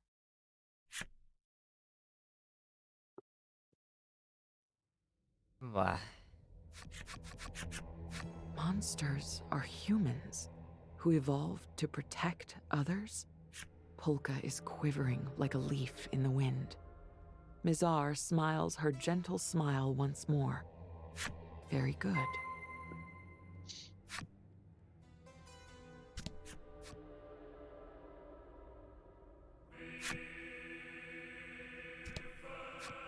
The monster mumbles a few forlorn words. We are human, same as you. He explains that it has been a long time since they last spoke to a human other than Mother, and themselves, he quickly amends. With an air of self-mockery, he adds, "Sometimes I forget." Voice filled Big with collab went resentment, well, by the the monster way. says, "We are human. What? Why did the others treat The us collab went so well. badly?" Oh, nice. I'm sorry, I forgot to ask. I've been kind of. He goes My on to dad just explain called, that so as I'm the aberrant still threat not very receded, focused on those who had transformed faced persecution at the hands of the surviving It's humans. understandable. stream or Each day talking to brought with people. it a new indignity. Why? Who was it with? Some people who I haven't interacted with before today. Oh, Yeah. So I made At new length, friends. they were driven into Nice. this cold, remote place where the mere Yeah. act of survival was a bitter One of struggle. them's a dragon, nice. and the other is a mushroom girl. Ah. And there's also one of them is also a squid. And they went by Good. squid. It was kind of confusing. What is it with me and knowing a lot of cephalopods? They saved humanity. Their reward? Slaughtered by the people they risked everything for, sneers Mizar.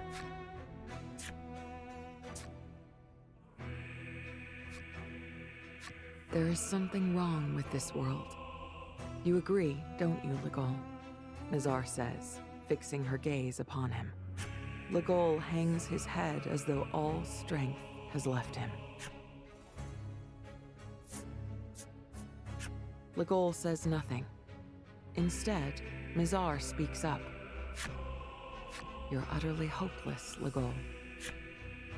She beckons you forth. Come this way.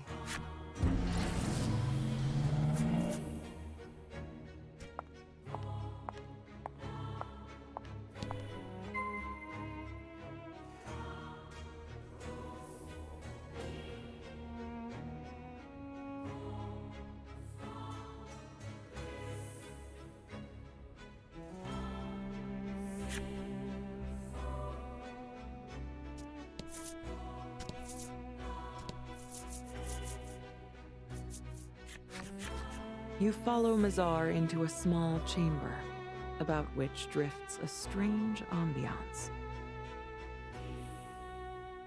She explains that it is in this laboratory she conducts research on the mutagen that transforms humans into monsters.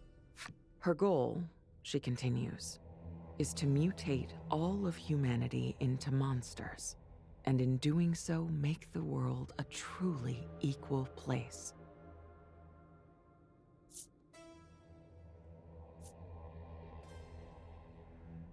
I don't know that that's gonna work out.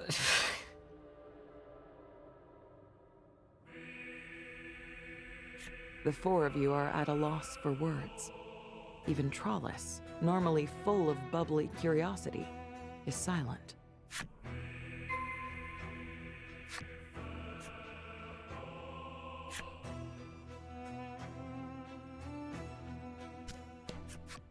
Legol is as quiet as the grave.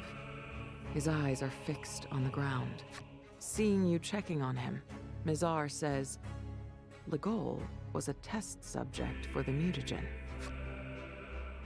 We never should have come here. Legol's voice is a sickening rasp, as though he is coughing up blood. Perhaps the traumatic experience of being experimented on explains the unusual way Legol has behaved since you arrived in New Terra.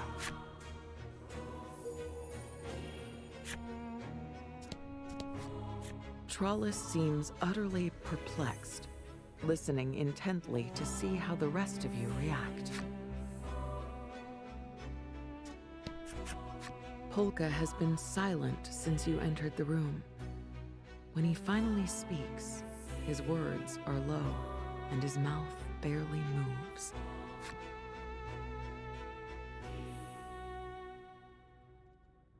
A moment later, the dam bursts.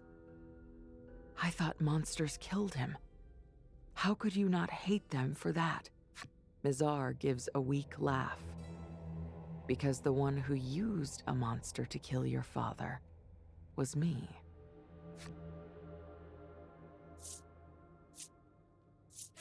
Mizar answers as if her reply is the most natural thing in the world.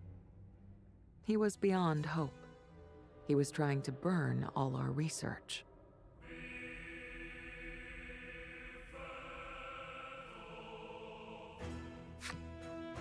Monsters are our saviors. They protected our world, and yet they were persecuted and driven to the fringes. I will never accept inequity of this scale, and that's why I will transform all of humanity into monsters. That is true justice, and your father stood in the way of it, so he had to die. Don't you agree, Polka? Polka is overcome.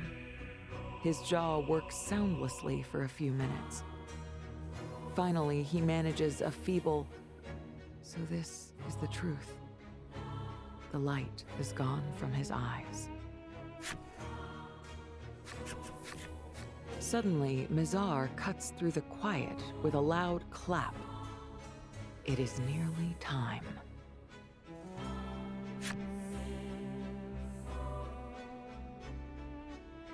In the next instant, her monsters show up and attack.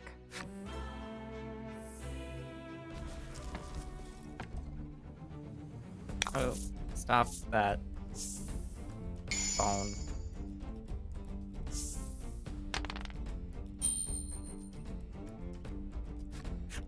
The reality that everyone here is human washes over you. Your hands start to tremble, and you can't bring yourself to fight. Polka is overcome with shock. Legol, trembling, seems somehow smaller. Both of them have completely lost the will to fight. Trollis alone seems to have it together. "Come on, we can do this," she shouts, desperately trying to encourage her friends.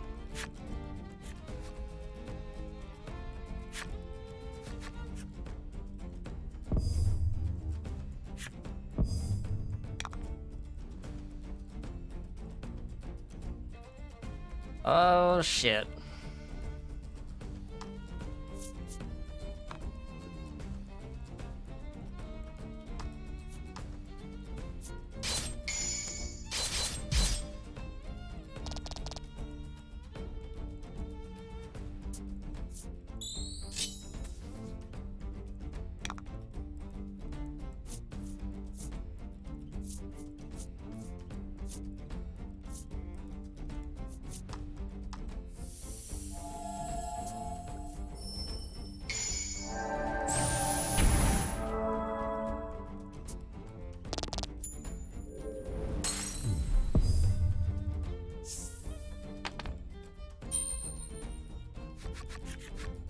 The monsters begin storing up power, and then unleash it at you and your friends.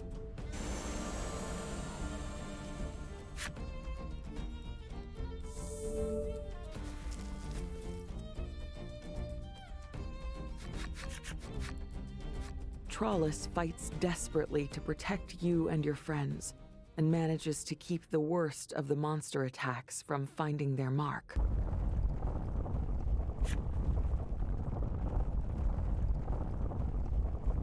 Mizar's sonorous proclamation echoes out, just as the ruins begin to collapse.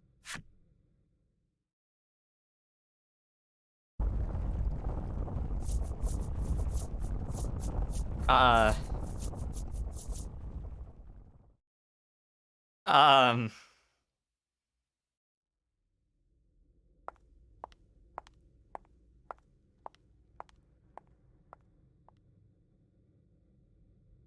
You have to put a stop to Mizar's invasion. Somehow, you manage to force your leaden legs to move, and you take off after her.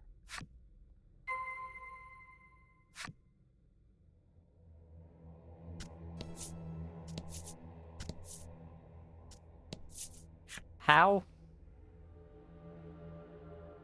The merchant appears before you and speaks How? with great. He explains that he and his market were caught up in the earthquake while exploring New Terra in search of valuable goods. That said, he adds with a little bounce of delight and eyes aglimmer, this place seems absolutely stuffed to the gills with valuable pieces. His indomitable dedication to business lifts your spirits, and you can't help but crack a little smile.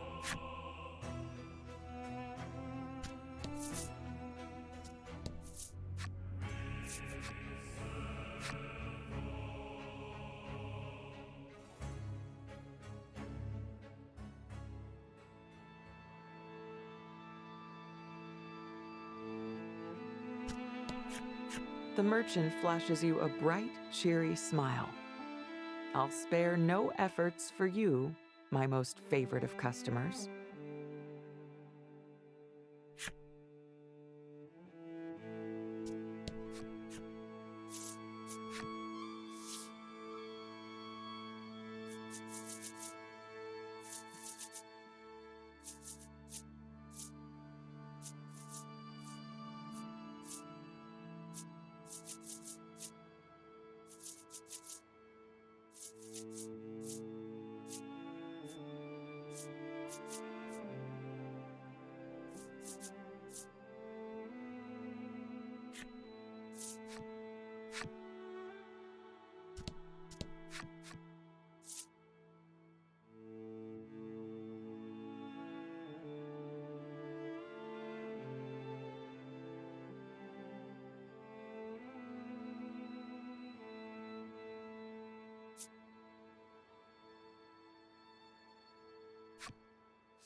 Do you have any skills? Oh my god. Finally.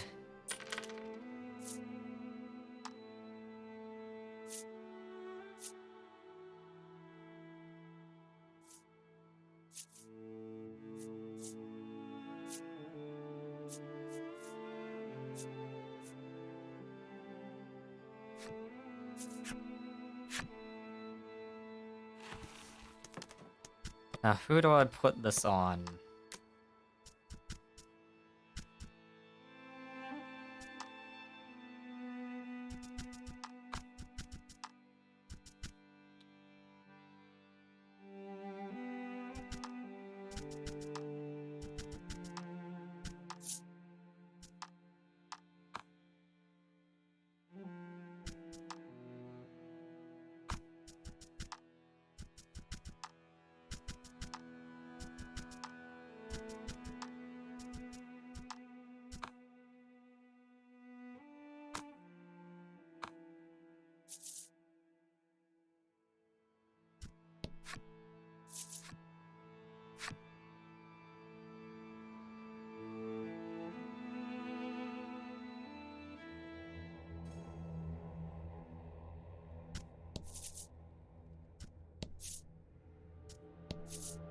The fiercest battle you've ever faced awaits. You'll need to be suitably prepared.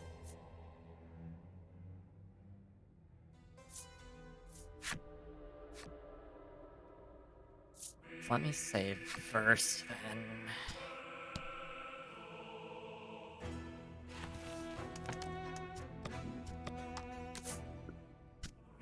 I'm gonna guess this is the end of the game. I might as well just finish it at this point.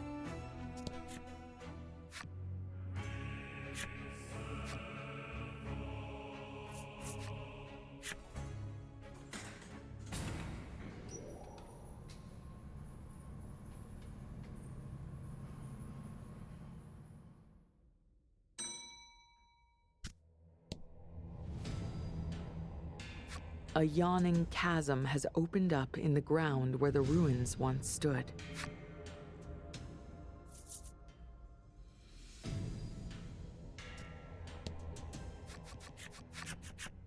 A sea of monsters comes crawling out of the abyss and bars your path. Mizar turns to the monsters and commands, "Kill the Subterran." Kill? Why? A furious Trollus demands. Mizar replies that Subterrans are the descendants of the man who made the mutagen. They always used monsters like tools, she continues. Even now. She directs her next question at you. Surely you recall.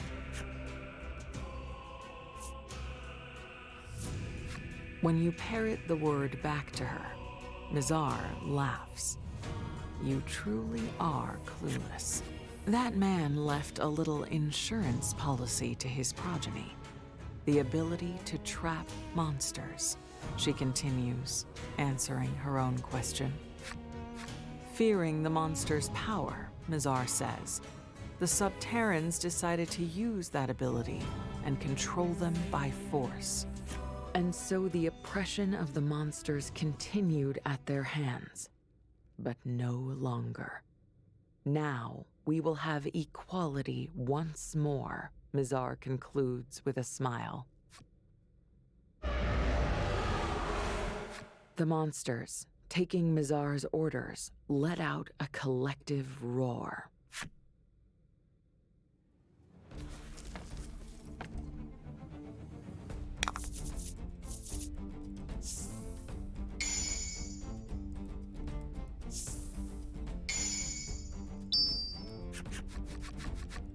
The truth about the monsters, the truth about your own people, all that you've done on your journey floats through your mind and leaves you reeling.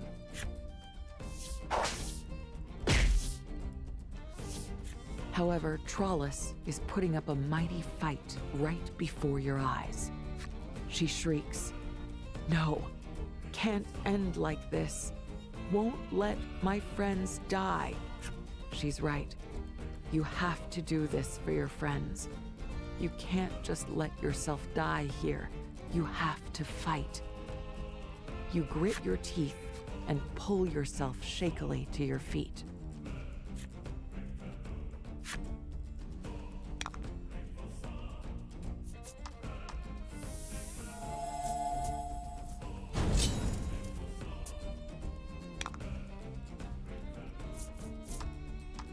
I might need to go grab a drink really quick. Okay. Because I doubt this is actually gonna be done terribly soon. We probably are going to have an actual final boss fight instead of a wave fight, and JRPG final bosses Those were tend long. to be very long.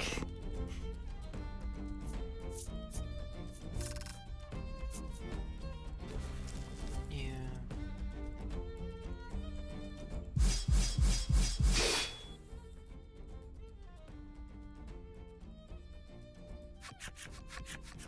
More monsters spill forth from the chasm.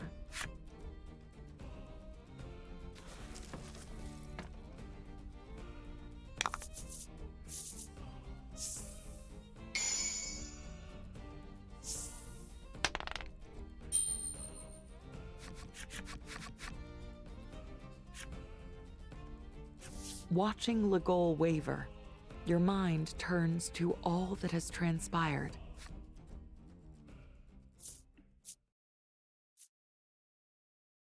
You ask yourself why What you am I fought. even fighting for?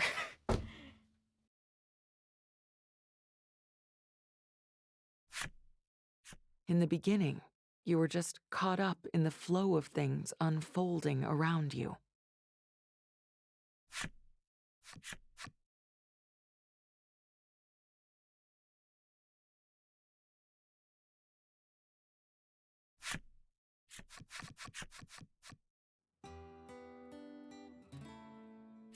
And now you have friends.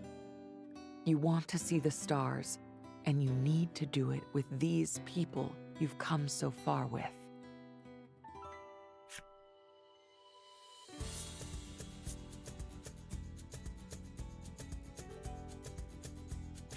You let out a mighty shout. I fight for my friends. I'm going to protect my friends.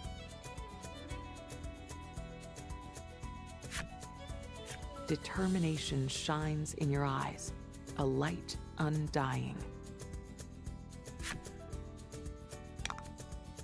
Okay, let me go grab a drink and take my meds. Okay. I'll be right back.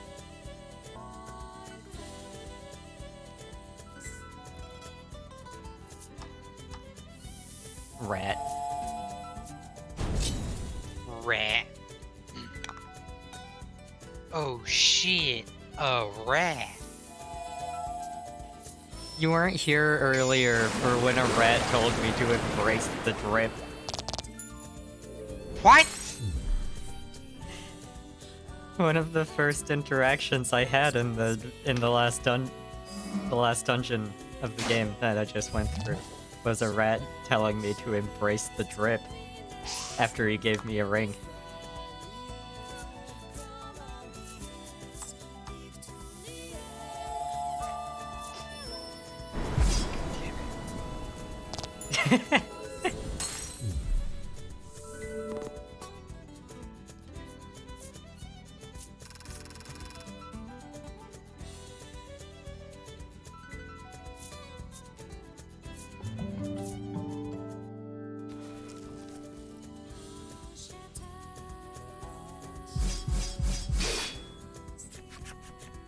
You and your friends fight hard, slaying one monster after another as they emerge from the chasm. And finally, Mizar is left open.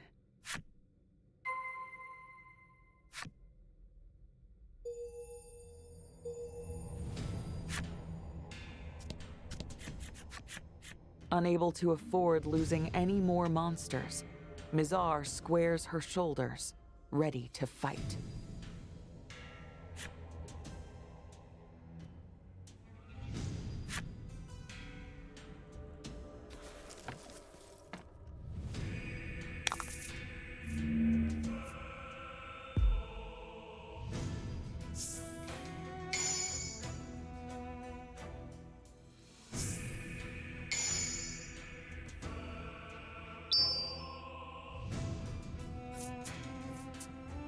What?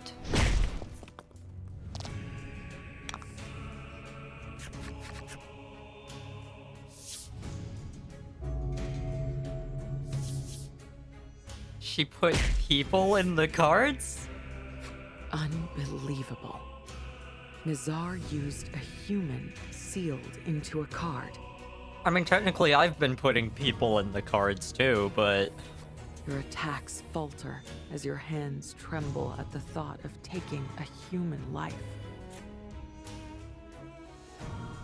In a tender voice, Mizar addresses Polka. Where lies true justice? You are my family. You must know.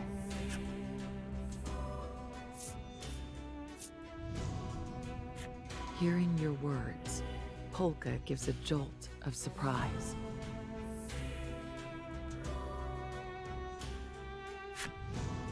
That's true.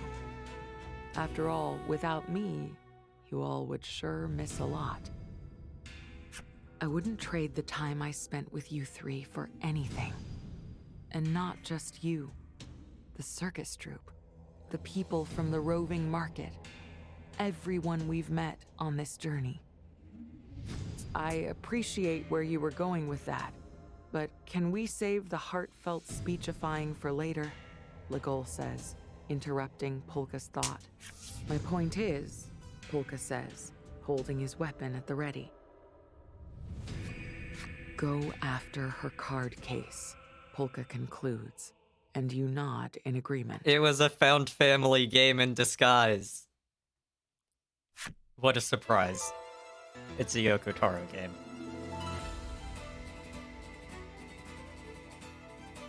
Yoko Taro's a big fan of Found Family. A lot of Nier Replicant is,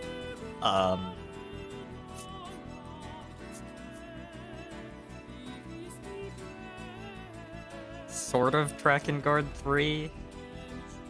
You could argue that Drakengard 1 is.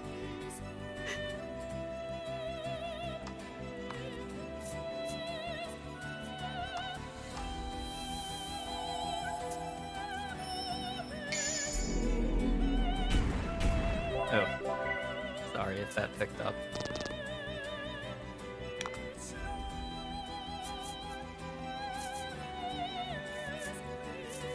It's fine.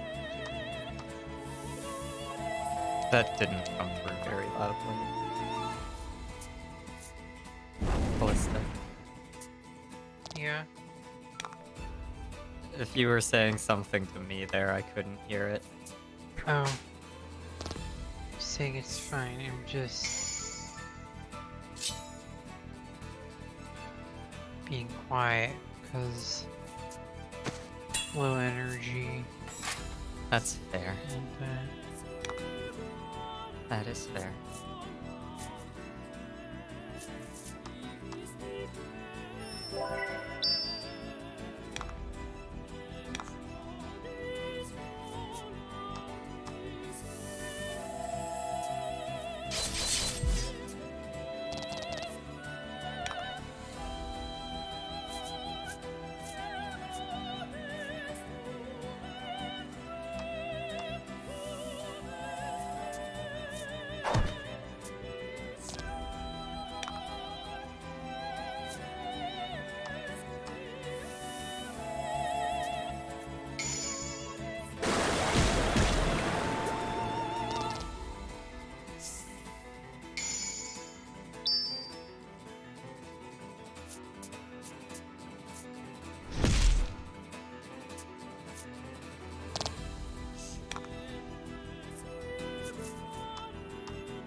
No.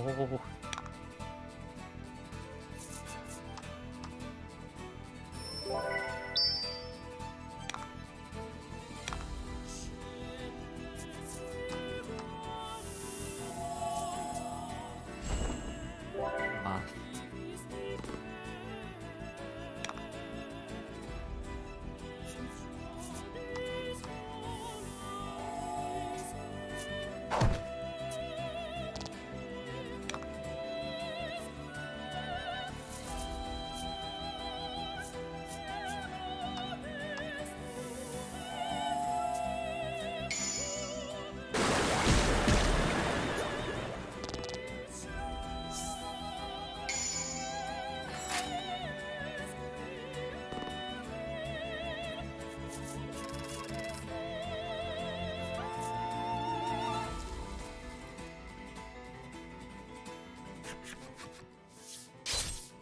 Your attack knocks the card case out of Mizar's hands.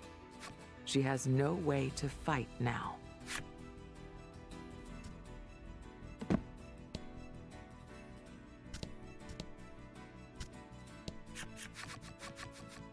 When you try to approach Mizar, several of the battered monsters stand to block your way again.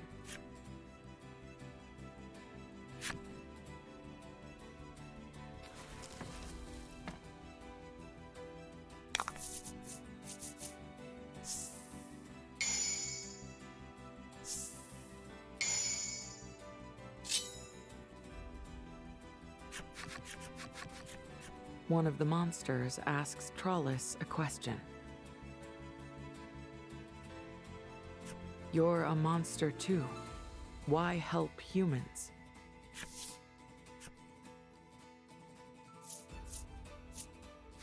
You watch her intently, and she starts speaking, taking time to carefully form her words.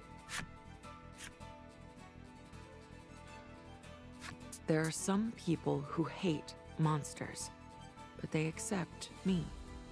I know humans and monsters can get along, like me and my friends. So don't destroy humans.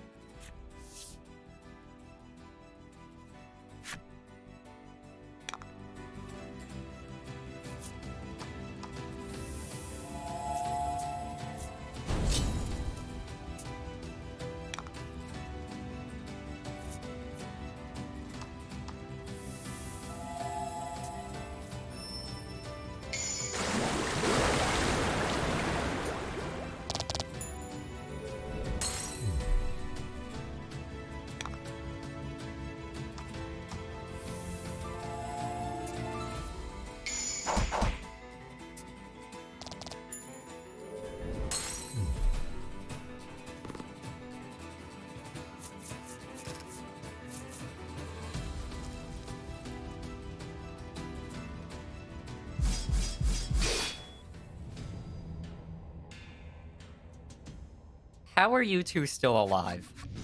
You've taken down the monsters once again. But now the fairies from the end wall flutter down to stand before you. Legol clicks his tongue. So, you're alive. A closer look tells you that the fairies seem unsteady. They wouldn't stand a chance against you like this.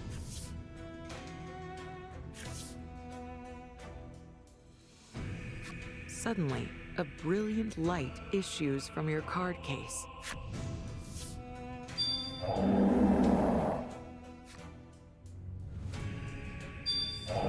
We're gonna fight all three of the primals at the same time. Not good. The primals are going wild, and you've lost control of them.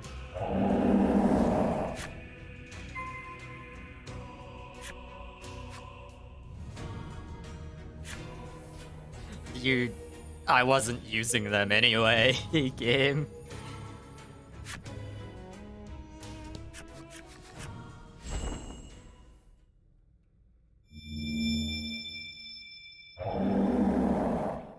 The fairies summon up all their strength and transform into the Frost Primal.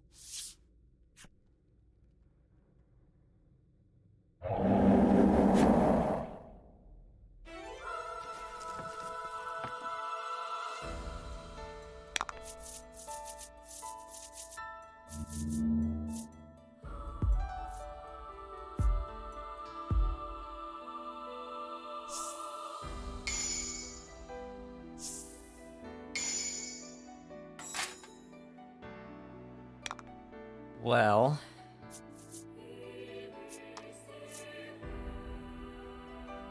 I should probably focus on getting rid of the Frost Primal first, so she can't freeze.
Cool.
Oh, right. I forgot the Frost Primal also has Curse.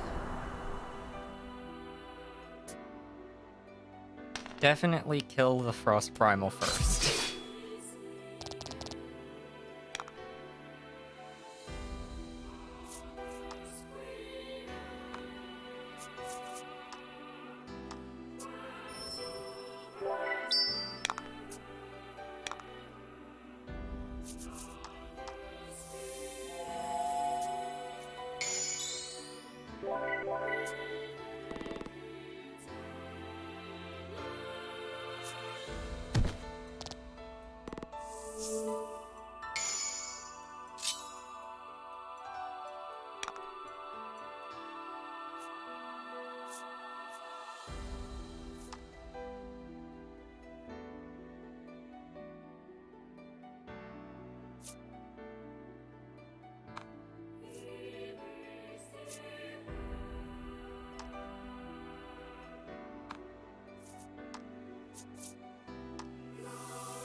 Heal.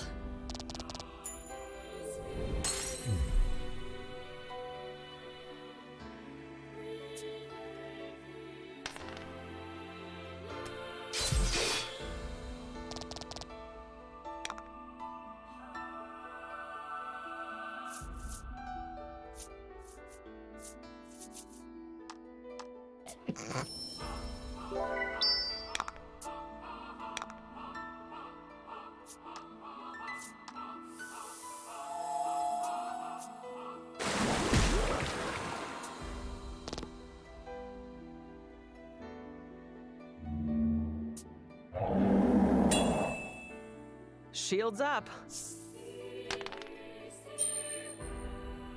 Heal? Port. What? Nothing, I was making a bad nautical joke. You Oh, said kill, but it sounded like you said keel, so...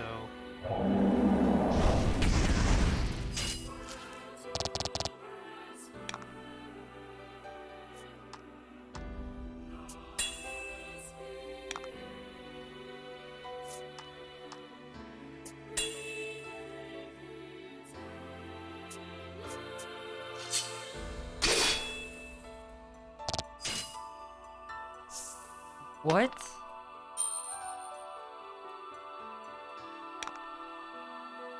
Was that literally just deals targets HP as damage to them? That was just a kill if you don't block. Fucking die.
Thank you.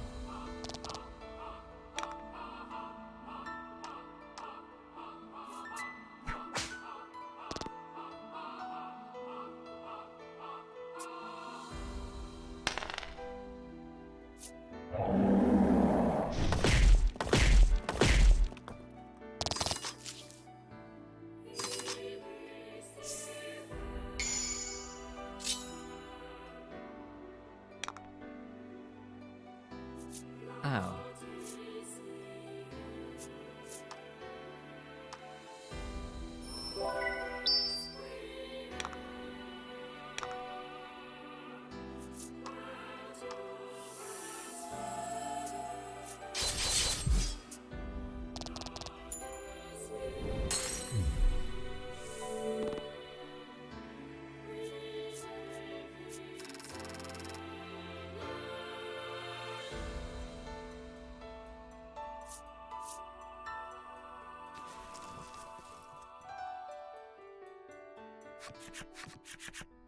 Worn and ragged from their brutal battle with you, the primals crawl over to Mizar, tears streaming down their faces. Mizar turns her gaze to you. Her eyes are pinpricks of white-hot fury.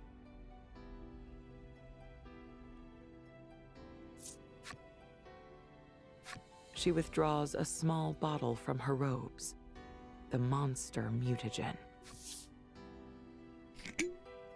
She ignores Polka's plea and swallows the contents of the bottle.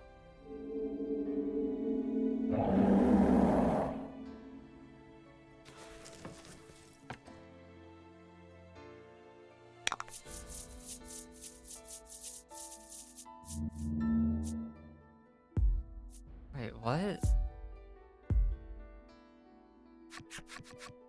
After transforming into a monster, Mizar fuses with the primals. Their new form is an awesome sight to behold. You and your friends have already been pushed to the brink. You have no strength That's a lie. left to fight. Suddenly, a strange light bursts from Legol.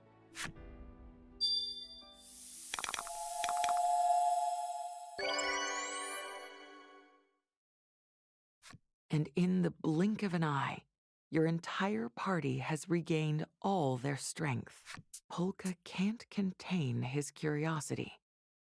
What did you just do? Wow, hidden trick, Trollus squeals in excitement. Yeah, we'll talk about it later.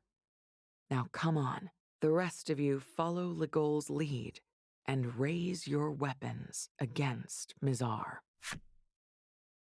Someday you'll be victorious.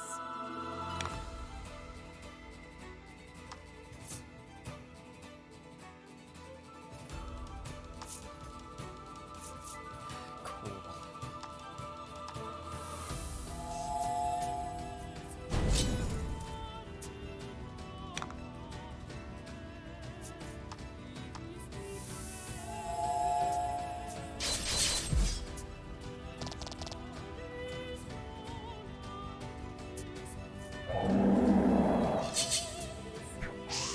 Ugh.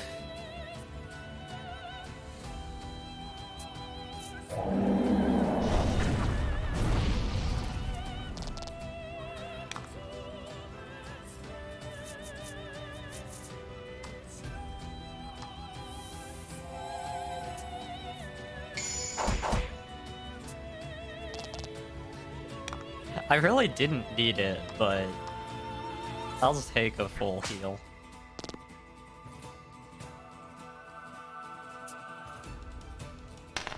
Four dice.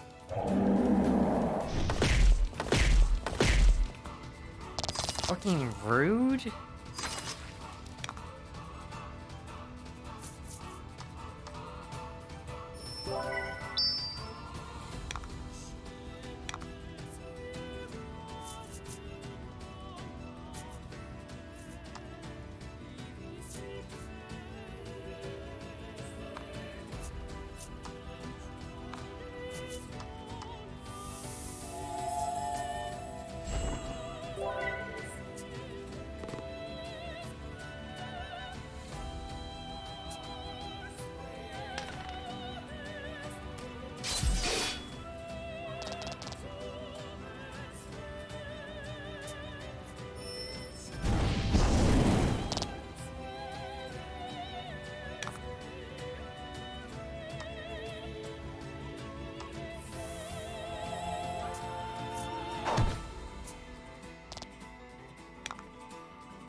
Oh. Uh...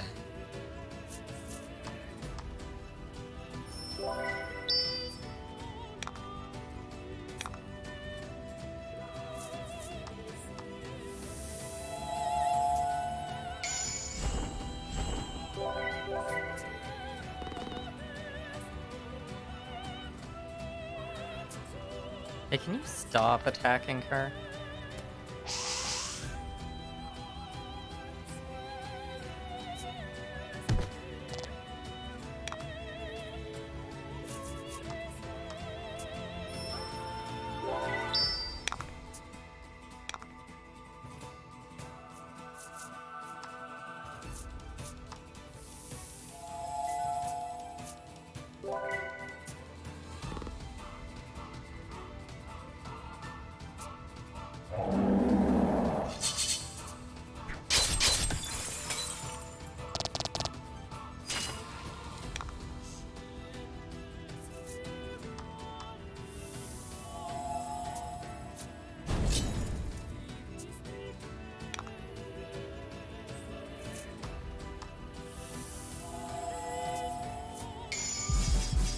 Kill.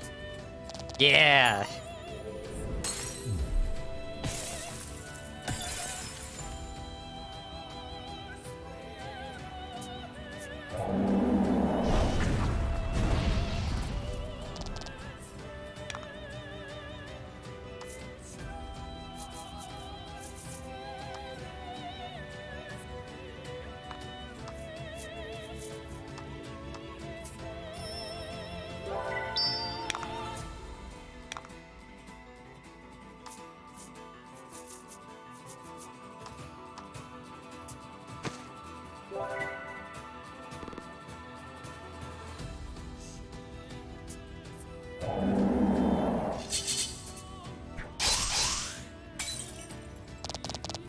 Ow.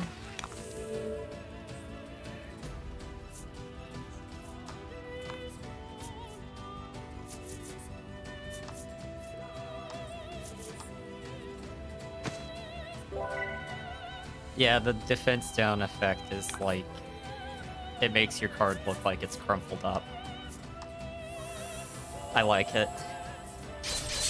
It makes sense.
Kill.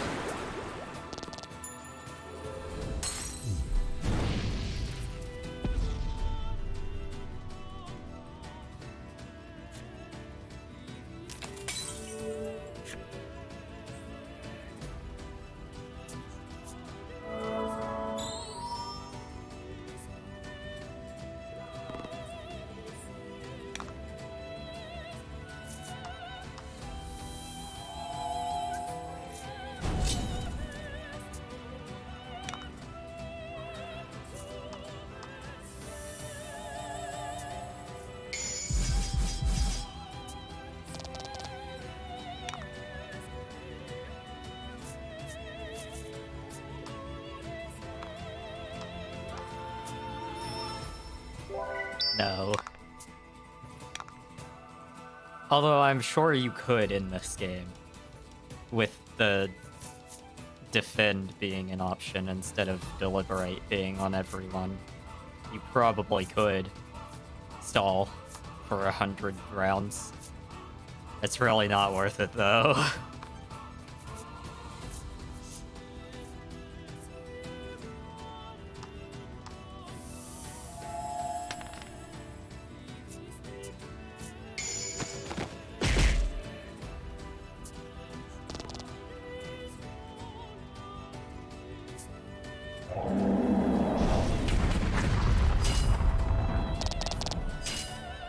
She's immune to attack down? Fuck.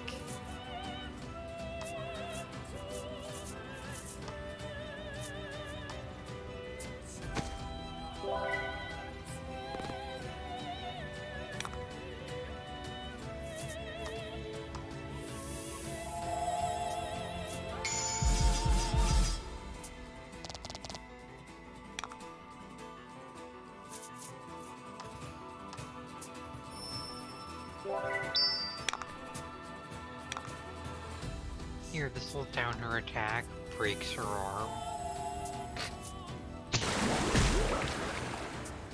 That's where that one came from, it just manifested. That enemy's gathering power. Thank you, narrator. I can read.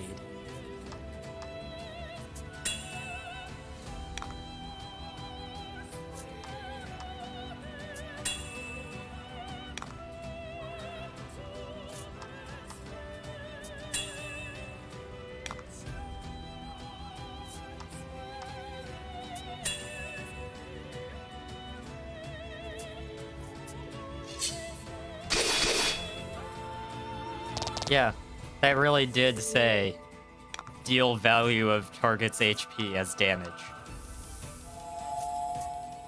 That's bullshit. You just die if you don't defend.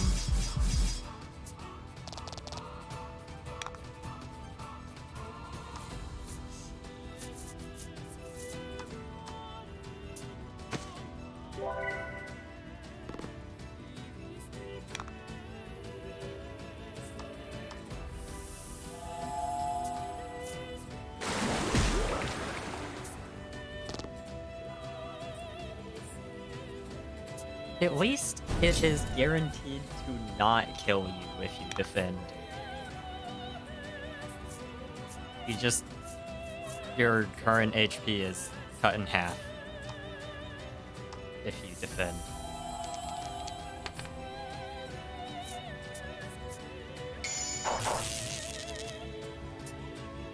Not weak to bolt damage. The resist there was to the paralyze, not the damage.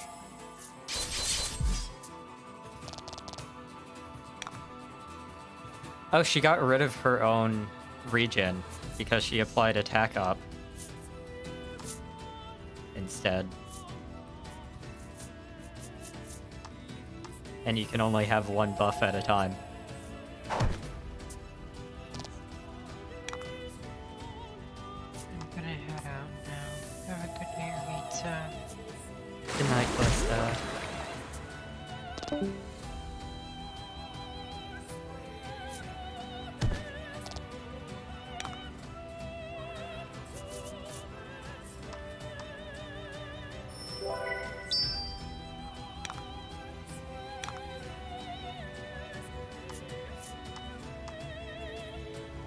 I could have just killed her there.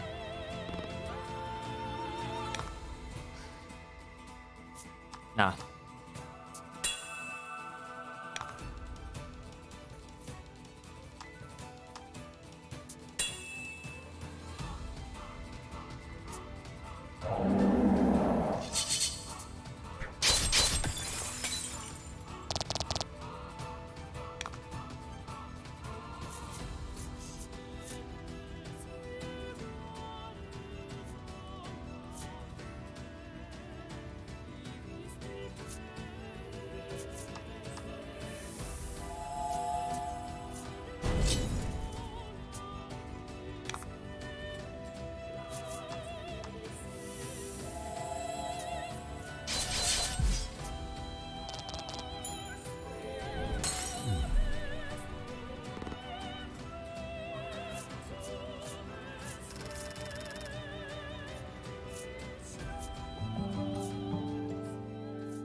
You and your friends finally manage to defeat Mizar. She lies broken on the ground. Polka looks like he wants to run to her side.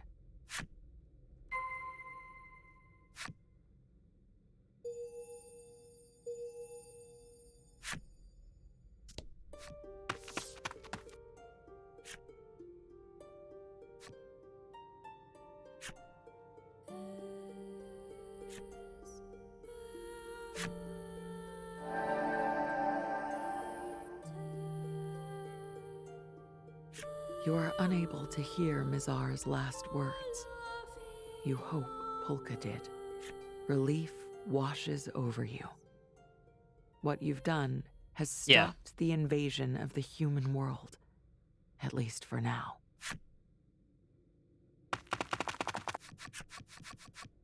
Suddenly, a host of people from Steelborough come running into view. That's them. The traitor Legol and his accomplices. One of them spits. They come right at you, weapons drawn. What the fuck?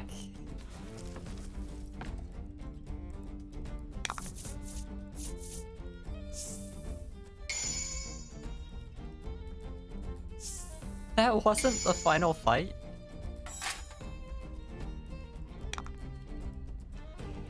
Oh, but I've gotta fight a bunch of random fucking citizens.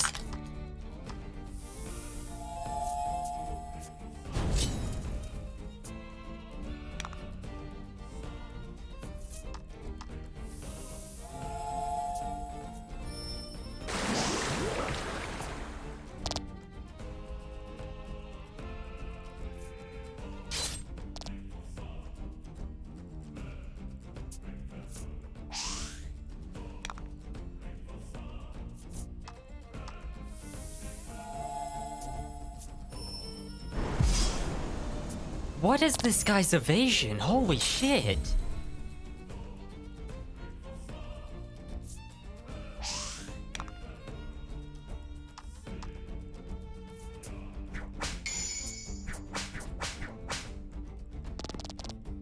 Jesus!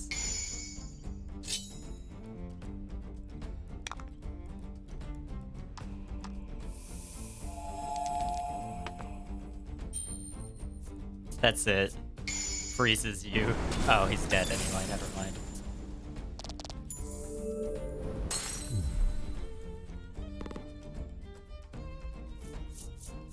Zero XP, 0 gold.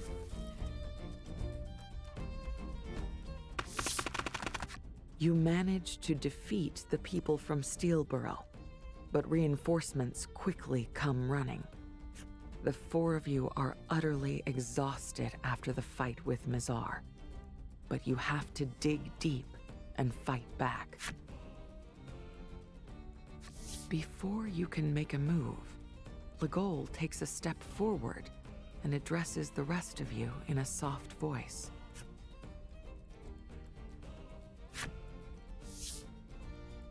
Legol thinks back on everything.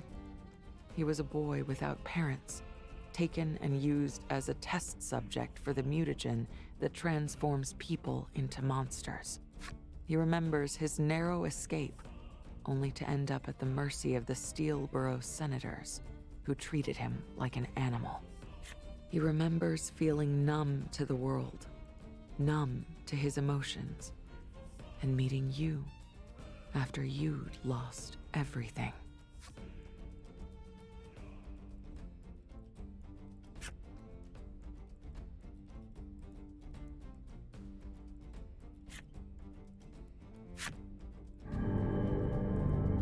Unnatural-looking protuberances begin to swell all over Legol's body.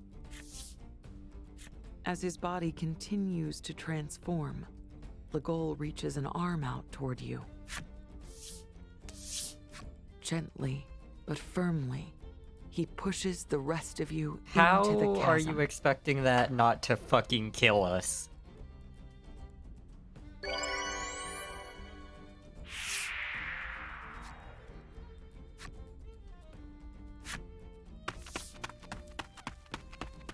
For a few brief seconds, you can see the sight of Legol charging into battle, receding into the distance as you fall.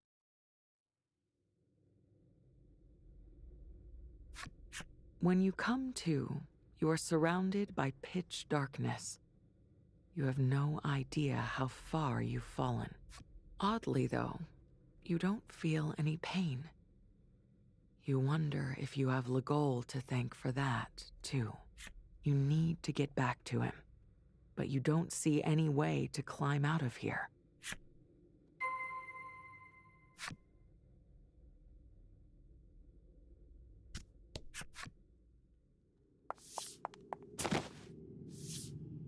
You manage to locate Trollis.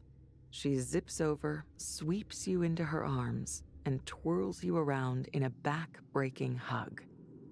You can't repress your smile, even as you remind her how dangerous it could be down here in the dark.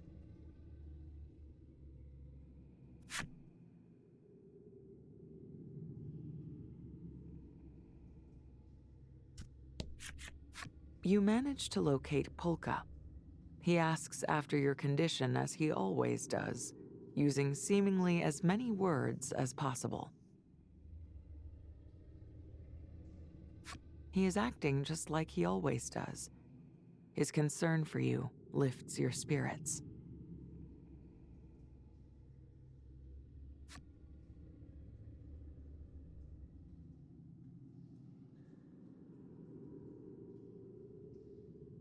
Polka guesses that perhaps there are so many old world ruins due to them being hidden deep underground.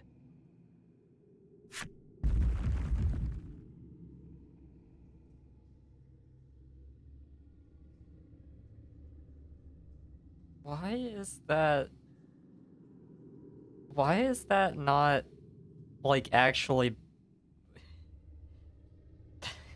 That looks so weird, the way they did that.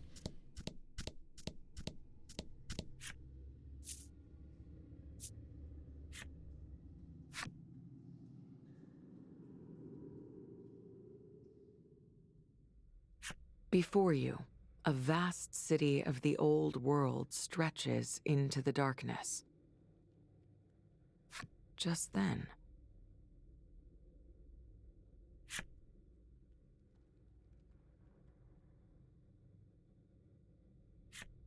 you catch sight of a battered and wounded monster. The creature is totally still, eyes locked on you and your friends.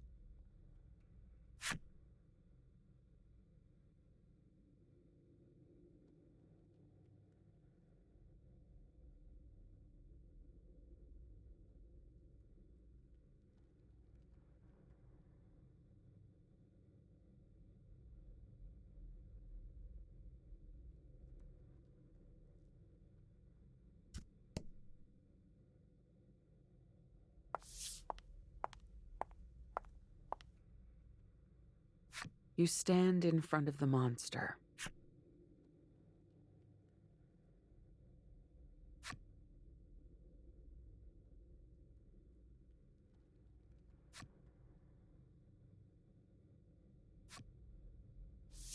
The monster nods. Yeah, I'll show you. The most beautiful stars in the world, he says, then extends a hand to you. You take it. This is a pretty big ruin. Maybe somewhere down here, buried in the secrets of the old world, we can find out why night never comes, Polka says with a smile. Yeah, night. Stars. I want to see 'em together, Trollis says, her spirits soaring.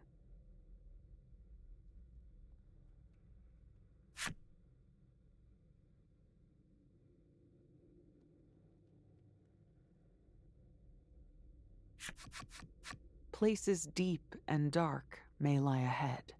Be that as it may, you and your friends are filled with hope. So long as you have these people with you, you know the future you seek is within reach. And so the four friends join hands and set off into the vastness of the unknown. Well, unfortunately, the conflict between monsters and humans will continue. But maybe one day, the friendship these four share will be the norm.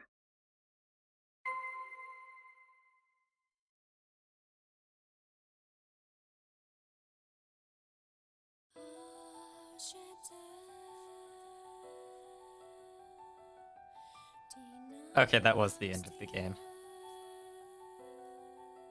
The final fight really was a bunch of random civilians, huh? Oh, I thought Keiichi Okabe wasn't credited for music in this game. But he was just credited as the lead composer. When the first stream with this game, I said that this music sounds very similar to his style. I was right.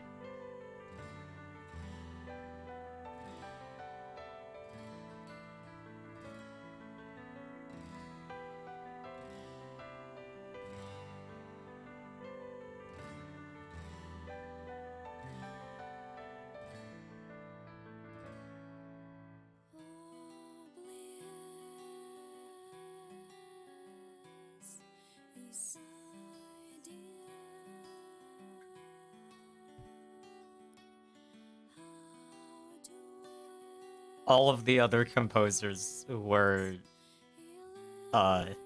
parentheses, Monaka, which is Keiichi Okabe's company.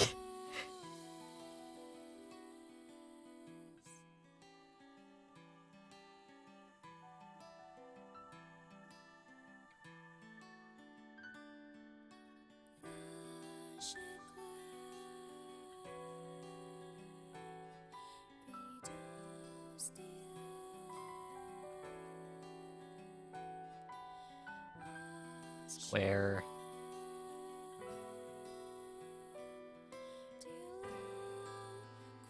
Lead scenario writer. I thought...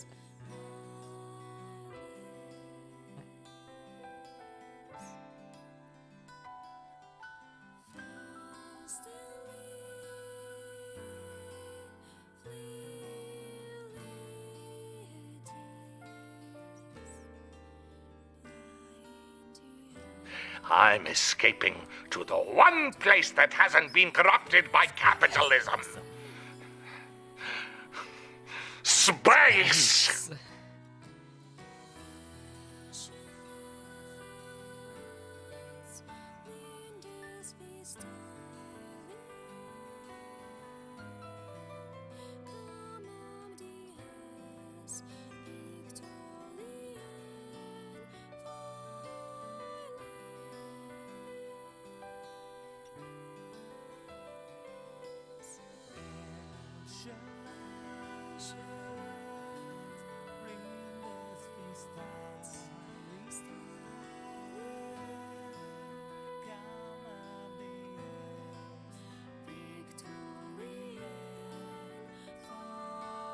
That was the monster in the last cutscene. Unless you missed that too. I can go back and show it if you did miss that.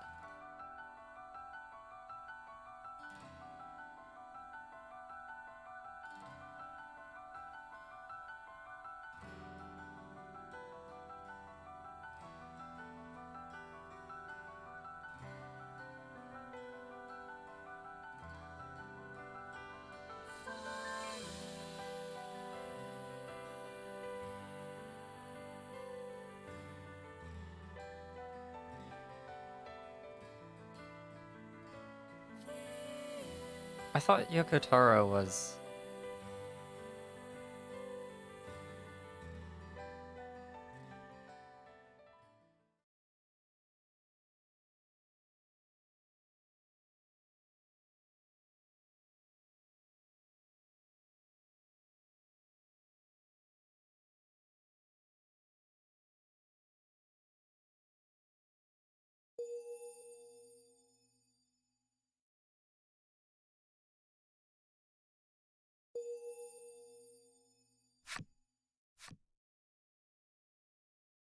What?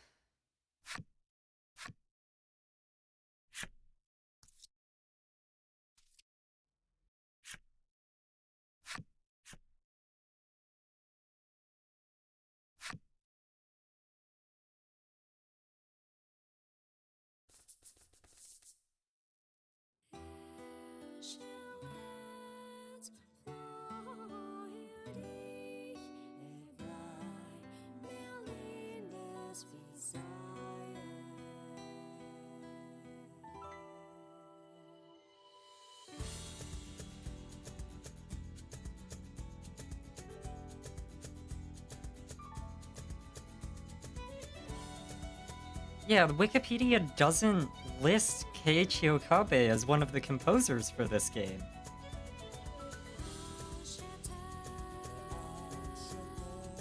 Oh, okay. Yoko Taro was the creative director for all 3 games, but Yosuke Saito was the executive director.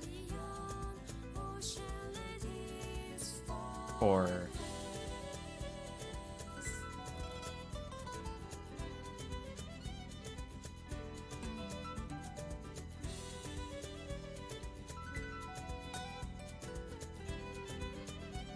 I think all of them.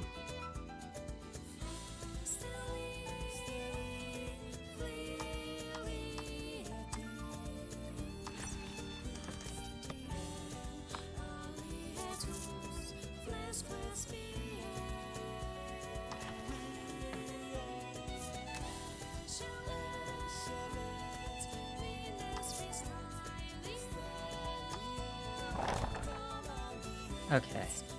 I'm gonna stop recording.